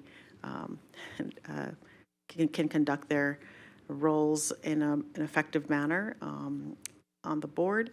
So my recommendation to the board, and this is given that we have a short window here between now and January, to ask for support from Dr. Larson Mitchell and her team to ensure that we are able to only cover items that have to do with the board, that impact the entire board around. So if trustees have questions, they would direct them to around, specifically questions around OML, Robert's Rules of Order, and or like abstentions or conflicts of interest that members use or seek council's guidance from the district to provide those parameters. What I've noticed from serving as a president for the last 2 years, that sometimes we have a tendency to ask specific questions that are individual in nature and can be individual in nature and are not reflective of what the needs are of the entire board. So I am asking for our body to asking for Dr. Larson Mitchell's support in this space, for us as a board to unite and say, look, there's going to be a temporary solution, and we as a result, this temporary fix before will require a very limited scope with respect to the needs that the board has, with respect to legal advice, specific legal advice, and then ask the new body to make a decision in January, whether they want to hire an internal counsel, although there are conflicts of interest that were described earlier, because that person would still work under the superintendent and Office of General Counsel. Just we need to be mindful of that. Have a discussion in January that would potentially serve the next body to make an informed decision whether to hire external counsel or agree to the absolute limits of legal advice that is specific to the entire body. So that is my recommendation. Instead of bringing an item for this body to make a decision that will impact the next group at large, to potentially hire someone or seek a different path. Trustee Cavazos, I see that you're in the queue. I want to remind the colleagues, I'll go over to you in a second. Remind colleagues, this is not a public, an action item. This is simply a discussion item, and I want to emphasize the need to be clear that current council will be with us through the end of October. The letter says the 14th. I requested an extension through the end of October, and they graciously granted it to us. And I also don't want to miss the opportunity, and I said that and moved very quickly through this item, but I really want to thank the county for their support over the years and appreciate their commitment to ensuring that we remain above bar. Ha ha ha, above bar. Okay. Trustee Cavazos, you're on board. Thank you, Madam President. I had a question for our council tonight. If I could ask her to weigh in, because I just want to make sure that I understood the letter that was sent from the DA's office. And I appreciate Ms. Logsdon being here tonight, very much appreciate it. Would I be allowed to go ahead and ask the question? I wanted to ask if, and this also pertains to what you were saying, Madam President, is that in the temporary solution, because this isn't an action item, my impression from the letter from the DA is that General Counsel, who's sitting right here in front of me, that if we did have something that came up, General Counsel is available to us if we have a question for, representing the entire board, not an individual. That is what the letter says, forgive me, and it is, I think that it is important for the board to be mindful of the load that this body places on council is extraordinary, and with existing workloads, we have to be mindful of either the load that we provide and the questions that we ask and the involvement that we use with council, which is why I'm recommending the body make a decision in the future board, for the future board make a decision, permanent decision about this, the success of the next steps with with board council. Thank you, Madam President. And if I could just ask council to weigh in. Ms. Logsdon, again, appreciation for you being here tonight, and also appreciation for your assistance in recent events. I very much wanted to say that to you. Will you be representing us? Will you be basically here through the 31st, or will it be Ms. Malish? So as the letter says, we'll be transitioning services to the Office of General Counsel. The DA's office will be providing that. It could depend on schedules. So. Okay, thank you so much. I appreciate it. Dr. Larson-Mitchell? Madam President, members of the board, for the record, Brenda Larson-Mitchell. I just want us to be very cognizant and have very clear guardrails, because Mr. Okazaki has a full-time job, and it may not be Mr. Okazaki. It may be another attorney in the office, and they all already have full-time jobs and are working extremely, extremely hard. And so I would just like to advocate that we need to put some guardrails and some parameters and really map out the timeline so that it's not in January when we start flying a position for, if we go a different attorney for the board, like we need to start moving things because their plates are already full with the work that they are doing. Cool. Thank you. All right. I'm going to move on to Trustee Barron. Yes, thank you very much. This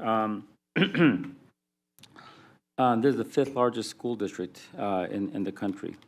I know we keep on talking about budgets.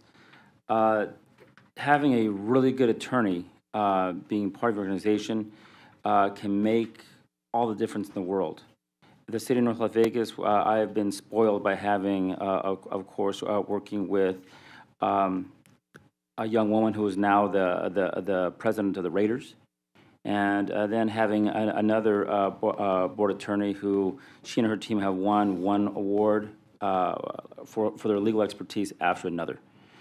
I have the utmost in confidence that counsel, I can never pronounce your last name, I'm so sorry. Oh, that should be easy enough, Okazaki, right? I have that much confidence in hearing and discussing with him and seeing how he's handled very, how should I say, difficult cases, that he is eminently qualified, of course, to be at the very least, a stopgap. Of course, I am mindful that he already has a full load. I would just say that if we could have him step up as an interim to advise this board, sit on this board, and I'm sure he can teach a class in open meeting law and in ethics.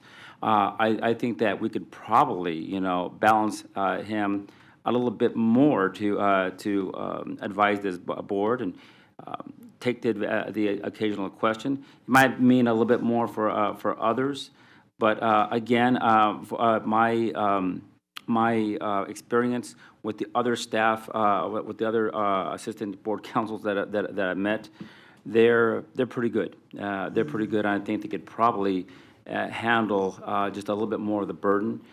And then what I would say is very soon this board will probably is going to have 3, possibly 4 members, and I would highly advise the new board coming in to actually hire a board attorney and incorporate that position, make it part of the board policies. Because right now, if you go to look to see what the board policies are, there's nothing there. I know I've asked questions before to be told that I don't answer to you when I'm answering. Well, when I'm not asking for direction. I was asking for a simple legal opinion, and I've been told I don't take direction from you, which is right. But I wasn't asking for direction. I was asking for a legal opinion, and right here it actually says that this council would say. Well, let me put my glasses on. Rendering legal opinions, including advising members of the Board of Trustees, attending all boards meetings, conducting litigation, negotiating contracts, and, including advising members of the Board of School Trustees. Anyhow, I have the utmost in confidence that our legal counsel could do that, advise us on a limited basis until we actually do hire a permanent board attorney, and again, that position be integrated into the board policies. Thank you. Thank you, Trustee Barron. Need to reiterate for our purposes here in this discussion that the Board of Trustees does not make decisions for staff. This is why, and that's the superintendent's responsibility. We do not direct staff. And this is why therein lies a really clear example of why we would benefit tremendously from having our own counsel, so that we have, so that our body could be supported in the way that sometimes is needed. All right, we're going to turn it over to Trustee Guzman. Thank you. I have some questions about guardrails because that was brought up, and because I won't be a part of the team that's going to hire the next one. And so here's my question. Here's my question, my friend. The guardrails are what we generally utilize counsel for. So it's a generalization. Am I correct on that, Dr. Brenda Larson-Mitchell? Forgive me, let me turn on your mic. Here we go. Madam President, members of the board, Trustee Guzman, yes. Right. So that's limited. So that, because I never called Nicole. I never spoke to Nicole. I never asked for anything. It was always through email. So this whole thing is shocking to me. So I'm just trying to understand what these guardrails are that we need to put in place. So when we're looking at what we have, what you have from the past, and it says what Mary Ann Miller put together, does it have like generalizations for what we are supposed to ask our lawyer? Just generalizations. Madam President, members of the board, Interim Superintendent Larson Mitchell, Trustee Guzman, to your point. So the job description from 2018 actually has a draft of 11 essential duties and responsibilities. There's a disclaimer, it's not exhaustive and may be supplemented. The document that Mary Ann Miller created, which was presented on March 3rd, 2021, that gives a great pros and cons of internal, external. And I caution you, just as the conversation was in 2021, and I say this with the utmost respect, with working with this board on and off since 2013, that the challenge is going to be if you hire, let me rephrase this, the challenge will become what happens if you have the general counsel who works for the superintendent, who represents the superintendent, but then also represents the board, and hypothetically, and I say this respectfully, you have a contractual problem with the superintendent. Right. No, and I So get that's where that, and I remember, that's why this document, that first con, was maybe in conflict in the event of contractual dispute with the sup. Because that was the big conversation then is, hey, what happens if that happens? So that's where that outside. Is there a way that the trustees can get those 11 duties that that we have? Because the thing is, we have to have something in writing. Oh, great. We have to have something in writing that states what our parameters are. Because if you just say parameters and we don't know what they are, then we're going to step outside and someone's going to be upset. So rather than doing that, set distinctive parameters. So, Madam President, members of the board, Interim Superintendent Larson Mitchell, Trustee Guzman, to your point. So the request for qualifications that actually went out and was posted that Mary worked on, the documentation actually on page 4 gives a great overview. It's even more of a drill down, so that would probably be what I would say would be a good starting point to look at. If the pleasure of the board is, yes, we want to go to an RFQ, this would be something I would start with, in essence, to work on. But no, this is a great point. Now, obviously, in here it mentions like consultation and advice related to legislation, including possible breakup of the school district, AB 469 reorganization, and eliminating elected boards. So that was 2018. How much of that is still relevant today? You know, so obviously there's some changes that need to occur. Thank you for that. Okay. Trustee Bustamante Adams. Thank you, Madam President. First, for our legal counsel today, just express my gratitude for our district attorney in giving us the extension till October 30th, so thank you.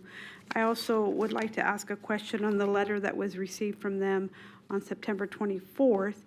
It says in the first paragraph that the Board of Trustees has employed private counsel through the school district's Office of General Counsel, and from what I understand, that is our current legal counsel.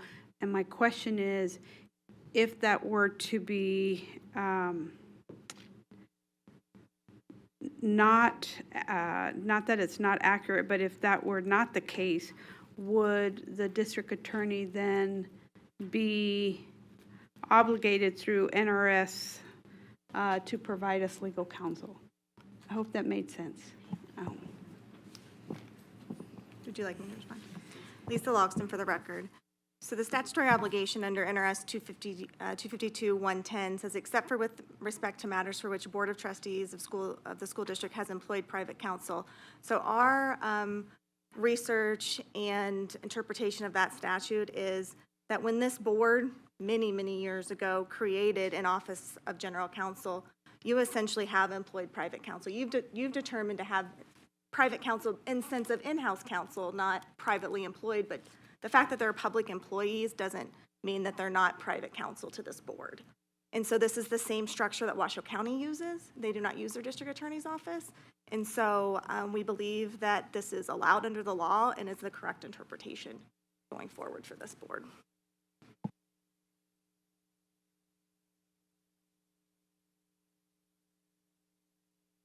All right, Trustee Brooks, you're up. Thank you, Madam President.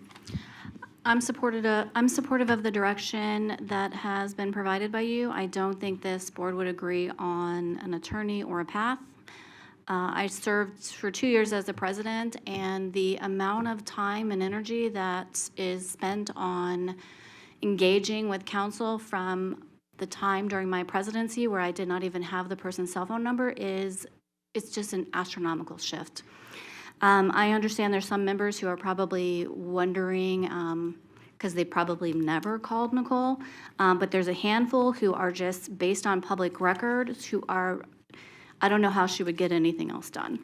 So some members just seem to be utilizing counsel to engage in this infighting and undermining the board. And what actually needs to change is specific board behavior, but I don't think it's going to happen. You should tackle this in January. Maybe that person will be more optimistic. And then I do support these guidelines. I think the board needs some training on what it is they're supposed to be engaging back and forth with the council. It's not to referee fights, or that's really just not the point. So I think these guidelines and some specific training for board members, I doubt if you shift this over to general counsel that you're going to keep that person for any length of time, because the amount of infighting and back and forth is just, I don't know how anybody would tolerate it. So I appreciate the county helping us this far along. I do think that the board in January is going to have to tackle this problem.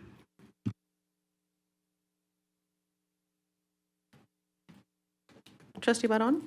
Yes, thank you very much. I'm just going to go ahead and, again, defer my experience with a number of other boards, RTC, I'm the vice chair there, flood control, the vice chair there, water district, city council.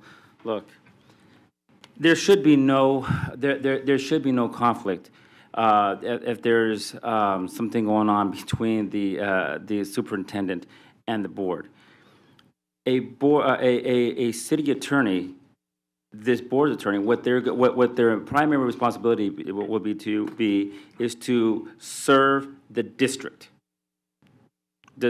Hey, when we have a city attorney, that my city attorney right now, Andy Moore, he serves the city of North Las Vegas, and when he's there, he works with the city manager. And this case is pretty analogous here with the superintendent.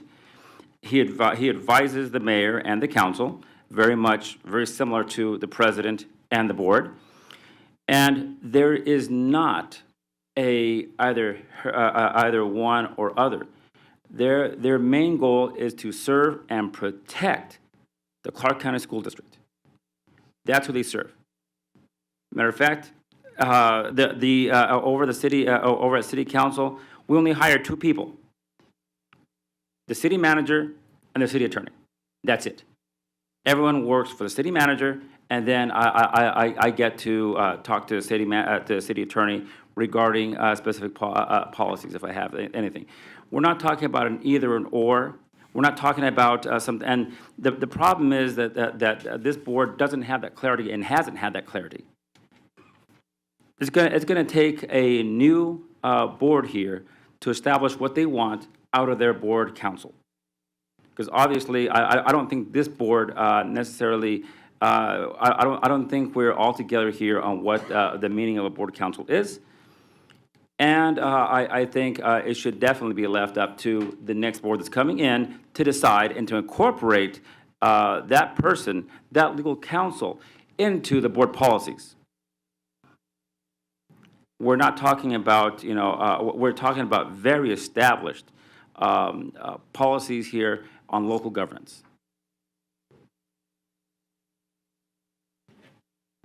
All right, Trustee Sparza-Strophagan. So thank you to everyone for your patience. It's very late. It's a late meeting today. I don't think this is an action item, so could we wrap the discussion? Because it's obvious that the new board is going to be having this discussion in the future, but I do want to honor our interim superintendent's comments about having the guardrails, and so I think we should just be respectful of that, and we appreciate that if Mr. Okazaki is willing to support us in the interim, can we close it out? Dr. Larson Mitchell. Madam President, members of the board, for the record, Brenda Larson Mitchell. I have to advocate for staff and the workload because the Office of General Counsel works extremely, extremely hard, and they already have full-time jobs. We're willing to assist in the temporary. I'm just concerned about not starting a process until January because that's like 4 months.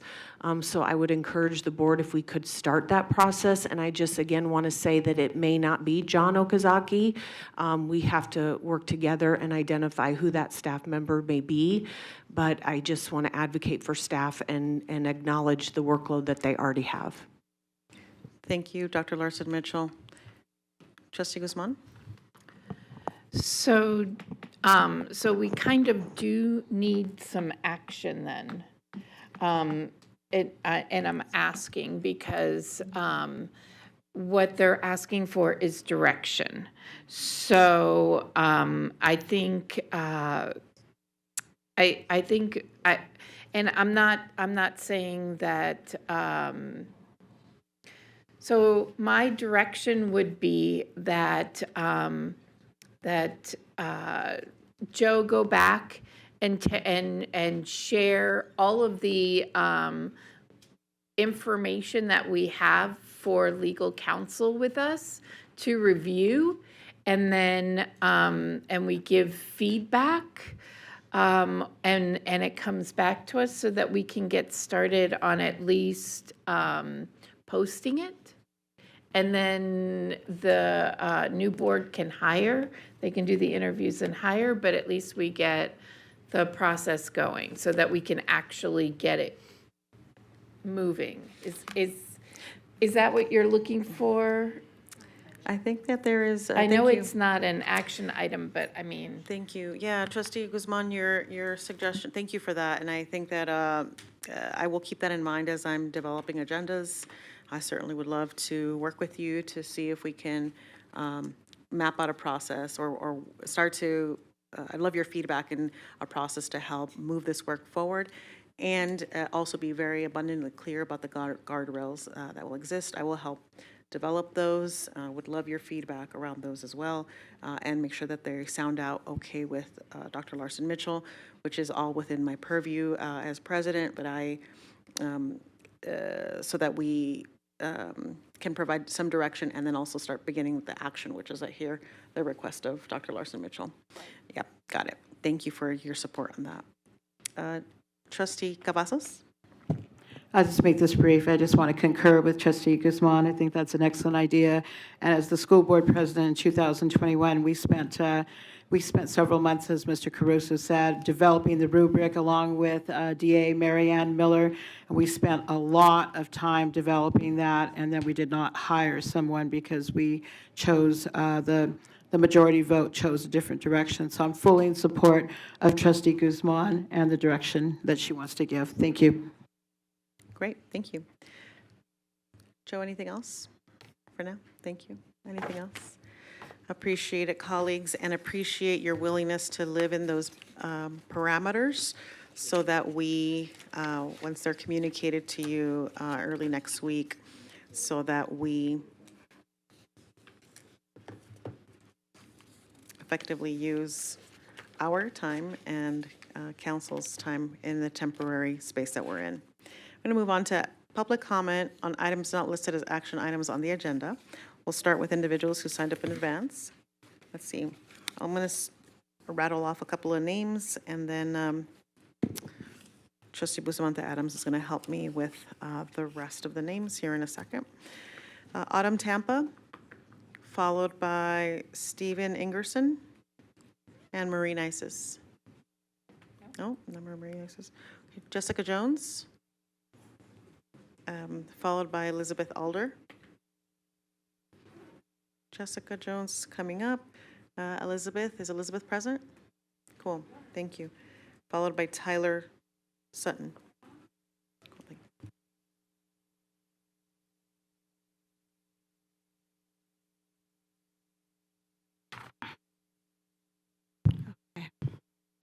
Thank you, Madam President, members of the board, Interim Superintendent Larson Mitchell. For the record, my name is Jessica Jones. I teach kindergarten at Hickey Elementary School. I'm also the secretary of the Clark County Education Association. When my school received our budget, it showed a deficit in the general funds. Initially, Hickey looked to be in the hole over $600,000, and the budget didn't look accurate. So imagine sitting in a room with 6 other people staring at a budget sheet and seeing that your budget wasn't what you passed in January. On top of CCSD's failure to adjust budgets for the 8% salary increase for educators, my LST saw phantom positions. They never existed ever, and our EL and at-risk funding went down. When we compared the EL and at-risk funding from our spring budget, the combined decrease in just those funds was $272,000. So Hickey is still a Title I one-star school. Our metrics never changed from January to September, and there was no clear communication from the district about those changes when we voted on budgets in September.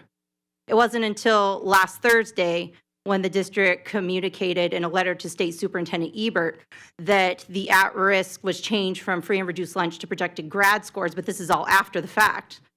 Our former CFO claimed that this budgetary crisis with educators' salaries was not a miscalculation or an error, but a choice to go with the lower amount.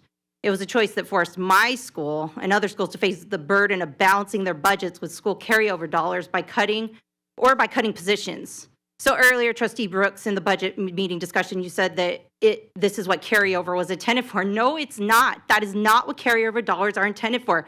They're intended to be used for kids' education.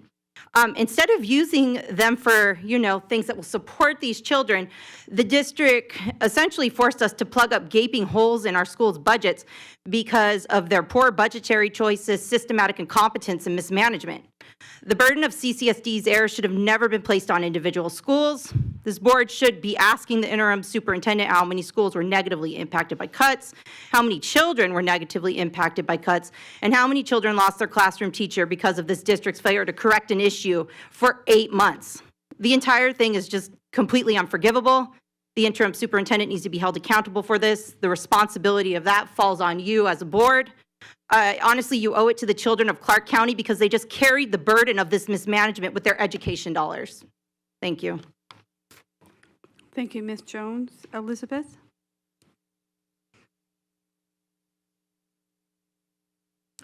Good evening, Madam President, trustees, and Dr. Larson Mitchell. My name is Elizabeth Adler, and I am a language learning strategist and SOT member at Sunrise Mountain High School and a proud executive member of CCEA, and this is my 26th year in the district. I actually work at the school that Jessica's school feeds into. We are located on the same property. We're in the same block, elementary, middle, and high school. I am by no means a forensic accountant, but I do know how to add line items on a budget. After our most recent SOT meeting, we knew that at our school, we were confronted by a $3,403,002.70 budget cut. So when we're talking about numbers, it's not in the hundreds, it was $3.4 million. That is a significant amount of money for any school. But fortunately, we did not have to lose one staff member. We didn't have to lose any educators. We did not have to lose any administrators or campus monitors, despite falling 168 students below our projected enrollment.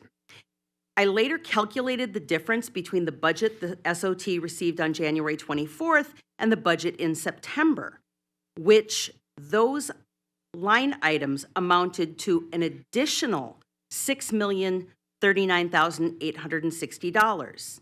So that's a variance of $9,442,861.70 between what we're supposed to cut and what the line items actually demonstrated. This includes all carryover dollars and attrition money, due to being unable to fill positions last year. During the last legislative session, there was much contention in Carson City questioning how many schools in Clark County had hundreds of thousands to sometimes millions of dollars in carryover. Money that was and is intended to be spent on the current students for the current school and fiscal year. With a significant error in this year's budget, if it weren't for many schools' carryover and attrition dollars, schools would have had to make even deeper cuts that would ultimately have detrimentally impacted our children in their schools. When any school administrator is asked why they carry over so much, this year's fiasco is justification that principals must protect their schools by ensuring they can continue maintaining staff, services, and supplies to the children they've been entrusted to educate.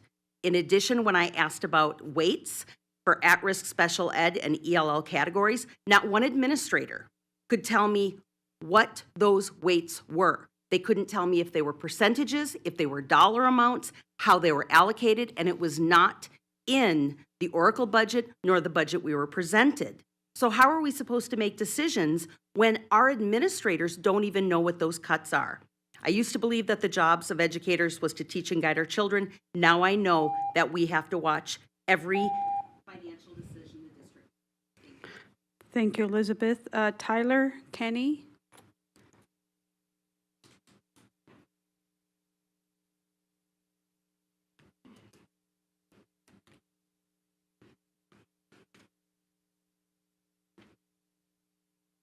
My name's Tyler Sutton, for the record. Thank you, Madam President, members of the board, and interim superintendent for giving me the opportunity to speak concerning the current state of our CCSD's budget. I've been a mathematics teacher in CCSD for 20 years. This is not the first time that I've heard the district claim to have a budget shortfall. Each time this has been done in the past, it comes with similar results. Teachers across the district become anxious, and many begin to question if CCSD is a school district with the stability that they require. But I'm particularly concerned regarding this budget crisis, concerning the substantial investment made by our state legislature and our governor during the last legislative session. It seems that either the district's leadership is completely incompetent or we're once again being lied to. I'm aware that our district's CFO, Jason Gowdy, was fired for his role in this budget crisis. However, he's undoubtedly not the only person who had a hand in its manufacturing. He should not be the only person held accountable. Dr. Brendan Larson Mitchell was at the right hand of our former superintendent for years and has been the acting superintendent since his departure. Are we honestly supposed to believe that she simply left all matters and knowledge of the district's finances exclusively in the hands of the CFO? CCSD's current budget, created with and later approved by Dr. Brendan Larson Mitchell, well before it was sent out to the schools. We've heard many excuses for this. Well, it was 20 million, then it was 12 million on the paperwork we have tonight, and then we're supposed to believe that it's now $10 million shortfall. Student enrollment dropped. We've heard that student enrollment dropped, that we didn't calculate at-risk students correctly, that we didn't estimate the cost of teacher raises correctly. We've also been told that schools would not have to absorb this shortfall. The fact is that schools across the district are planning for the worst because they don't have the faith that this promise will be upheld. Even some of the high-performing schools that we heard from tonight had to make obvious cuts. We're tired of this deception and deflection of responsibility. We're asking for genuine transparency, and we're asking for competent leadership concerning the budget in the future. Thank you very much. Thank you, Tyler. Kenny?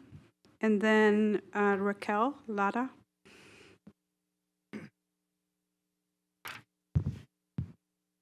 Good evening, Interim Superintendent Brendan Larson Mitchell, School Board of Trustees. For the record, my name is Kenny Belknap. I'm a social studies teacher at Liberty High School, and I serve as the Vice President of the Clark County Education Association. Tonight, I'm speaking on this manufactured budget crisis that our district is facing. Over the last several weeks, the Brendan Larson Mitchell administration has changed its story multiple times as to why this shortfall even exists. At first, it's because enrollment's down, people aren't having kids. Then it's educators' faults and our raises. Then it was because of lawsuits and cybersecurity concerns. And it was only until the state stepped in, did the district actually own up, the Brenda Larson Mitchell administration own up to this crisis being because they didn't do their job accurately. This leaves the community asking one question: how? How did this happen? The state did their part. The governor and our state legislative leaders gave more money to this district than we could have ever imagined before. This is mismanagement to the highest degree, and this alone demonstrates that Brenda Larson Mitchell is not qualified to even be considered to be our next superintendent.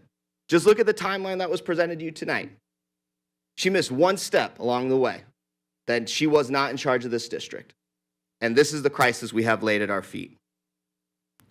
Not only has she failed this test, she can't even say what actually happened. Just like people have mentioned, that the number keeps changing. Even though Larson Mitchell says things have been worked out at the schools, the matter of fact that's not the case. Schools are eliminating positions. You had principals sitting here tonight. Look at the presentation they put together. We have 4 times as many teachers being cut and support staff, but not as many administrators. So the kids are burdened with this dramatic mismanagement by our interim superintendent. That we've just sit here tonight in our presentation and we're supposed to sit and hear be kumbaya, that everything's fine, that we're not here to really find out what happened. I think that's disingenuous, and you're not doing your job as leaders of our community, and you're letting our children suffer because of it. So tonight we're calling on you to hold your one employee accountable. This district is losing any ounce of credibility it has, and I remind you, February the legislative session opens up. And if we all care about the education of our students, that's what we should be focused on, making sure we get funding for our kids, and we make sure that this district's still here in the future. And we're not going to do that by sitting here and playing kumbaya. She fired Gowdy as the fall guy, and this has put the problem in your lap. It's up to you now. You are the decision makers. You need to call for accountability, and it needs to be now. Thank you. Thank you, Kenny. Raquel? Barry?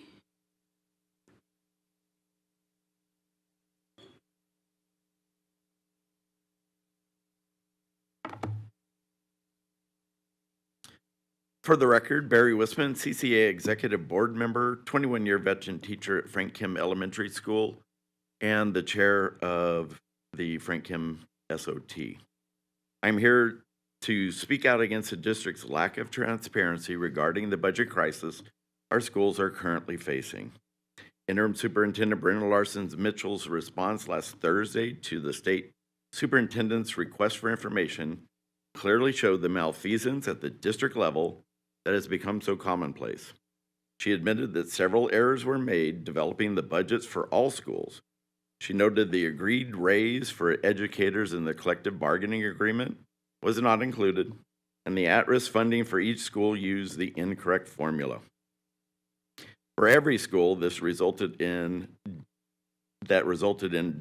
decreased funding for this school year, even though principals and school operations teams depended on that money to staff schools. The interim superintendent sidestepped answering other questions fully, merely stating that the district had, at that time, a potential budget deficit of $20 million. I'm sorry, potential $20 million deficit? Almost 4 weeks into this mess, and we still can't get an actual number. It keeps changing. The Larson Mitchell administration then states that schools have not been asked to make up that potential shortfall, but tell that to my school. The lack of accounting for the agreed upon raise for teachers and the erroneously applied formula to at-risk school funding, or student funding, left my school with an approximate $400,000 deficit. When you took into account the almost $200,000 of carryover funds we had, we applied those, we still ended up having to cut 2 positions, an art teacher and a learning strategist, directly affecting students. Students are saying goodbye to 2 educators 2 months into the school year, and we got off lucky. Many other schools you've heard tonight had deficits exceeding $1 million. Now, one question for trustees is how many schools are like mine? How many had to make decisions to cut their budgets to address the shortfall? How many students have been affected? Record funding, and we're out of money. Make it make sense. To not have answers to these questions is beyond baffling. It is just gross incompetence. Lyndon Larson Mitchell Administration can't handle basic accounting principles, and the schools are left to balance the budget. We need transparency now. We need accountability now. Thank you. Thank you so much, Barry, Tiffany, and then Robin Carpenter.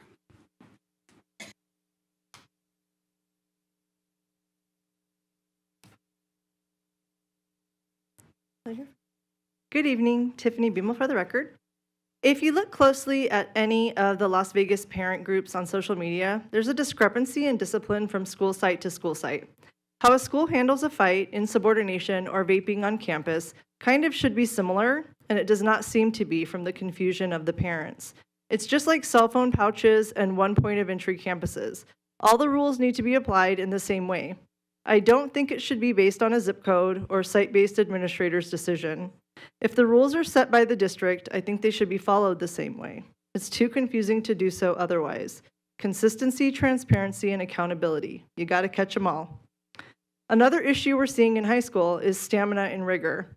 Pick up any educational journal, talk to a college professor at an Ivy League, and you'll see that colleges are reporting they're having issues with their incoming freshmen not being able to read, analyze, and synthesize college textbooks. I can't read either tonight.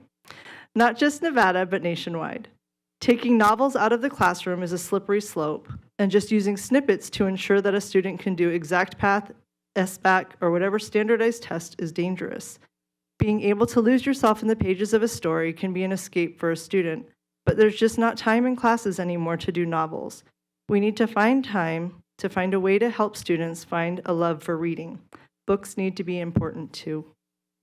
Lastly, just something not sitting right with me tonight. Words matter. It's a little flippant when school site budgets were cut and SOTs had to make tough decisions to get rid of after-school programs, tutoring, staff, supplies like paper, toner, or color ink, to sit and say, oh, it's only 0.03% of the budget, it's not a crisis, and then say one needs to be mindful of one's words because that only 0.03% hurt a lot of people collectively, and to some schools, $500,000 definitely feels like a bit of a crisis. My site was $800,000, and that is a bit of a crisis. Thank you. Thank you very much. Robin, followed by Nicole. Good evening. My name is Robin Carpenter, and I am here to speak again about the status of school libraries in our district. My colleague Nicole and I were grateful to Deputy Superintendent Gutierrez for meeting with us after the August board meeting to discuss Policy 6161 and the situation at some of our libraries. The board and the superintendent's office seem to genuinely care about the topic, so allow me to update you on a few specific schools. At Hancock Elementary School in your district, Trustee Brooks, there's a long-term sub in the library and a very experienced licensed librarian in an autism classroom. She applied for the library position but was offered the autism position instead, for which she has no experience because the library position was, quote, filled. It was not. The administration at Hancock is holding the position for a teacher at the school who plans to receive her certification next year. At McDonald Elementary School in your district, Trustee Cavazos, the librarian is physically back in the library, but as of a week ago, we hear that the library is still not on the specials rotation and students are still not receiving instruction from the librarian. Also in your district is Mack Middle School, where the librarian has finally returned to the library from the classroom position he was placed in at the beginning of the year. A step in the right direction, but students still can't effectively use the library because it is essentially the tech storage area. Smart boards, printers, and carts full of Chromebooks block student access to the books in their library. The photos are something to see. At Knutson Middle School in your district, Trustee Zamora, the effective, certified, and experienced librarian was moved back to the classroom at the beginning of the year. We know now that the principal hired a retired librarian instead, someone he just coincidentally worked with in the past. So the previous librarian took his 14 years of teaching and tech experience and the library certification that CCSD paid for and went to a charter school instead. One less retained teacher for CCSD. At Hyde Park Middle School in your district, Trustee Garcia Morales, students can only access the library at lunch because the librarian is still assigned to teach ELA, a position not currently flying for external or internal hiring. We say that every day matters for our students, but at Johnston Middle School, also in your district, students have had zero access to their library this year. Some physical changes are currently taking place in the library, but those only began this month.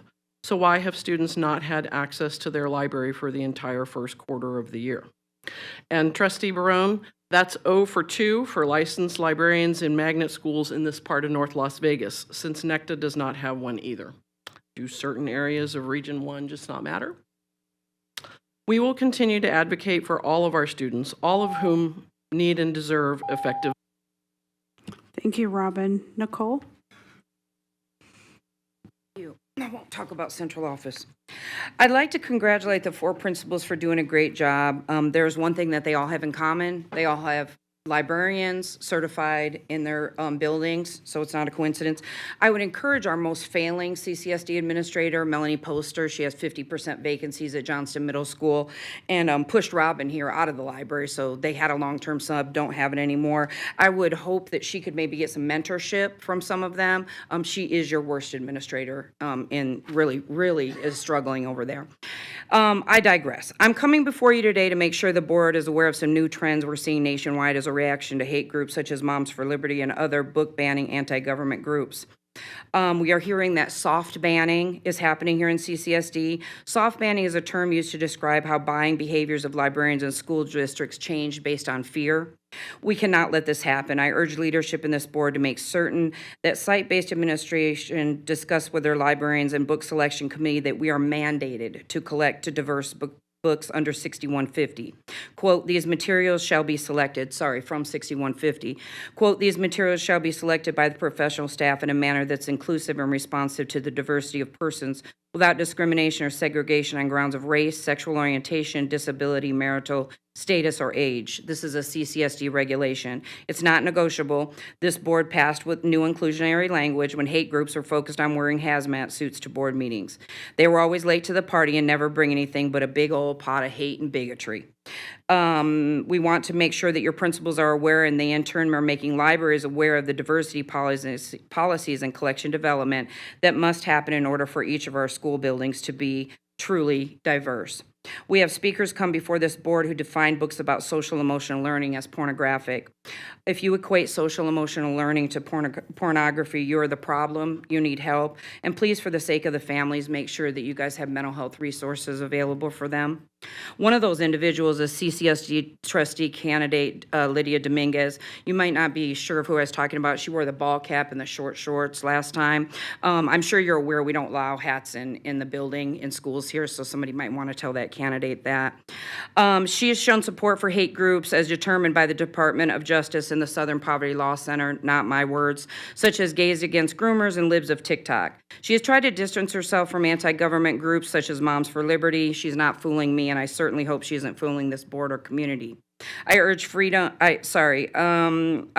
to make certain that her bid for the open seat in District B is met with a wall of literacy freedom, and she is not given an interview for a job she's not mentally suited for. In addition, some courageous trustees on this dais have pledged support outside of their trustee duties to support candidates that can contribute positively to our staff and students. I encourage all of you to support tested, educated trustees that will not destroy intellectual freedom.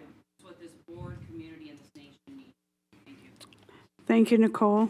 James Bayless, Vicki Crydell, Walter Jones, David Gomez, followed by, and I think Stephen Phillips. Okay.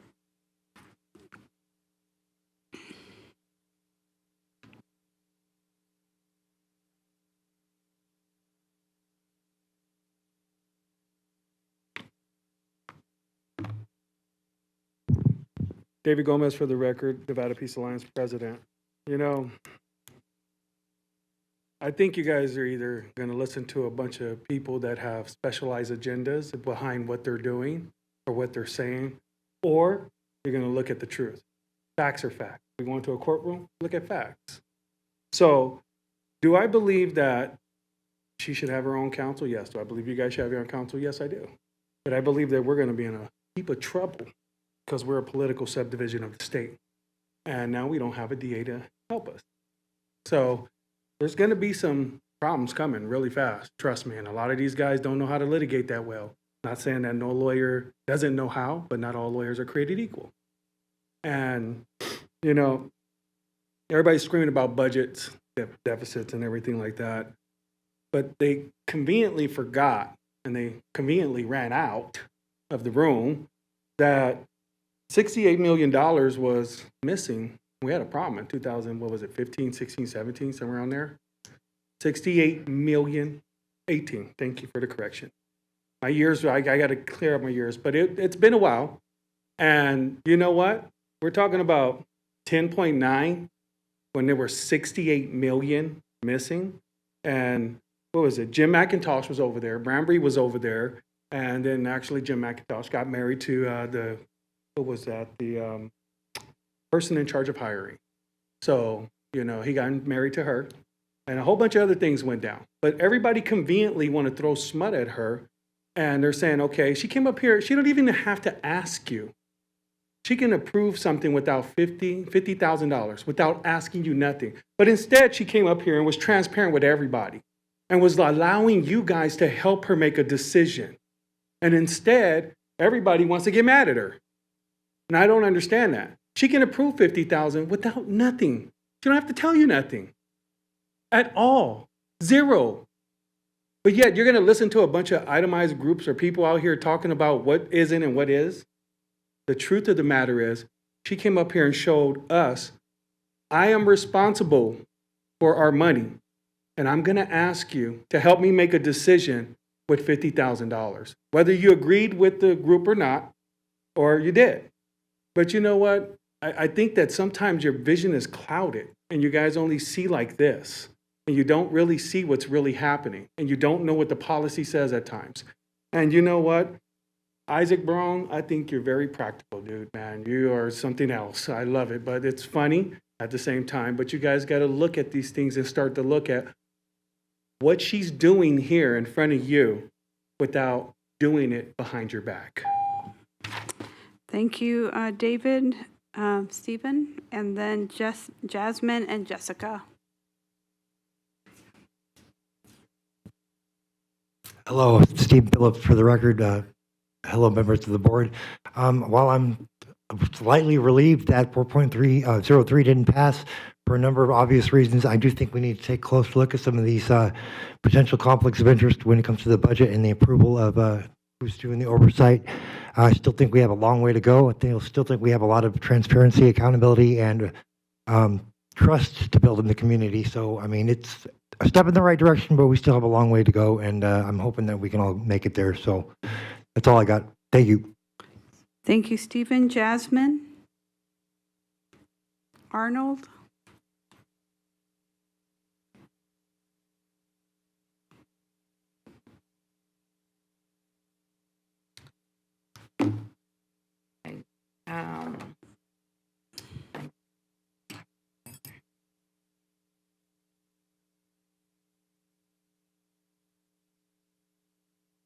Good evening, Madam President, Board of Trustees, Intern Superintendent Larson Mitchell. My name is Jasmine Arnold. Yes, ma'am. I am speaking as the mother of Jessica Arnold, one of your students at Fayette Middle School. Today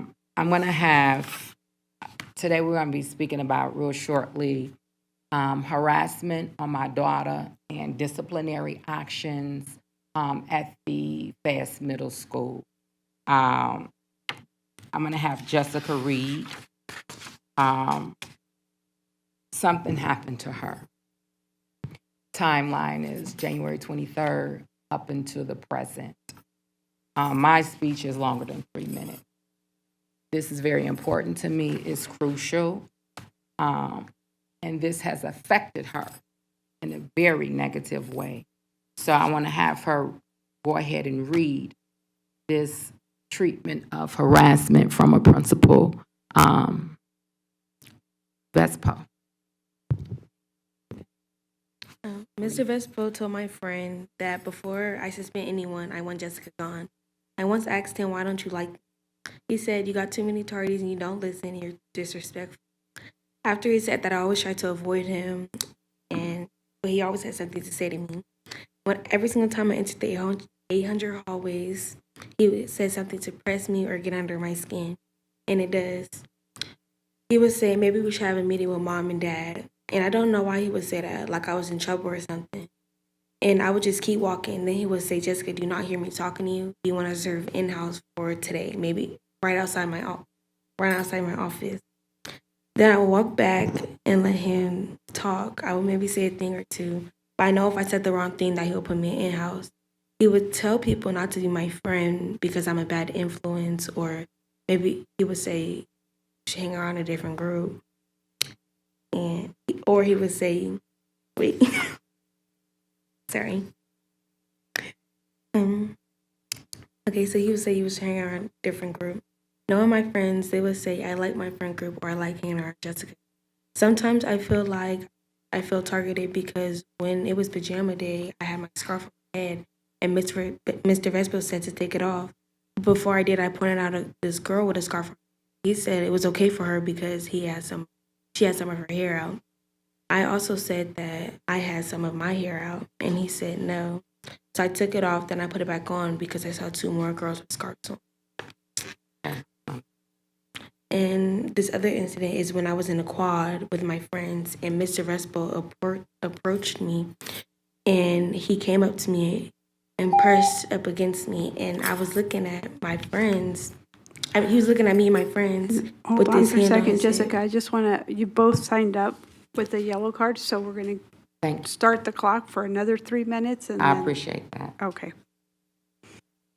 He pressed up against her. Go ahead. He pressed up against me, and looking at me and my friends with his hands on his hip. Then he walked away. The second time is when we was in the lunchroom, and I was standing up, and he came up to me. He pressed up on me, and he said, sit down, with his hands on his head.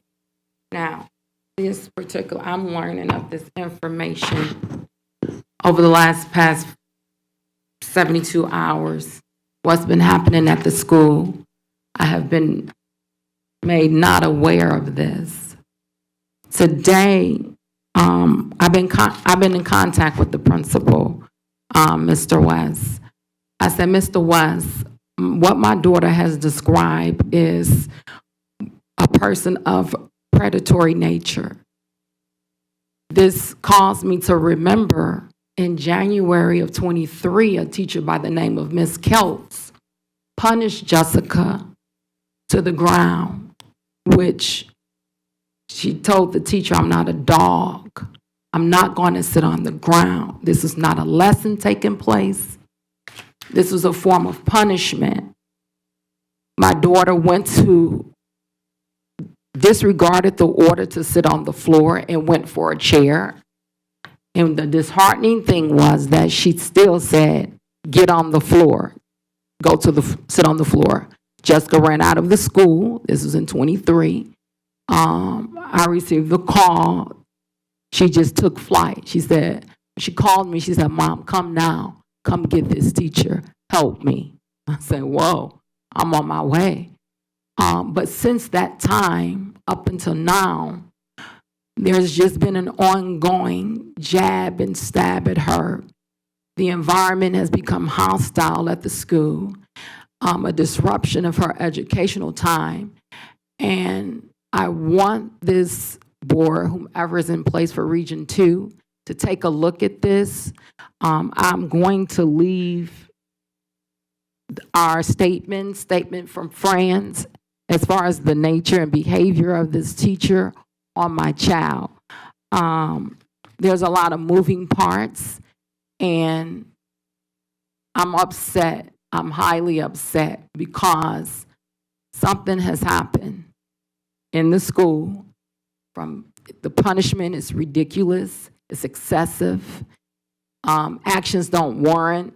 Like it's just it's too much. Expulsion. It's a lot. So I want somebody to call me. I want to discuss this. What happened to my daughter? Thank you, Ms. Arnold. That concludes our public comment. I'm going to turn it back over to our board president to close out the meeting. I got 11. Okay.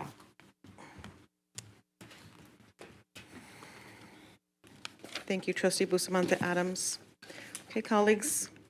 Item 6.01 is the upcoming meeting of the Board of Trustees on Thursday, October 24th at 5 p.m. here in the boardroom. Currently seeking a motion to adjourn. Trustee Guzman. I move to adjourn. Thank you. Trustee Zamora. Thank you, Madam President. I would like to second that motion. Thank you, Trustee Zamora. Colleagues, we have a motion by Trustee Guzman, a second by Trustee Zamora. Please cast your vote. Thank you, colleagues. The motion passes 6-0. The time is 10:23 p.m. Have a great night.